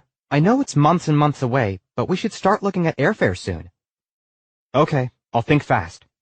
Mainly about possible excuses for putting it off indefinitely. After we hung up, I thought about getting ready for work. It was still early, though, and I hadn't finished my cleaning. I dusted the armoire that held my TV VCR combo and CD player. Well, I played at dusting it. It was a little after 10. I wanted to be at Pinx by noon. That gave me enough time for a quick stop. After a super quick shower, I towel dried my hair. When I was done, I glanced in the bathroom mirror. My hair looked like a stack of twigs that someone forgot to set on fire. I didn't want to spend 15 minutes trying to blow dry it, and I wasn't in the mood to wear a hat. So I decided if anyone asked, I'd tell them a head of hair that looked like kindling was the latest style. I threw on a basic outfit of jeans, a work shirt, and a silver skinny tie that used to be Jeffers. I'd liked it enough that I'd stolen it from his closet. Then I was out the door and over to Sunset in Mariposa. I parked in the same spot Mark had parked in the week before.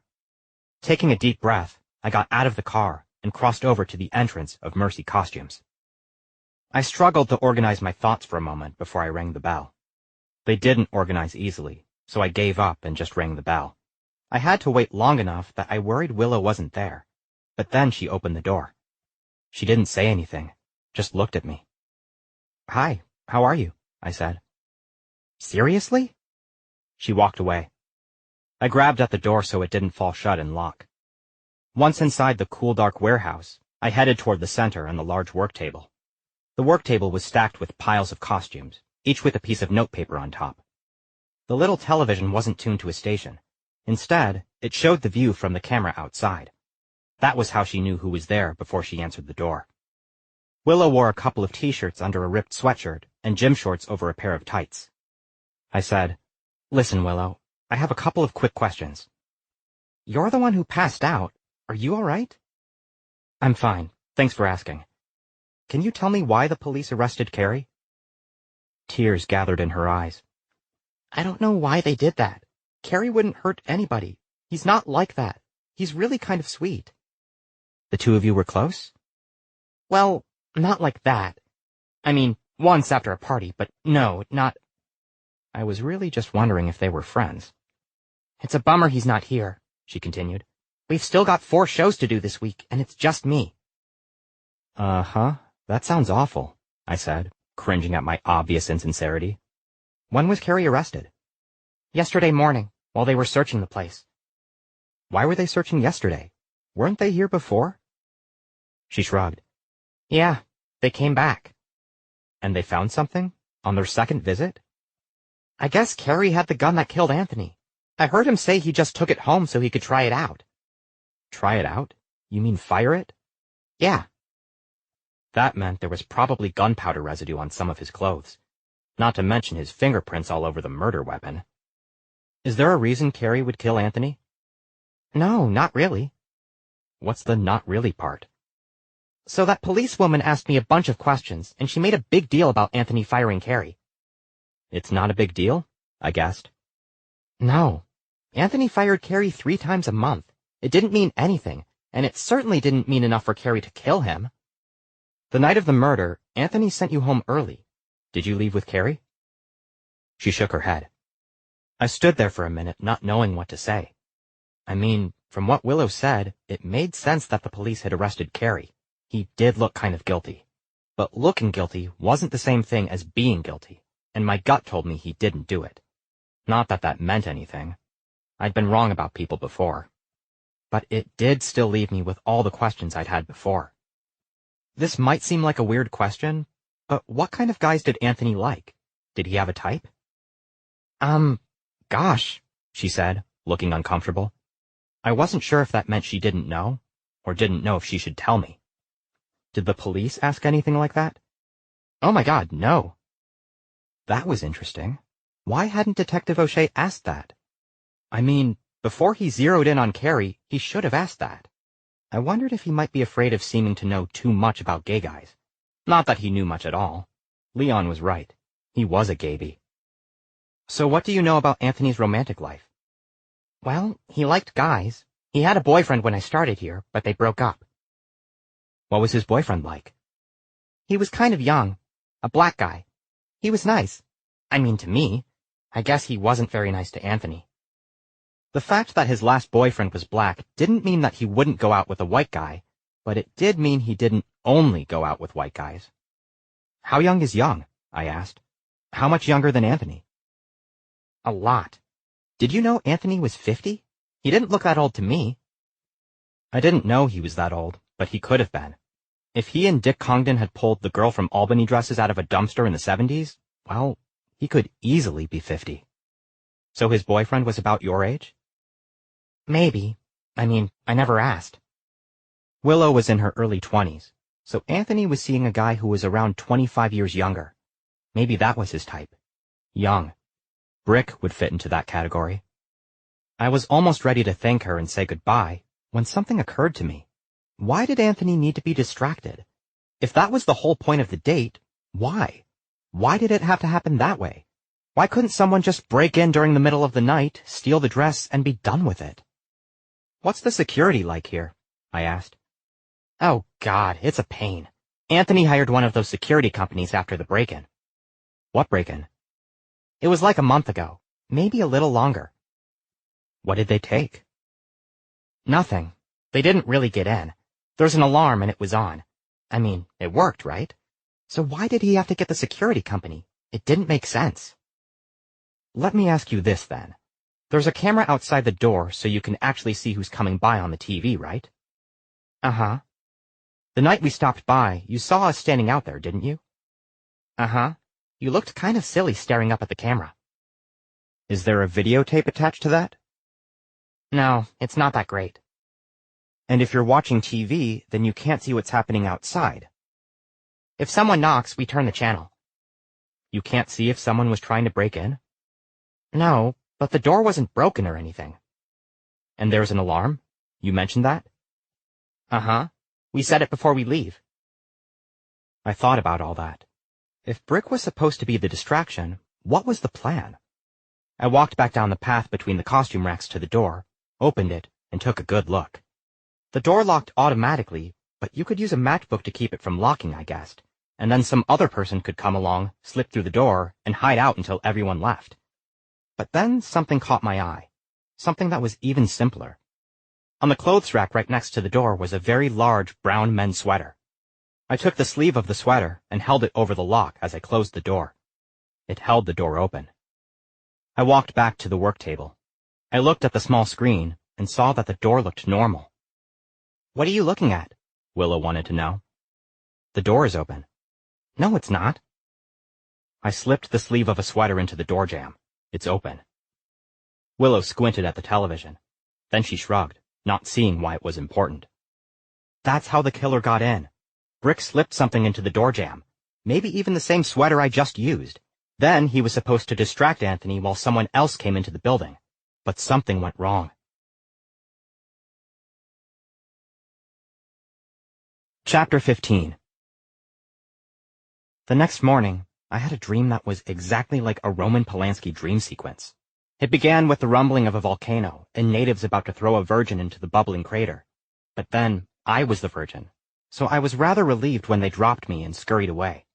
Thunder boomed from a cloud above, and I was tossed into the air. My eyes sprang open, and I realized we were in the middle of an earthquake. I jumped out of bed and stood in the doorway between the bedroom and the living room. It was quite dark. I could barely see anything. A few moments later, the quake was over.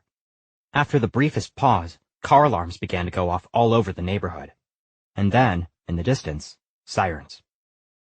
There was a relentless pounding somewhere nearby, making me wonder if someone was trapped beneath something heavy. But then I realized it was my own heart. I took a few fast, deep breaths. The clock radio on the shelf behind my bed read 4:58. I walked out of the apartment and stood on the walkway outside my door. Below me in the courtyard, Lewis and Mark were standing there in their pajamas. Mark had a lit cigarette in one hand. "You okay?" Lewis asked. "I'm fine. You guys?" "Bookcase fell over," Mark said. "Scared the crap out of me." "I told you we should have bolted it to the wall," Lewis said. "No, you didn't. I told you, and you ignored me." "Well, the excitement's over," I said. "See you in a couple of hours." Before I could go back inside, Lewis whispered, "Hey, they arrested someone for Anthony's murder." "Yeah, I know. We'll talk about it later." I went back in to go to sleep. It had taken me almost until 2 o'clock to fall asleep, which meant I had gotten a little less than 3 hours of real rest. If I fell asleep quickly, I could get 2 more hours in before it was time to get up and get ready for Pride. The parade was an hour earlier this year, at 11, so we were driving over to West Hollywood a little after 9 to give us time to find a parking spot. Climbing into bed, I pulled the covers up around my chin. It was in the 60s at night, and I didn't like to turn the wall furnace on. I tried not to think about poor Carrie stuck in jail. I needed to talk to the boys about everything I'd found out, which was a lot. I started to make a mental list, but then stopped. Go to sleep. I needed sleep. I needed it badly. I let go of all my muscles, tried to relax, failed miserably, hugged the blanket close, and then the phone rang. I knew who it was, and I knew if I didn't answer, she'd just call back in 5 minutes. I got out of bed and went into the living room. The phone was off its cradle, lying in the middle of the love seat. I picked it up, clicked on, and said, "Hi, Mom." "It was on CNN. You've had an earthquake. 7.6. That's almost the big one. Are you all right?" "Yes, I'm fine." "Is the apartment still standing?" "Didn't even break a dish." I left out the bookcase that fell over downstairs. It wouldn't help matters. "Oh, thank God. Now, do you have food and water in case you can't get to the store?" "I have food and water." Well, I had water, coming out of the tap. "But there's nothing to worry about. The power is on. I don't think the epicenter is very close to here." "It was somewhere called Landers." "See, I don't even know where that is, so it can't be very close. I have to go back to bed now." "Back to bed? But it's 11. Oh dear, I've done it again. It's subtract 3 hours, and I keep adding." "It's okay. I'm going to say goodnight now." "Sleep tight, sweetheart." I got back into bed and closed my eyes. I was sure I wouldn't get back to sleep anytime soon, but it was good just to rest. And then my alarm went off, and it was suddenly 7:30. Yes, I needed 2 hours to get ready to leave for Pride. First, I made a cup of tea and a slice of toast for my breakfast. When it popped out of the toaster, I spread peanut butter and marmalade on it. Protein and vitamin C. Sometime I should try making an egg for breakfast, which sounded simple enough, but not when I realized I'd have to buy a pan and a spatula and butter and a dozen eggs to do it. It was complicated, more complicated than I wanted to deal with just then. I ate my breakfast, swallowed my pills, and then took a shower. After I dried off, I stood naked in front of my closet, deciding what to wear. Eventually, I decided on a pair of black and white checked linen shorts and a white t-shirt with the poster art from Gone with the Wind on the front. I put on a pair of white socks with running shoes. It was going to be a long day with a lot of walking, and I wanted my feet to be comfortable. Then it was time to go back into the bathroom and do something with my hair. It was going to be hot outside. We weren't getting much in the way of June gloom, so I knew by 11 it would be in the 80s. It wouldn't be too bad if I was inside, but we were going to be outside in the sun, sweating and wearing sunscreen. That meant my hair would be damp and sticking up straight by noon. I decided maybe I should just start out that way. I ran some gel through my hair and pushed it straight up as best I could. And then the earth jumped. An aftershock, or maybe not an aftershock. It was pretty strong. It felt like an earthquake all of its own. I ran out of the bathroom, through the bedroom, into the living room. The apartment had begun to move. Glassware in the kitchen began to clatter. The Hockney print on my wall slid sideways. I looked out at the LA basin. I could feel the floor moving beneath my feet, and it felt like the whole building was a ship drifting along on a very uncertain sea. And then it slowed some more, and stopped. Just like earlier, car alarms were going off, and sirens were starting in the distance. Down in the courtyard, there was screaming. The woman who lived on the first floor in the back had rushed out. "It's the end of the world! It's the end of the world! God's vengeance has arrived!" The man she lived with, and whom I'm fairly certain she punched every now and then, said, "It's just an earthquake, Loretta." "Oh, what do you know?" she yelled at him, and then went back inside. Nothing was broken. The pictures hadn't even come off the walls. After I straightened the Hockney, I turned on the television and found out that the second quake was not an aftershock, but actually was its own quake, which was exactly how it felt. The earlier quake was 7.4 and located about 100 miles from LA. This one was around 7, and they hadn't yet announced the epicenter. The phone rang again. "Hi, Mom," I said. "I'm fine." "Don't make fun of me. Your son hasn't had 2 earthquakes in one day." "I'm not making fun of you." I wanted to, but I wasn't. "Was this as bad as the first one? I was watching CNN and this woman was talking about the first earthquake, and then this one started. She looked terrified." "Well, she would be," I said. "She's sitting under a half a ton of lighting equipment." "Carolyn called me. She doesn't know how you can live in California. The earthquakes, the riots, the fires, the mudslides, and the people. Carolyn despises hippies."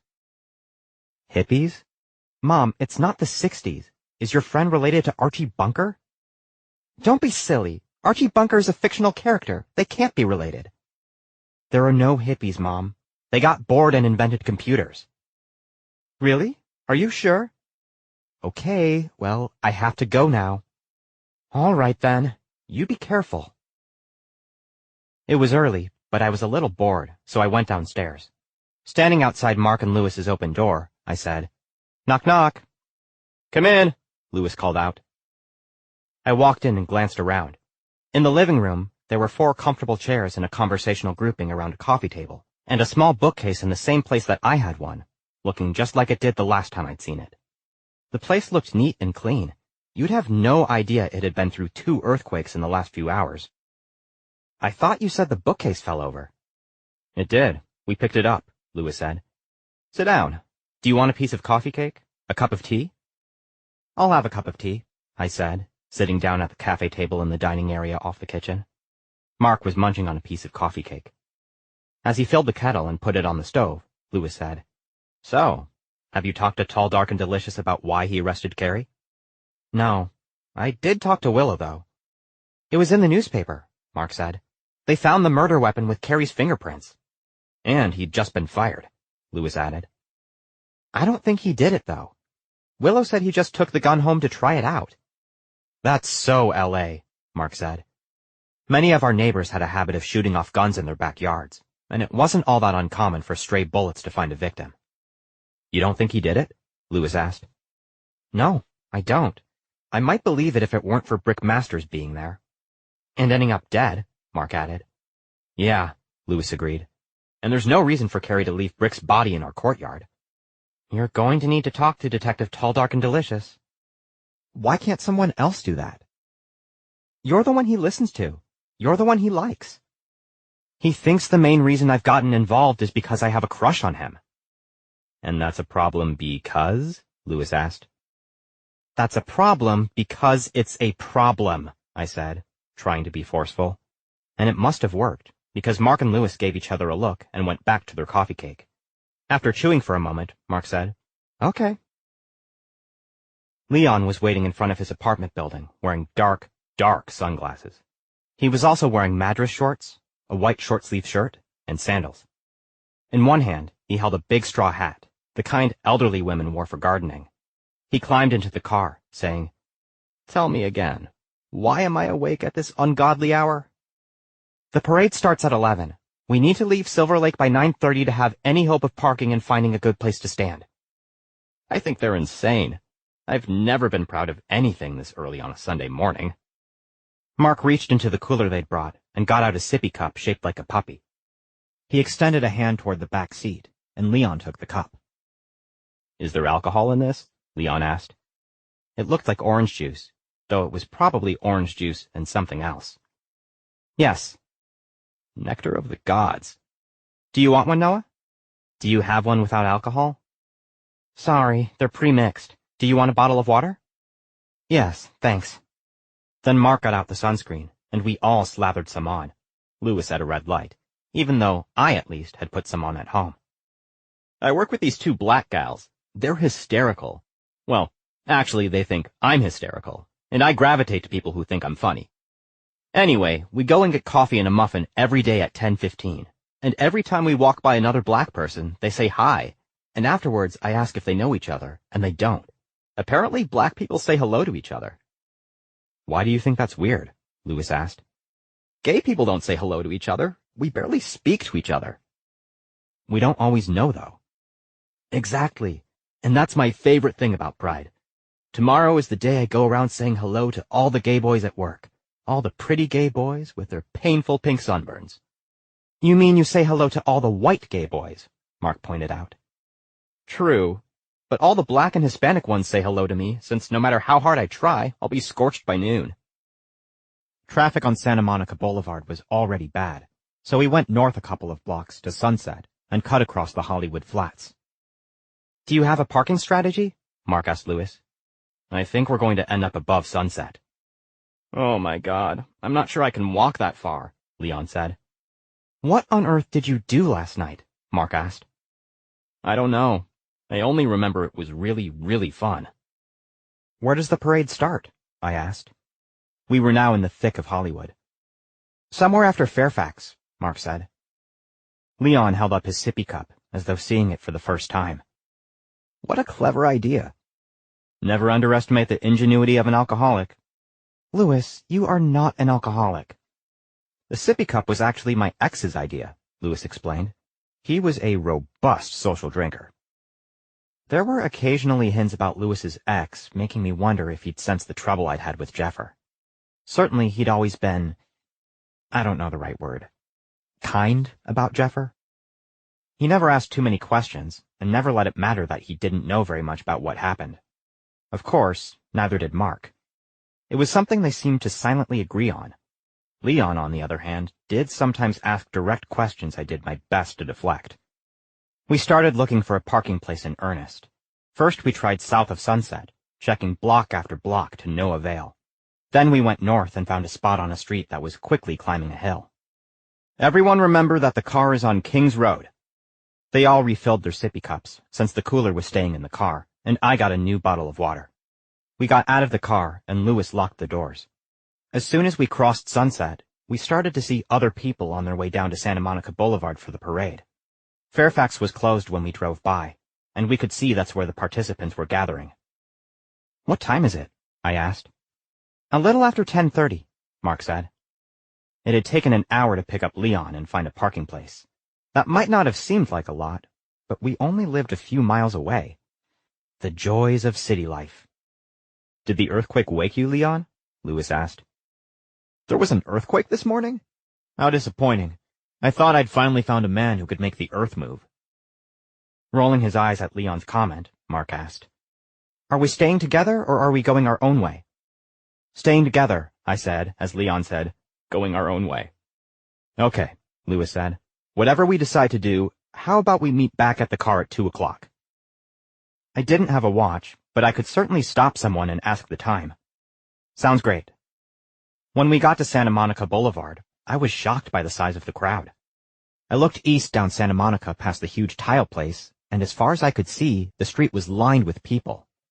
The sidewalks were full, while the curb was covered with those who'd already claimed spots. Let's go this way, Lewis said, and we turned west.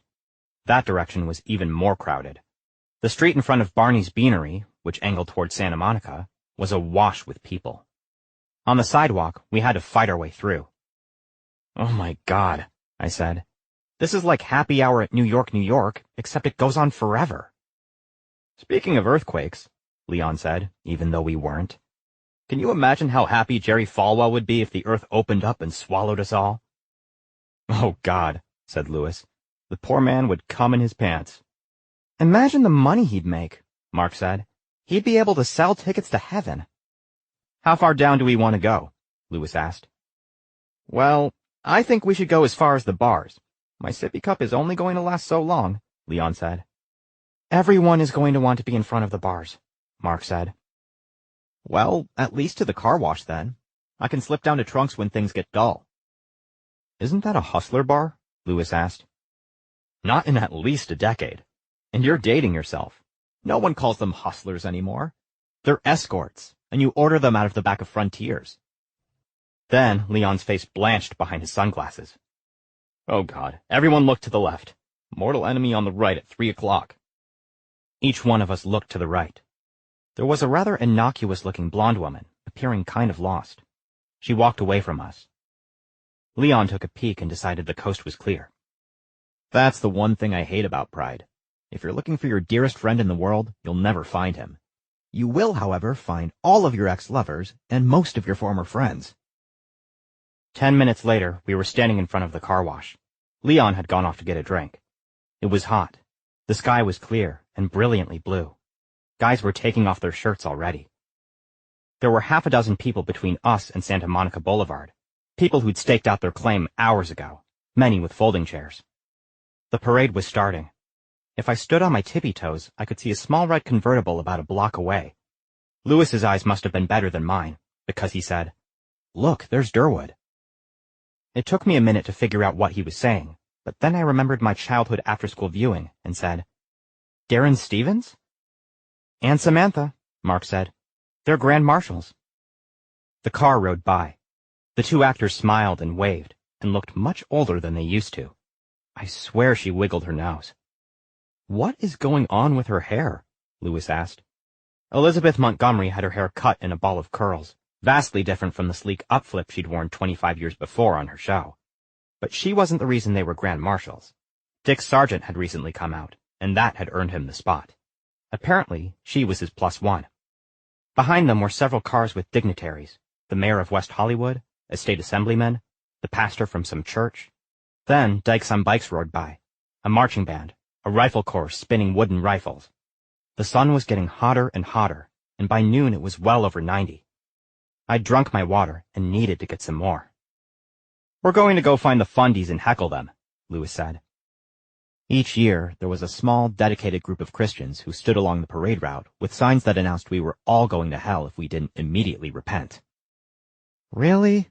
I said. The idea of engaging them did not appeal to me. "You're a little red in the face," Lewis said. "Why don't you go down to Trunks and get a cool drink? Leon's probably down there. We'll look for you there." And then they were gone. I went back to watching the parade. Signs that mentioned the morning's earthquakes were popular. An older woman carried a sign that said, "I quake with love for my lesbian daughter." The West Hollywood cheerleaders made a cheer out of shake, rattle, and roll. I did need some water, and maybe a trip to the men's room. I started walking toward Trunks and found myself looking at the most gorgeous man I'd seen in a long time. He wore a pair of work boots with white socks, cutoffs, and a tank top stuffed in his back pocket. His skin was brown and glistening. I didn't even have to get near him to know he smelled of coconuts and lazy afternoons. I looked up into his caramel-colored eyes and said, "Crap." "Hello, Noah." "Detective O'Shea." "I'm not on duty. You could try calling me Javier." "That would be confusing." Then I glanced around at where we were. People waving rainbow flags. 2 men dressed as nuns roller skating down the street. "Aren't you afraid someone will spot you?" "A crowd like this is one of the most anonymous places in the world." "Not that anonymous. You ran into me." "Well, I was kind of looking for you." "Seriously? You thought you'd find me today?" "I'm a detective, remember?" "How did you detect where I was?" "You had to drive over here. Unless you left at 6 in the morning, you weren't going to get good parking. That meant you wouldn't be very close to the festival end of things. You're kind of pale, so I figured you'd be on the shadier side of the street. So you see, right there I've already cut it down to 10 or 12 blocks.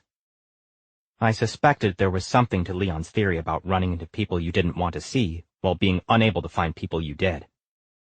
How long have you been looking for me? About an hour, he admitted. I was trying really hard not to look below his chin. I also needed to stop sweating and remember to breathe. Clearing my throat, I changed the subject. Why did you arrest Carrie? You don't really think he killed Anthony. It isn't about what I think. It's about what the evidence shows. And the evidence shows that Carrie killed his boss after he was fired. Is that what Carrie says? You know I can't talk to you about the case. And you have no evidence that Carrie killed Brick. I can't talk to you about that case either. You said it yourself. Whoever killed Brick left his body in our courtyard to scare us. He had to think we were closing in on him. Carrie would never have thought that. But he was there at the brunch. He knew you were asking questions. He knew you might get around to asking about him. I had a hard time putting that together with the somewhat dim-witted kid I'd met. The blue dress is missing, you know. Whoever killed Anthony has it. Did you find it at Carrie's place? He wasn't going to tell me, but the answer was clearly no. Someone tried to break into Mercy Costumes maybe 6 weeks ago, but the security there was too good, so they came up with a better plan. Whoever it was set Anthony up on the date with Brick so that Brick would distract him. Brick left a matchbook or something in the door to keep it from locking.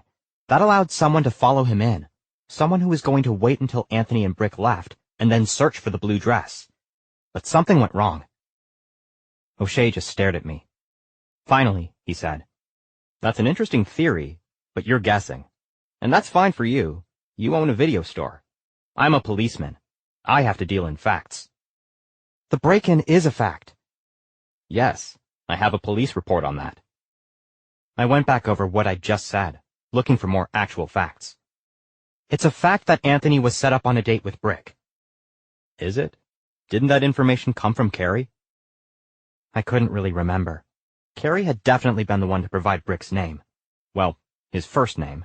But I'm not sure if he mentioned that the date was a setup. I need to get some water, and maybe a soda.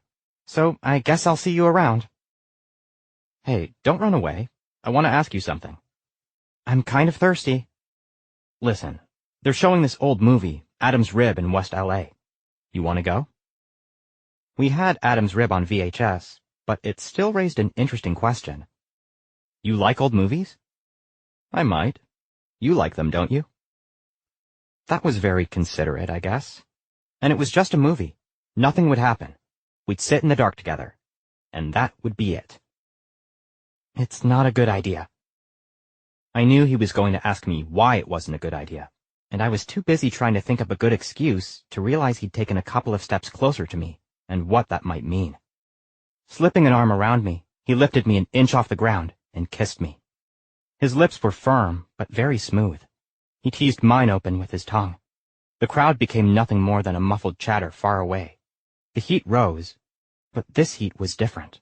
It was pleasant heat. And then I had to push him away. I'd completely forgotten to breathe. I took a few breaths. "Put me down," I said. "Go ahead. Tell me that was a bad idea." "It was a bad idea." "I wanted you to know what you're missing." But I did kind of know what I was missing, and that in itself was enough reason to turn him down. Now he went ahead and asked me, "Why? Why are you and I a bad idea?" "You're a cop, and I'm a snoop who keeps sticking his nose where it doesn't belong." I frowned at him. "A concerned citizen." "And why shouldn't a cop and a concerned citizen go out on a date?" "Don't you have rules against that?" "No one pays attention to them." "Well, you should." "Call the city council." "I asked you to let go of me," I said, trying for firm. He looked into my eyes for a long moment, and then loosened his grip, allowing me to slide down his chest. I stepped back and stared at him. "Why are you dressed like that? I thought you just came out." "Is there something wrong with my outfit?" "No, that's the problem." He shrugged. "I work in Silver Lake. I see how guys dress." That made more sense than I wanted it to. I could have mentioned that the kiss was not the kiss of a novice, but I knew that being in the closet didn't mean you never had sex. It just meant you lied about it. I reminded myself that figuring him out didn't matter. I wasn't going to get involved with him, so why he suddenly looked like a sex god wasn't important. In fact, I really needed to get away from him. Without so much as a "see you later," I turned and started walking toward Trunks. I pushed my way through the throng on the sidewalk. The crowd had only grown since the parade began, people arriving late. I knew that Trunks was going to be packed. I wasn't going to just go in and quickly grab something from the bar. It was going to be an ordeal. I decided I'd order a couple of bottles of water and a Coke. Inside, the bar was woody and dark, and in the process of breaking all the fire codes. There had to be double the number of people they could legally accommodate, though, to be honest, they'd have to hire a phalanx of bouncers to keep people out. I squeezed my way toward the bar.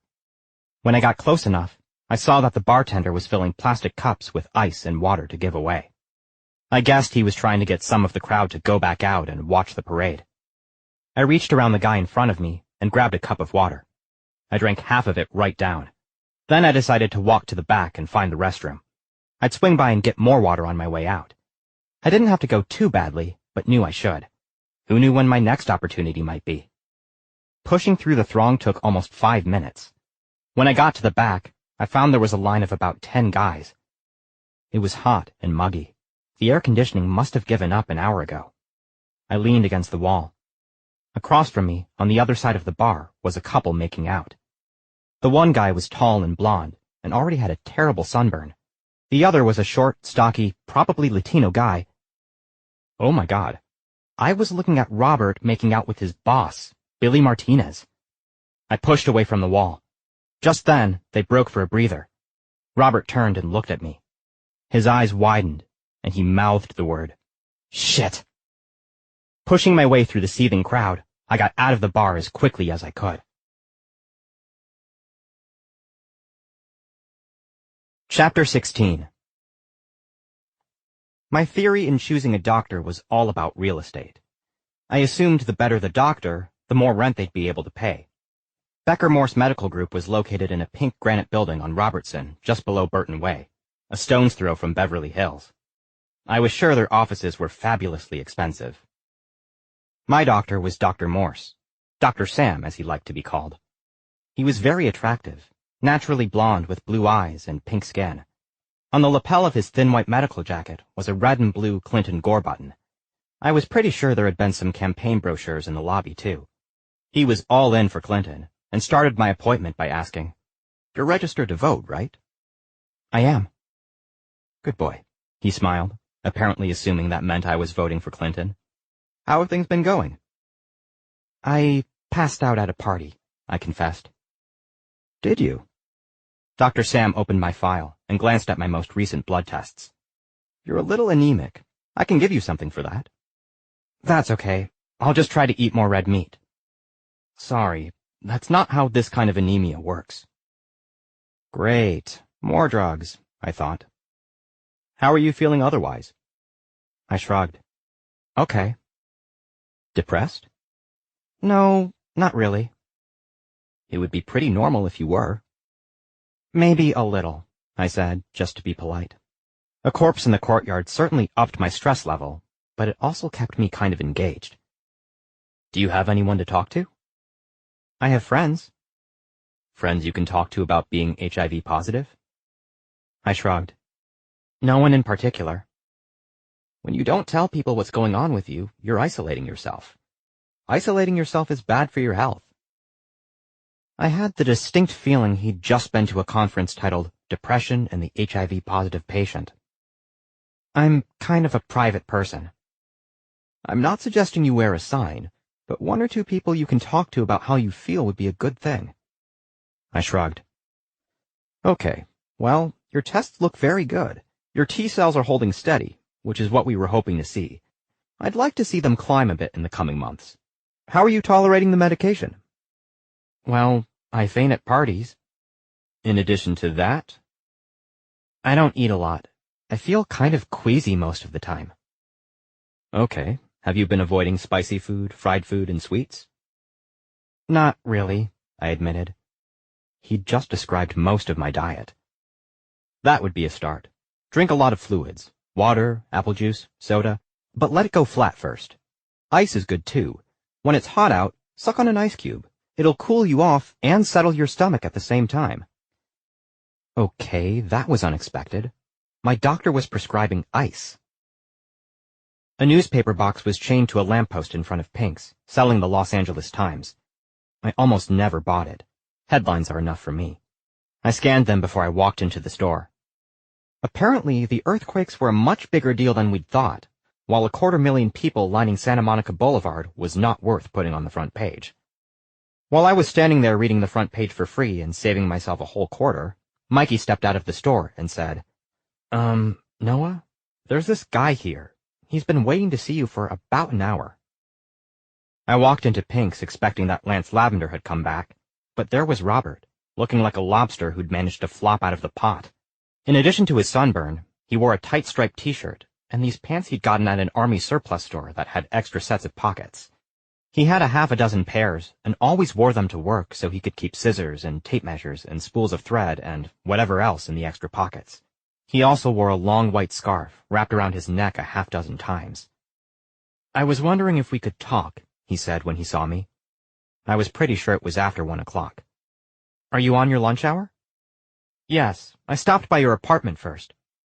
Have you had lunch? We don't need to. Mikey, we're going down to Taco Maria. Can I bring something back for you? Yes, I'll have the taco combination with carne asada. And a Coke. Okay, I'll be back in half an hour or so. Then I looked at Robert and said, Let's go. As soon as we walked out of Pinx, he unwound the scarf and covered his head. He looked like a bizarrely tall Middle Eastern woman. He saw me looking at him and said, What? I burned my scalp. It's very painful. I didn't think you were actually outside long enough to burn that bad. Believe it or not, I saw almost the entire parade. All 3 hours. I think they'll let anyone in nowadays. I swear the final group was carrying a sign that said, I met a gay person once. We walked into Taco Maria and took a booth. Then I went up to the counter and ordered our lunches, along with Mikey's to-go order. There's no actual waitress. When our lunches were ready, the cook would bring them out. We sat in the booth with our Cokes. What were you doing with Billy Martinez? We're, together. But I wanted to say it was entirely possible Billy was a murderer because it was. Then I realized it was also entirely possible Robert was in on it, and the only reason I wasn't considering that was that he used to be my friend. You know he's a suspect in Anthony Mercer's death. No, he's not. They arrested that kid who worked for him. Carrie didn't do it. So you think Billy did? He shook his head. Billy didn't kill Anthony. Trust me. Why? Why didn't Billy kill Anthony? You know he's trying to buy Mercy costumes, and he's been trying to buy it for a while. But he's not... Robert stopped. What? Billy and I were together the night Anthony was killed. Billy probably hired someone. The way Anthony was killed suggests it was a professional. Then why would they arrest Carrie? He's hardly a professional killer. He's hardly a professional anything. That was an excellent point. I wished I'd thought of it when I was talking to Detective O'Shea. What's the deal with you and Billy anyway? I thought you hated him. We're trying to keep our relationship under wraps. So you went to a bar on Santa Monica Boulevard and made out? It was Trunks. Who goes to Trunks? You might have a point, but you obviously picked the wrong day. And why are you keeping your relationship under wraps?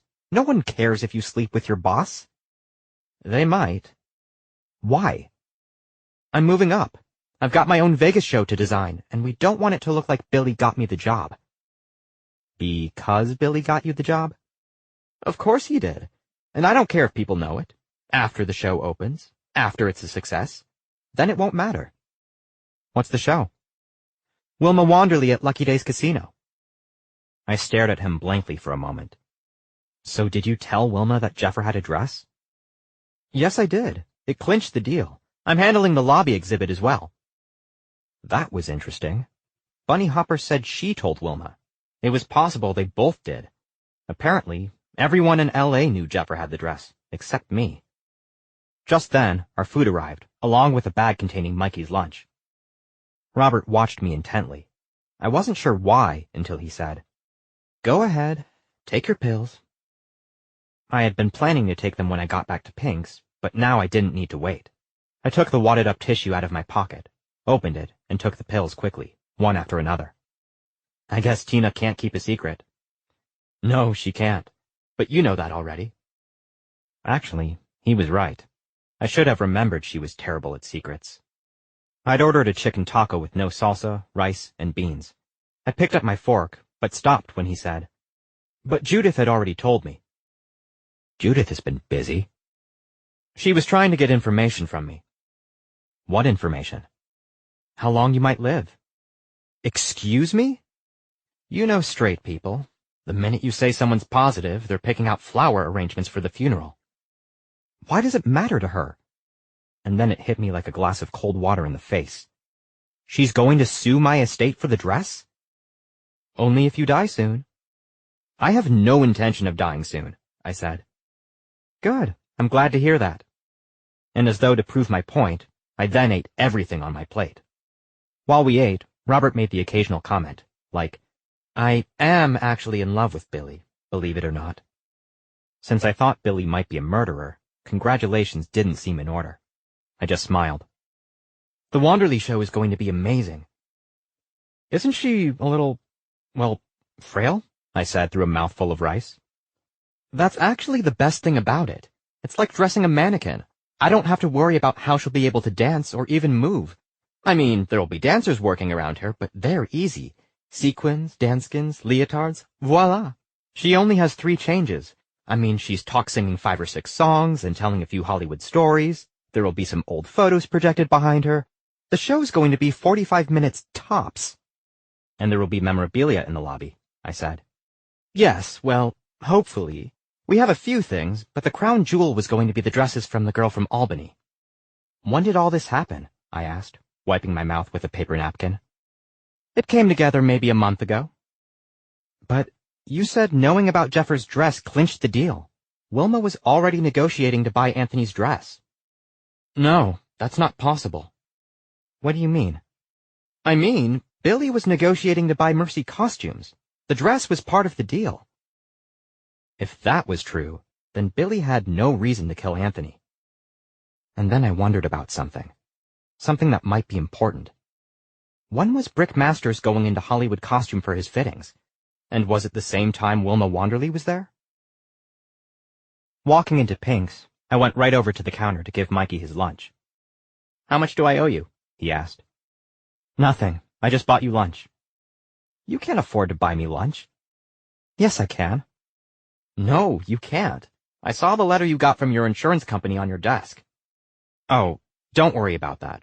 I'm sure I'll work it out, I lied. I had no idea how I'd work it out. I just go to County USC. It's $50 a visit if you pay up front, and that includes everything you need.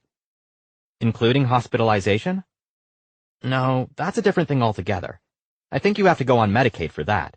But the clinic's great. I could use the clinic. It would certainly be cheaper. But would I get the same doctor each time I went? Would I get the same kind of care? Of course, you have to be prepared for the wait. One time it took me 3 hours to get in. No, that's not going to work. I decided I'd better change the subject.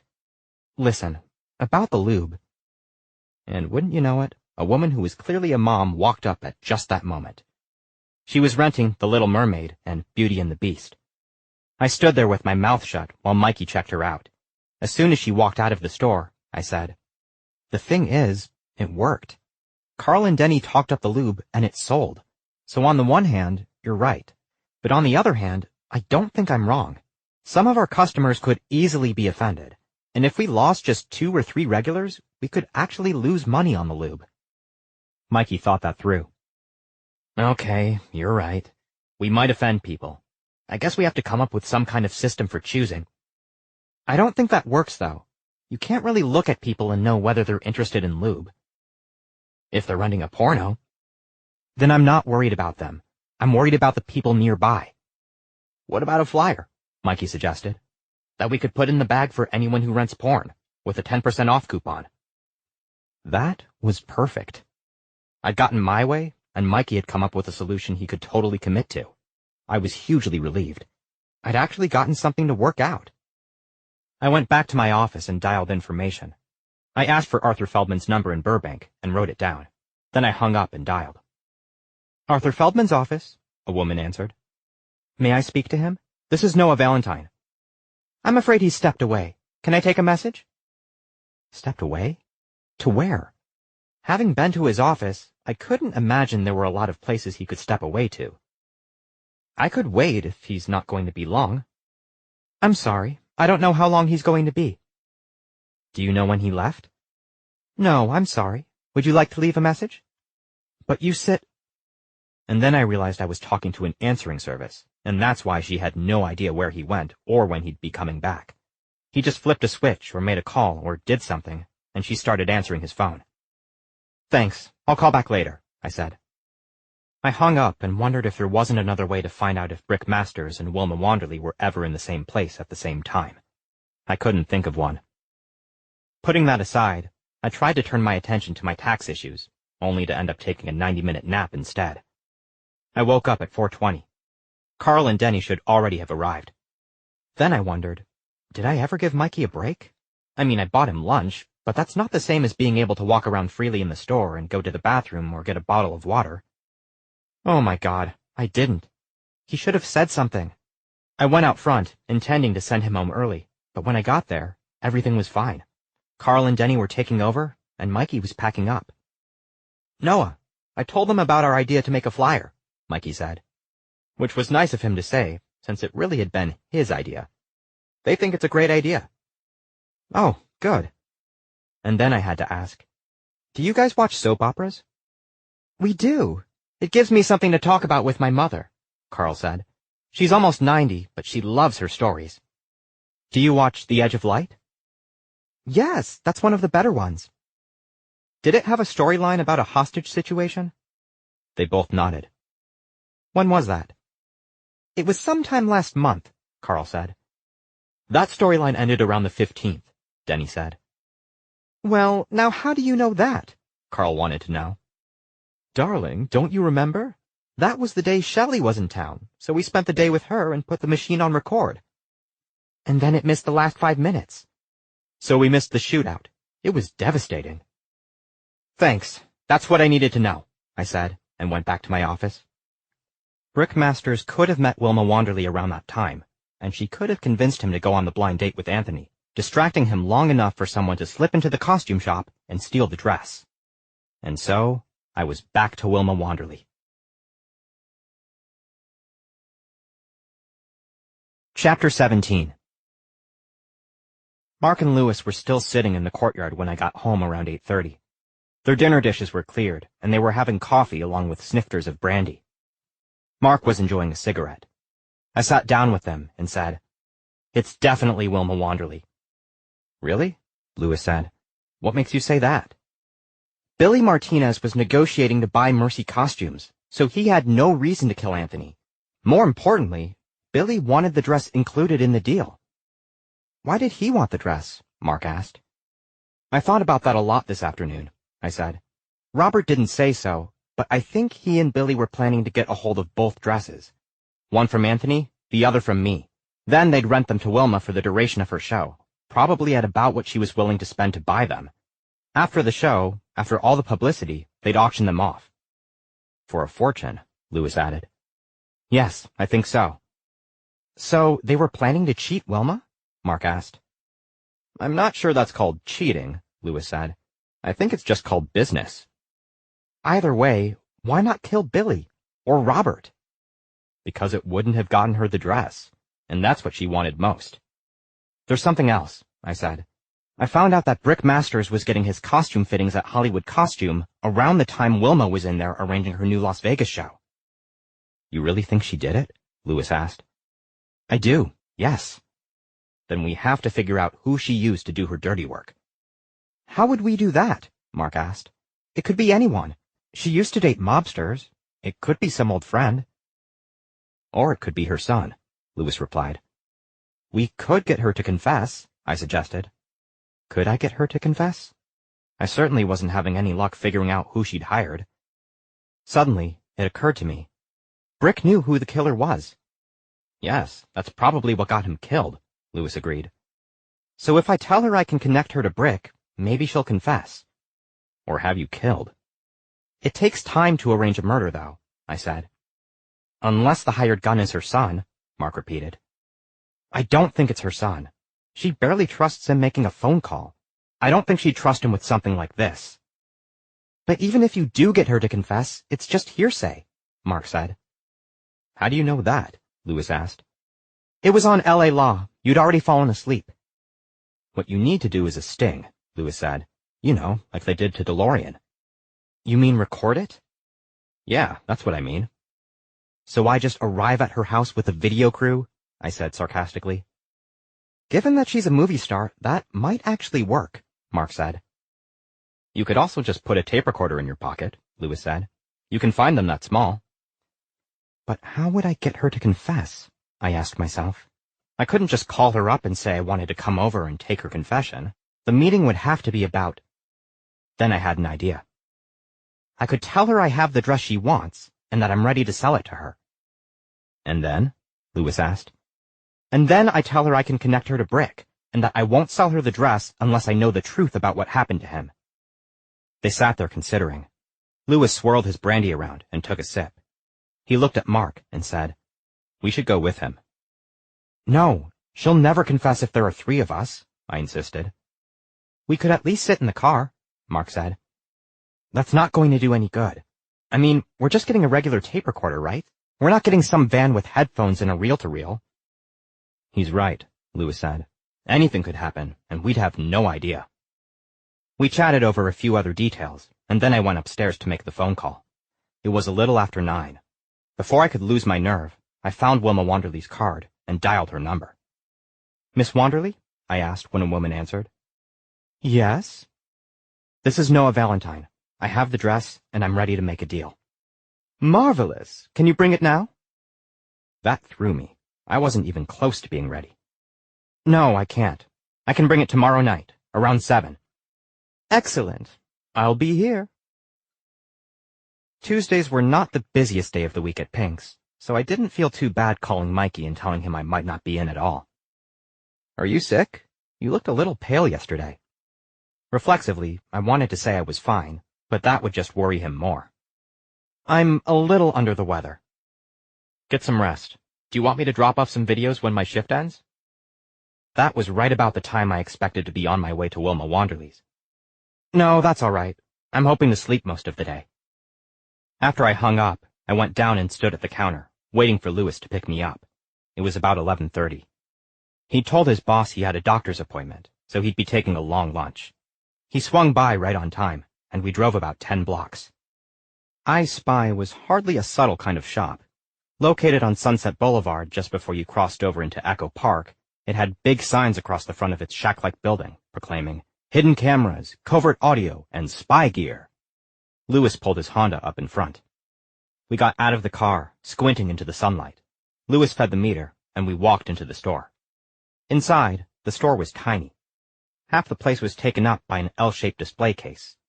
On the wall behind the case hung a sign that offered to take care of all your surveillance needs. I guessed that was probably how they stayed in business, selling security cameras like the one at Mercy Costumes. A man sat on a stool behind the counter. He was in his early 50s, thin and dried out. He wore a hunter's ammo vest that was green and had 2 rows of finger-sized pockets to slip rifle rounds into. They were all full. He had a Bush quail button stuck into the vest alongside a name tag that said, Buck. Good afternoon, Buck said. We smiled at him. Lewis cut to the chase. We're looking for a concealable recording device, something that could easily fit into a pocket. He got off the stool and led us down to the far end of the case.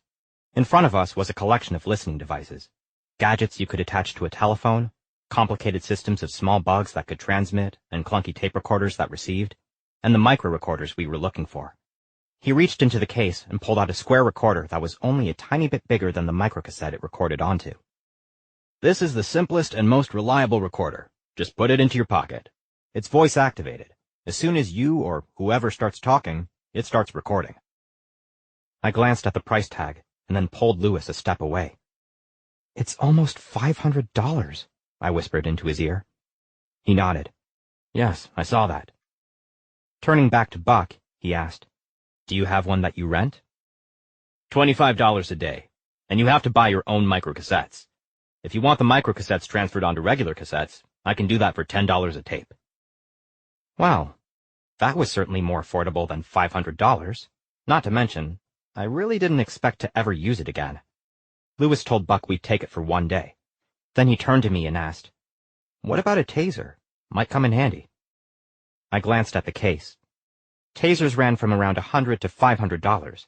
I could rent one, but I don't need a taser to go see an old lady. An old lady who's responsible for 2 deaths? I'd rethink that. Lewis turned to Buck and asked, "You rent tasers too, don't you?"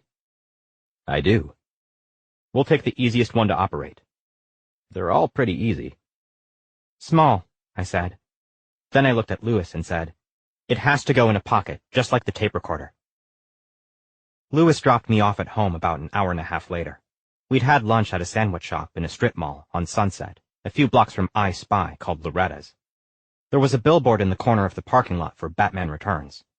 Lewis had wanted Mexican, but I asked for something bland, since I'd had Mexican the day before. "I can't believe places like that exist," I said, taking a bite of my turkey and Swiss on white bread. "Is all of that stuff legal?" "Legal to sell," he said. "I'm not sure how legal it is to use." "Is what I'm doing illegal?" "Not sure. But I think as long as she confesses to murder, you'll be fine." "How did you find that place?" "Just drove by it. It's not the kind of place you forget." I was a little nervous about her sting, but I didn't want to say so. I must have had a funky look on my face, because Lewis said, "You don't have to do this, you know." "What happens if I don't, though? That poor kid stays in jail." "You only met him once," Lewis pointed out. "I know. And he's only been arrested. If he has a good attorney..." "Who's going to get him a good attorney?" "Good question." When I walked into my apartment, the first thing I noticed was the fabric pulled off my love seat and the original dirty white velour showing. It was also turned onto its back, the material covering the bottom ripped out. The armoire was open. The CDs and VHS tapes had been pulled out into a pile in front of the armoire. I turned to my left and saw that my desk drawers were open, and the contents of the center drawer dumped onto the desktop. I took a few steps in that direction and saw the kitchen cabinets were also all opened. I set the package from I Spy onto my table and went into the bedroom. Every one of the built-in cupboards was open. The closets were both emptied, and my clothes piled on the floor. The storage boxes I kept under the bed had been pulled out and dumped onto the bed. Whoever had been here was looking for the dress. That was pretty obvious. When they didn't find it, they must have begun looking for a key, or even the location of the lockup where the dress might be, riffling through my underwear drawer, my desk drawer, the box where I kept silly things like a pair of cufflinks my dad wore, and my class ring. Going back into the living room, I looked around for the phone, which was off its base. It took a few minutes, but I eventually found it underneath a sofa cushion. I didn't call 911. I called information instead and asked for Rampart Station. When I was given the number, I agreed to pay the extra 25 cents to have them connect me. I asked for Detective O'Shea and was put on hold. 3 minutes later, the phone was picked up and a woman's voice said, "Detective Wellesley." "Oh, hello. I'm calling for Detective O'Shea. This is Noah Valentine."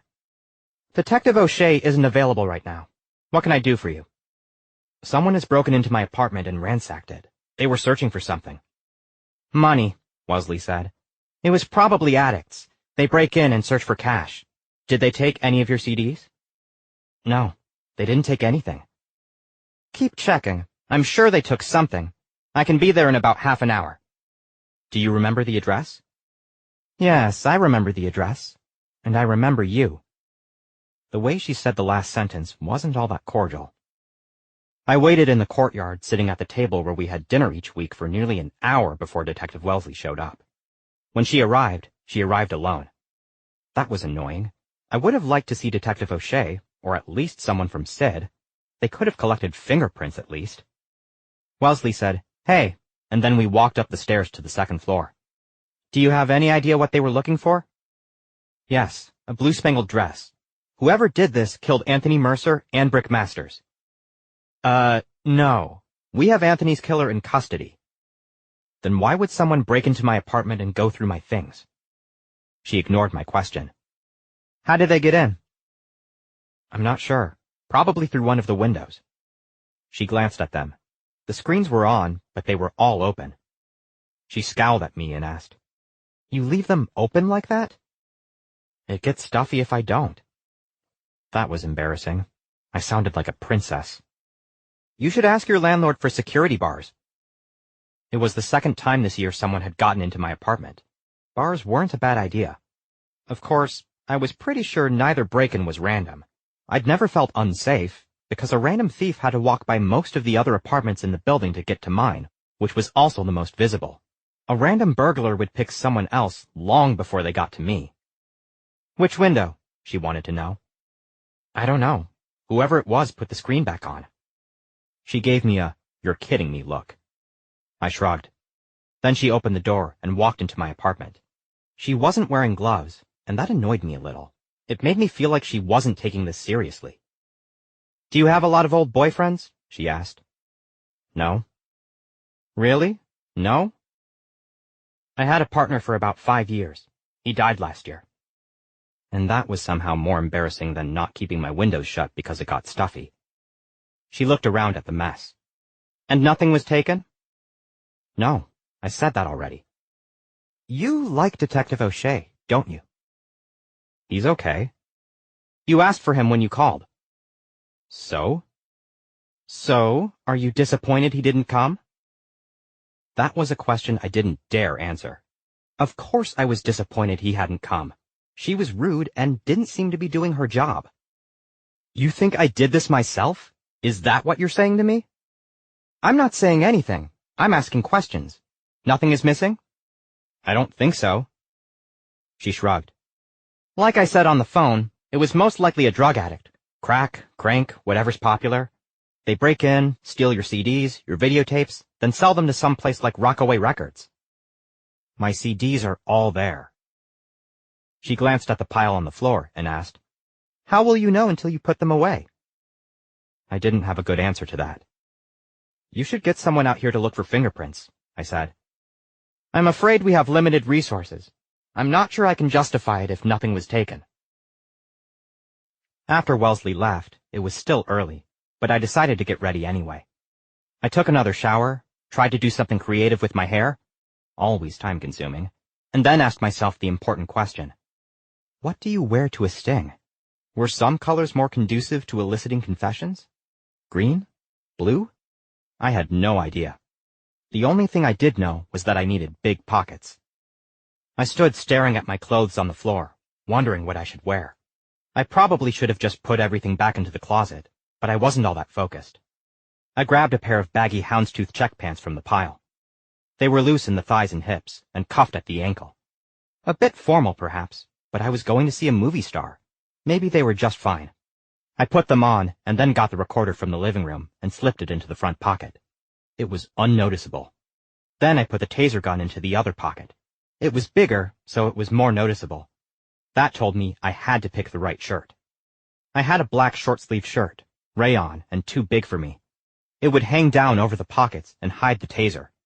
I slipped into my docs, avoided looking at my hair, since it was probably already doing something annoying, and spritzed on a little Antaeus. I was ready to go. All I had to do was wait 2.5 hours. Chapter 18. "Did you bring the dress?" Wilma said, after she let me in. "Of course not. Someone broke into my apartment this afternoon trying to steal it." I was nervous and jittery, and had imagined this playing out 100 different ways. "Well, it certainly wasn't me." "Wasn't it? I told you I had the dress, and then my apartment got ransacked. I'd say there's a connection." We walked into her living room. The marble floor made it feel particularly chilly, even though the sun hadn't set, and it was probably in the high 70s. Albert sat on one of the sofas, with stacks of envelopes in front of him. He was putting the same letter in each one, then licking the envelopes. Albert, use the sponge. You're going to get a paper cut on your tongue." It was the most maternal thing I'd heard her say to him. But then she had to add, "I don't want you bleeding on the envelopes." She arranged herself on the sofa, saying, "It's newsletter time. Once a month. My fan club just adores hearing from me. Well, actually they hear from Albert. Don't tell. Now, where were we? Oh yes, you accused me of trying to steal your dress. Someone tried to steal it. Why would I steal something I'm perfectly willing to pay for? Then to Albert, she added, he didn't bring the dress. I can't believe it's this difficult to spend a lot of money on an old dress. He doesn't have it. I told you he didn't have it. He said he has it, so he has it. You have it, don't you? I do. To Albert, she said, see? He just doesn't trust us. Probably thinks we're going to take it from him at gunpoint. Looking me up and down, she said, I imagine you'll want to make the exchange in a public place. Are you willing to take a check, or do I have to stuff cash in an old duffel bag? Albert ignored his mother's request and licked an envelope. What kind of a deal did you make with Brick Masters? I asked. Ouch, Albert said, cutting his tongue. See, I told you you'd get a paper cut. Why won't you ever do what I say? What kind of deal did I make with whom? Brick Masters. I don't know who that is. Oh, I think you do. You met him at Hollywood Costume. He was there for a fitting. He had a job on The Edge of Light. You set him up on a date with Anthony so that he could leave the door. She looked at her son. Albert? Is he talking about that very pretty boy you were trying to pick up? I wasn't trying to pick him up, Mother. I'm not gay. How many times do I have to tell you that? It's all right, dear. You know I love the sissy boys, and the sissy boys love me. You were talking to Brick? I asked Albert. Did you try to steal the dress for your mother? He laughed. Then his hand flew up to his mouth to cover. Why is that funny? I asked. No reason. You did steal the dress for your mother, didn't you? He laughed again. Shit. Albert, you know I hate it when you're obtuse. Ignoring her, he said to me, It's funny that you'd think I'd steal the dress for her. What kind of thing is that to say? Wilma asked. Of course you'd steal the dress for me. You're my devoted son. Am I, Mother? He picked up another envelope and licked it. Albert, use the sponge. Shut up. What did you say? I said, shut up. Then he got up abruptly, managed to knock a box of stuffed envelopes onto the floor, and pulled a gun on us. Albert, you've got a gun. Yes, Mother, I've got a gun. Well, you look ridiculous. Put it away this instant. He turned to me and smiled, or rather, his lips curled into something resembling a smile. I was only trying to steal the dress from Anthony. Honest. I'd tried breaking in a couple weeks before, but the alarm went off, and I couldn't risk it. I knew that would just make things harder, so I arranged for Ford Wheeler to set up the date with Brick. He was supposed to keep Anthony distracted while I got into the building. I planned to wait there until they were gone and take my time looking for the dress. But it didn't work out that way. Anthony was suspicious.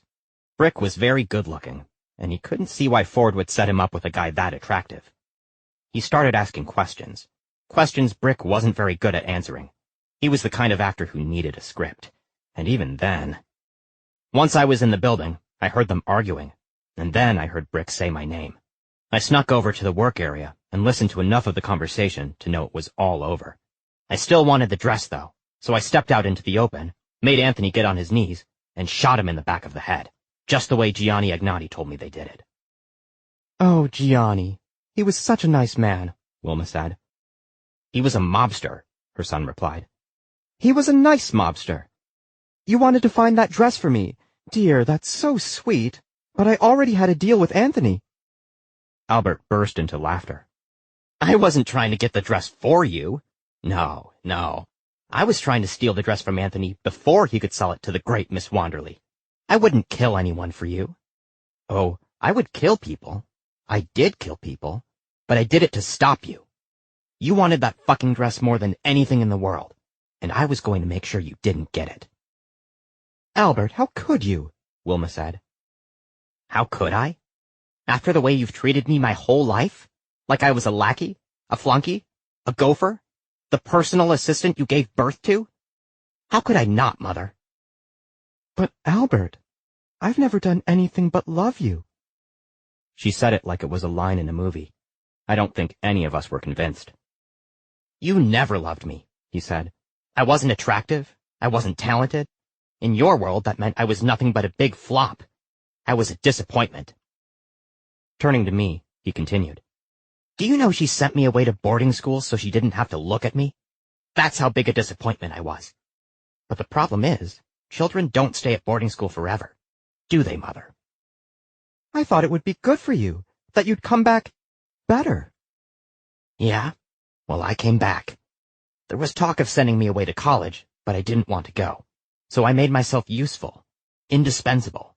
Eventually, she started to say that birthing her own personal assistant was the smartest thing she ever did. Do you remember that, Mother? I knew then she'd never send me away. What about Brick Masters? Why did you kill him? I didn't have any choice. When Lavender came back and told us you knew who'd killed Anthony, he started freaking out, talking about how it might be better to confess, that we'd get less time. Of course, he could say something like that. He'd only aided and abetted. I was the one who'd made Anthony. So you killed him, too? Yes. What about Lavender? He was an actor, too, wasn't he? No, he was really a collector. Is he dead? Probably. I shot him 3 times. He just wouldn't get down on his knees. Darling, you can't keep shooting people. It's just not good for your image. Well, it's good for mine. I'm going to be famous. I'm going to be a famous murderer. A famous mass murderer. What do you think of that, Mommy? I suppose you're going to kill me next? Wilma guessed. Why would I kill you? I could have killed you any time I felt like it. You're a heavy enough sleeper, and you have all those ridiculous pillows on your bed. No, I want you to suffer. I want you to live as long as you can as the mother of a vile murderer. Then he turned the gun on himself, holding it up to his temple. My next victim is me. Wilma let out a little squeak. You don't want to do that, Albert, I said, my mind racing. If you're dead, she can make up any story she wants about you. She could even say you're adopted and that you don't really have anything to do with her. He was frowning. I must have been moving in the right direction. The gun in his hand began drooping. Won't it be worse for your mother if you were in jail, where you could give interviews, where you could tell people your side of the story? As I spoke, I took a step toward him, slipping my hand into my pocket. You're right. I would be more trouble in prison, wouldn't I?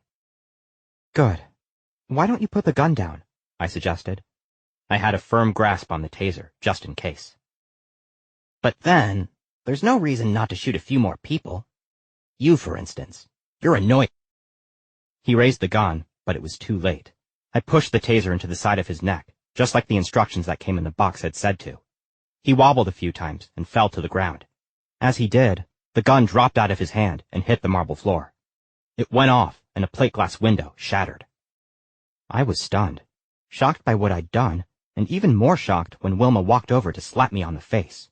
Hard. How dare you! Why can't you just mind your own business? It wasn't the usual reaction you get from a mother when you save her son's life, but then it was pretty clear Wilma was not your typical mother. And then, unexpectedly, Detective O'Shea rushed into the room, gun drawn. Wellesley was with him, in addition to a couple uniformed officers. Officer, arrest this man! Wilma screamed, pointing at me.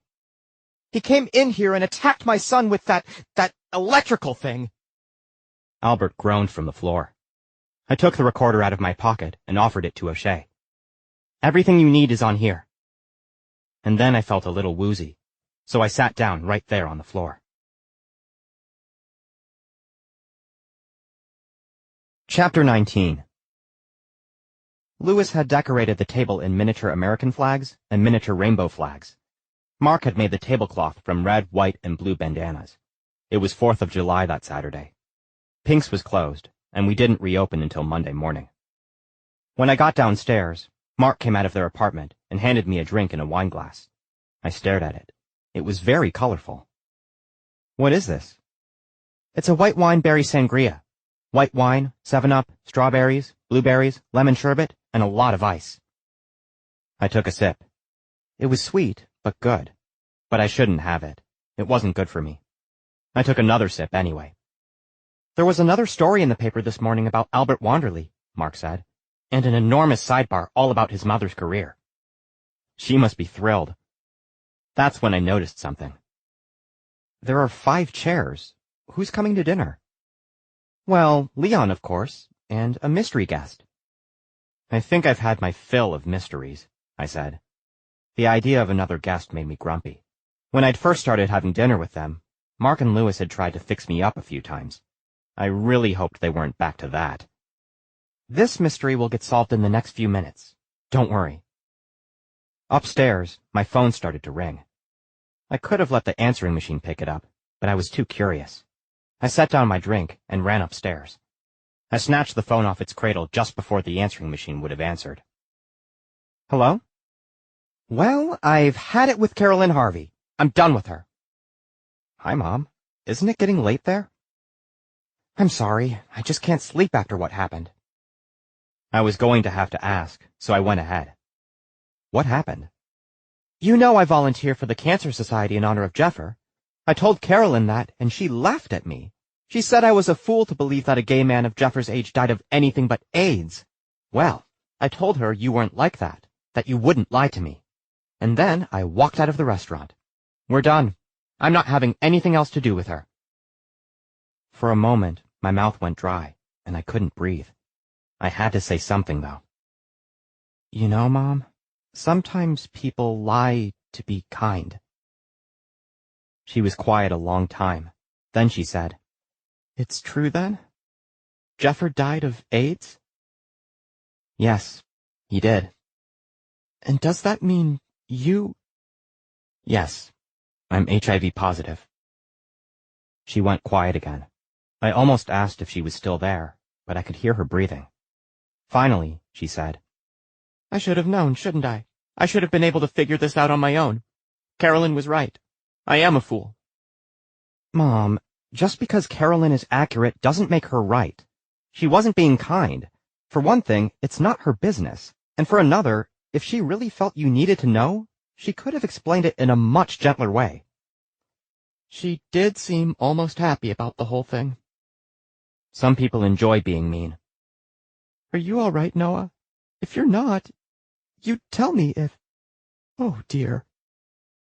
She was close to tears, and I did not want her to start crying. I'm fine, Mom. My doctor is very happy with my progress. I'm taking the right meds, and I've got insurance. At least this month, I thought. Everything is as good as it can be. It's just that it all happened so fast with Jeffer. The same thing won't...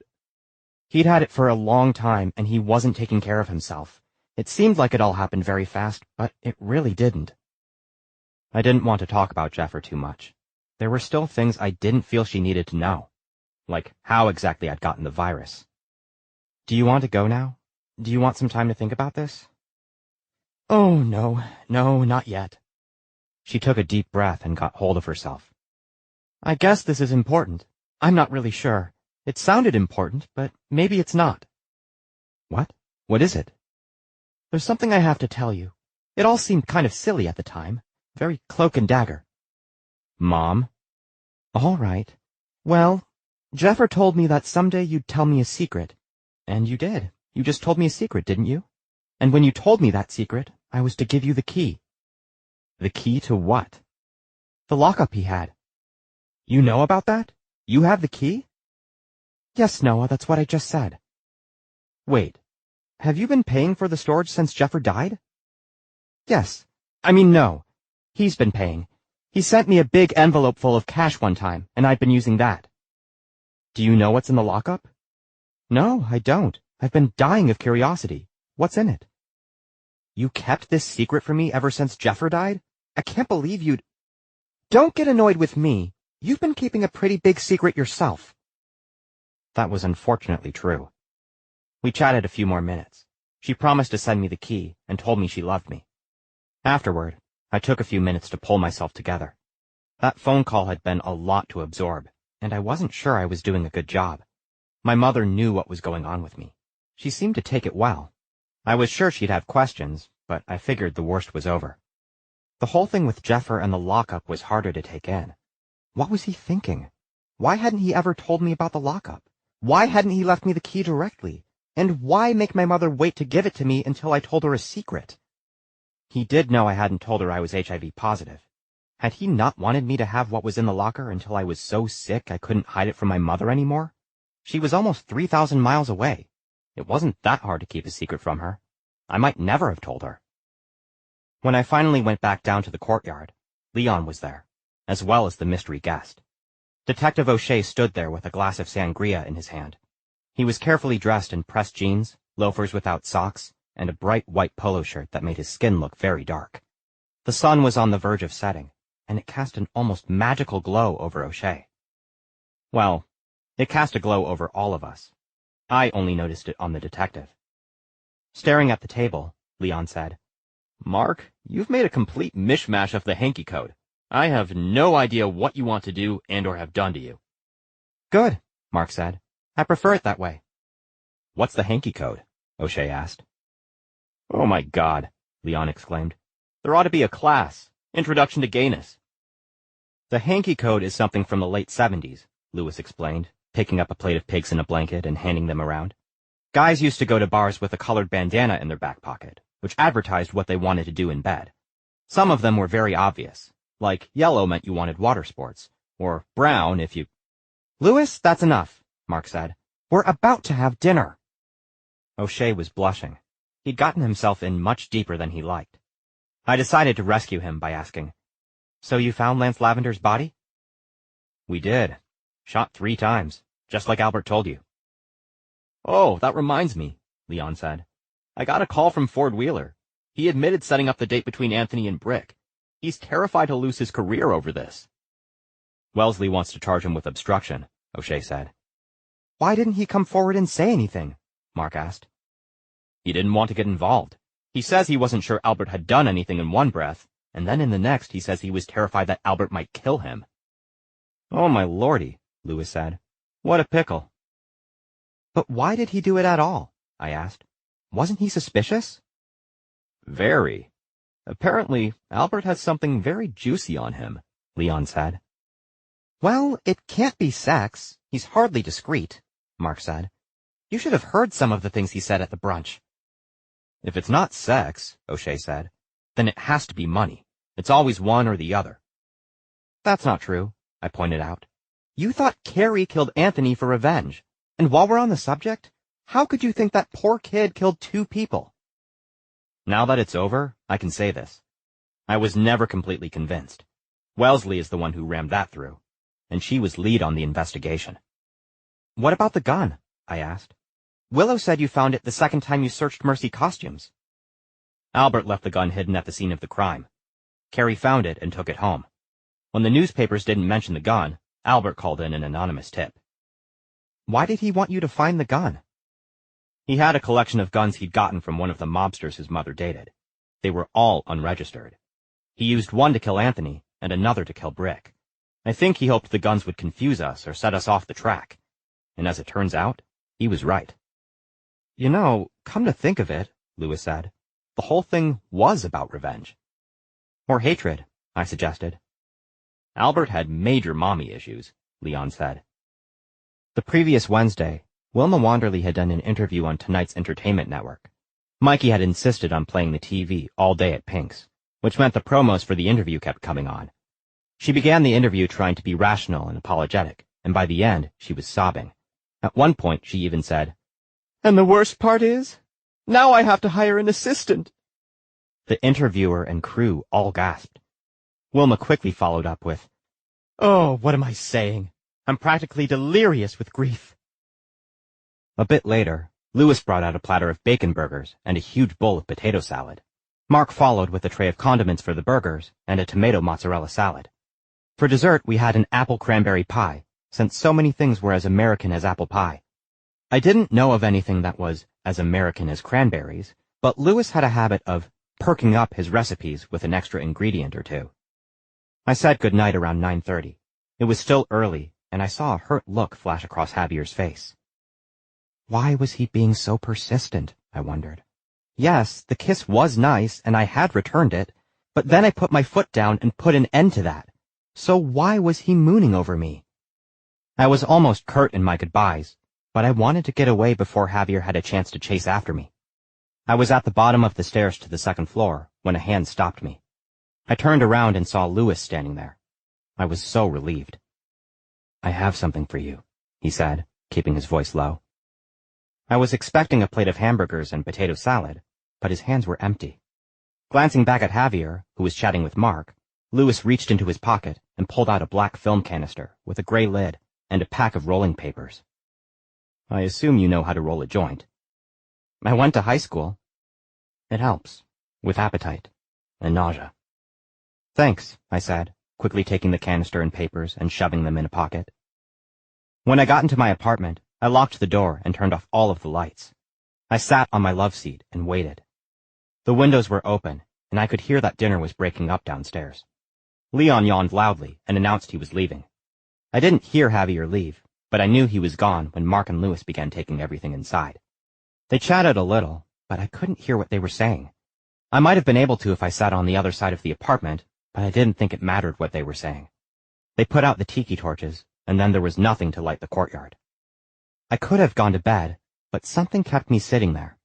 A few minutes later, I heard someone quietly coming up the steps to the second floor, then, just as softly, come down to my door. He tapped on my door, then waited, and tapped again. Noah, Javier said quietly, are you awake? I sat in the darkness and said nothing. The key arrived on the morning of the 8th. My mother wasn't able to send it until Monday the 6th. When I called to thank her, she said, We never talked about Wilma Wanderley. It just seems so odd to me that you met her one week, and the next she's all over the papers. Well, her son is. I can't imagine having a child who'd get involved with something like that. Mom, he wasn't involved. He murdered people. 3, in fact. I decided against telling her I was in any way connected with Albert's capture, telling myself she had enough to deal with learning that I was HIV positive. There was no need to mention that someone had recently held a gun on me. The storage facility was the one on Beverly Boulevard near Virgil, the old Deco building that was about 15 stories tall. Robert and Tina decided they just had to go with me, and so we went down around sunset. We parked on the street right in front, since the meters stopped at 6 and were now free. The building was light beige stone and ornately carved on the first floor. We walked around it until we found the entrance to the front desk. A sullen young man, practically a teenager, directed us to the elevators. I didn't even have to ask where Jeffers' lockup was, since the key itself gave me that information. 1117. We took the elevator to the 11th floor. There's something I don't understand, and you might know the answer, Robert. Oh, God, this is one of those conversations, Robert said. Shush, Tina replied. Noah deserves answers. Jeffer kept the storage unit a secret from me. He kept the dress a secret from me. Why did he do that? Oh my God, I don't know, Robert said. Seriously, Noah, he didn't explain himself to me any more than he did to you. He sent my mother the key with instructions, so obviously he wanted me to have it, so why not just tell me? He knew what his family was like. Maybe he was trying to protect you, Tina suggested. But that's what the will was for. Yes, but that didn't work out the way he wanted, did it? It might have if we'd gone to court. And spent most of the estate on attorney fees. Look, Robert said, it's hard to understand Jeffer. He did bad things, and he did good things. You just have to accept that this is one of the good things he did. He did worry about what would happen to you, you know, after. He worried about me. Was that all it was? A secret rainy day fund? I wouldn't have been able to keep the house, not on what I made from Pinx. Did he think I'd foolishly try to live there again? Did he think I'd end up sick and penniless? Is that why he had my mother? The elevator opened, and we got out. In stark contrast to the outside of the building, the hallways were bland and unadorned. Is Wilma's show still happening? I asked Robert. Of course it is. She had her agent renegotiate her contract. She's getting $500,000 more. She says she's going to use it to defend her son, but I'll believe that when I see it. I think he'll take a plea bargain, I said. He's not going to give his mother the opportunity to sit bravely behind him in a courtroom, or worse, talk to the press on the courthouse steps every day. When we found the lockup, I squatted down and put the key in the lock. It popped open. Then I rolled up the door, and the 3 of us stood there a moment, taking in the small 10 by 10 foot wide lockup. There were 2 rolling clothes racks full of costumes, a stack of boxes at the back, 2 steamer trunks, and a half a dozen bags. Where did he get all of this? I wondered out loud. The first place I went was to the rack of clothing. I flipped through looking for the blue dress. And, just as expected, it was there. I pulled it out and just looked at it for a few minutes. Along the back collar, a seamstress had sewn in a handwritten tag that said, Wilma Wanderley. The dress was tiny, almost child-sized, so much smaller than the one Wilma had shown me. Its lining had been white, but now it was dingy beige, almost tea-stained. The sequins were still vibrant and shimmering. As I looked at that, Robert said, "We might be able to restore the lining. The lining could also be replaced without damaging the value too much." "No, I think I'll sell it with Wilma's sweat intact." I knew I should put the dress down and investigate the rest of the lockup, but I couldn't. The dress was an incredible piece of Hollywood memorabilia. It had also cost 3 men their lives, and 1 man his freedom. The blue dress meant different things to different people. To Wilma, it had meant her comeback. To Bunny Hopper, it was the dream of who she wanted to be. To Albert, it meant revenge. I would be selling the dress. Wilma had offered me $25,000. I had a feeling I could get her up to at least 36. $36,000 was 3 years of health insurance. For me, the dress meant life. This has been Hidden Treasures, a Pinx video mystery by Marshall Thornton. Read by Jack Malash. Copyright 2018 by Marshall Thornton. Production copyright 2020 by Marshall Thornton. Thanks for listening.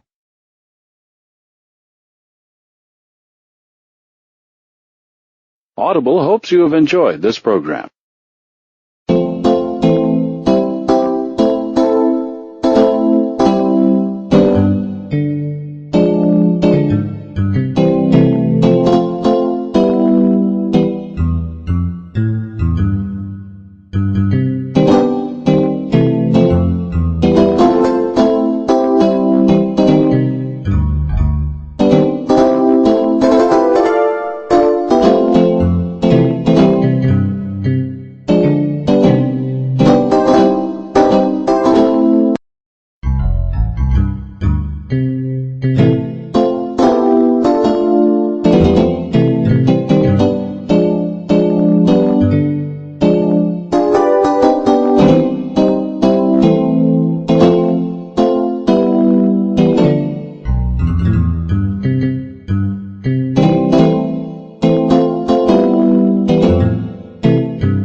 Thank you.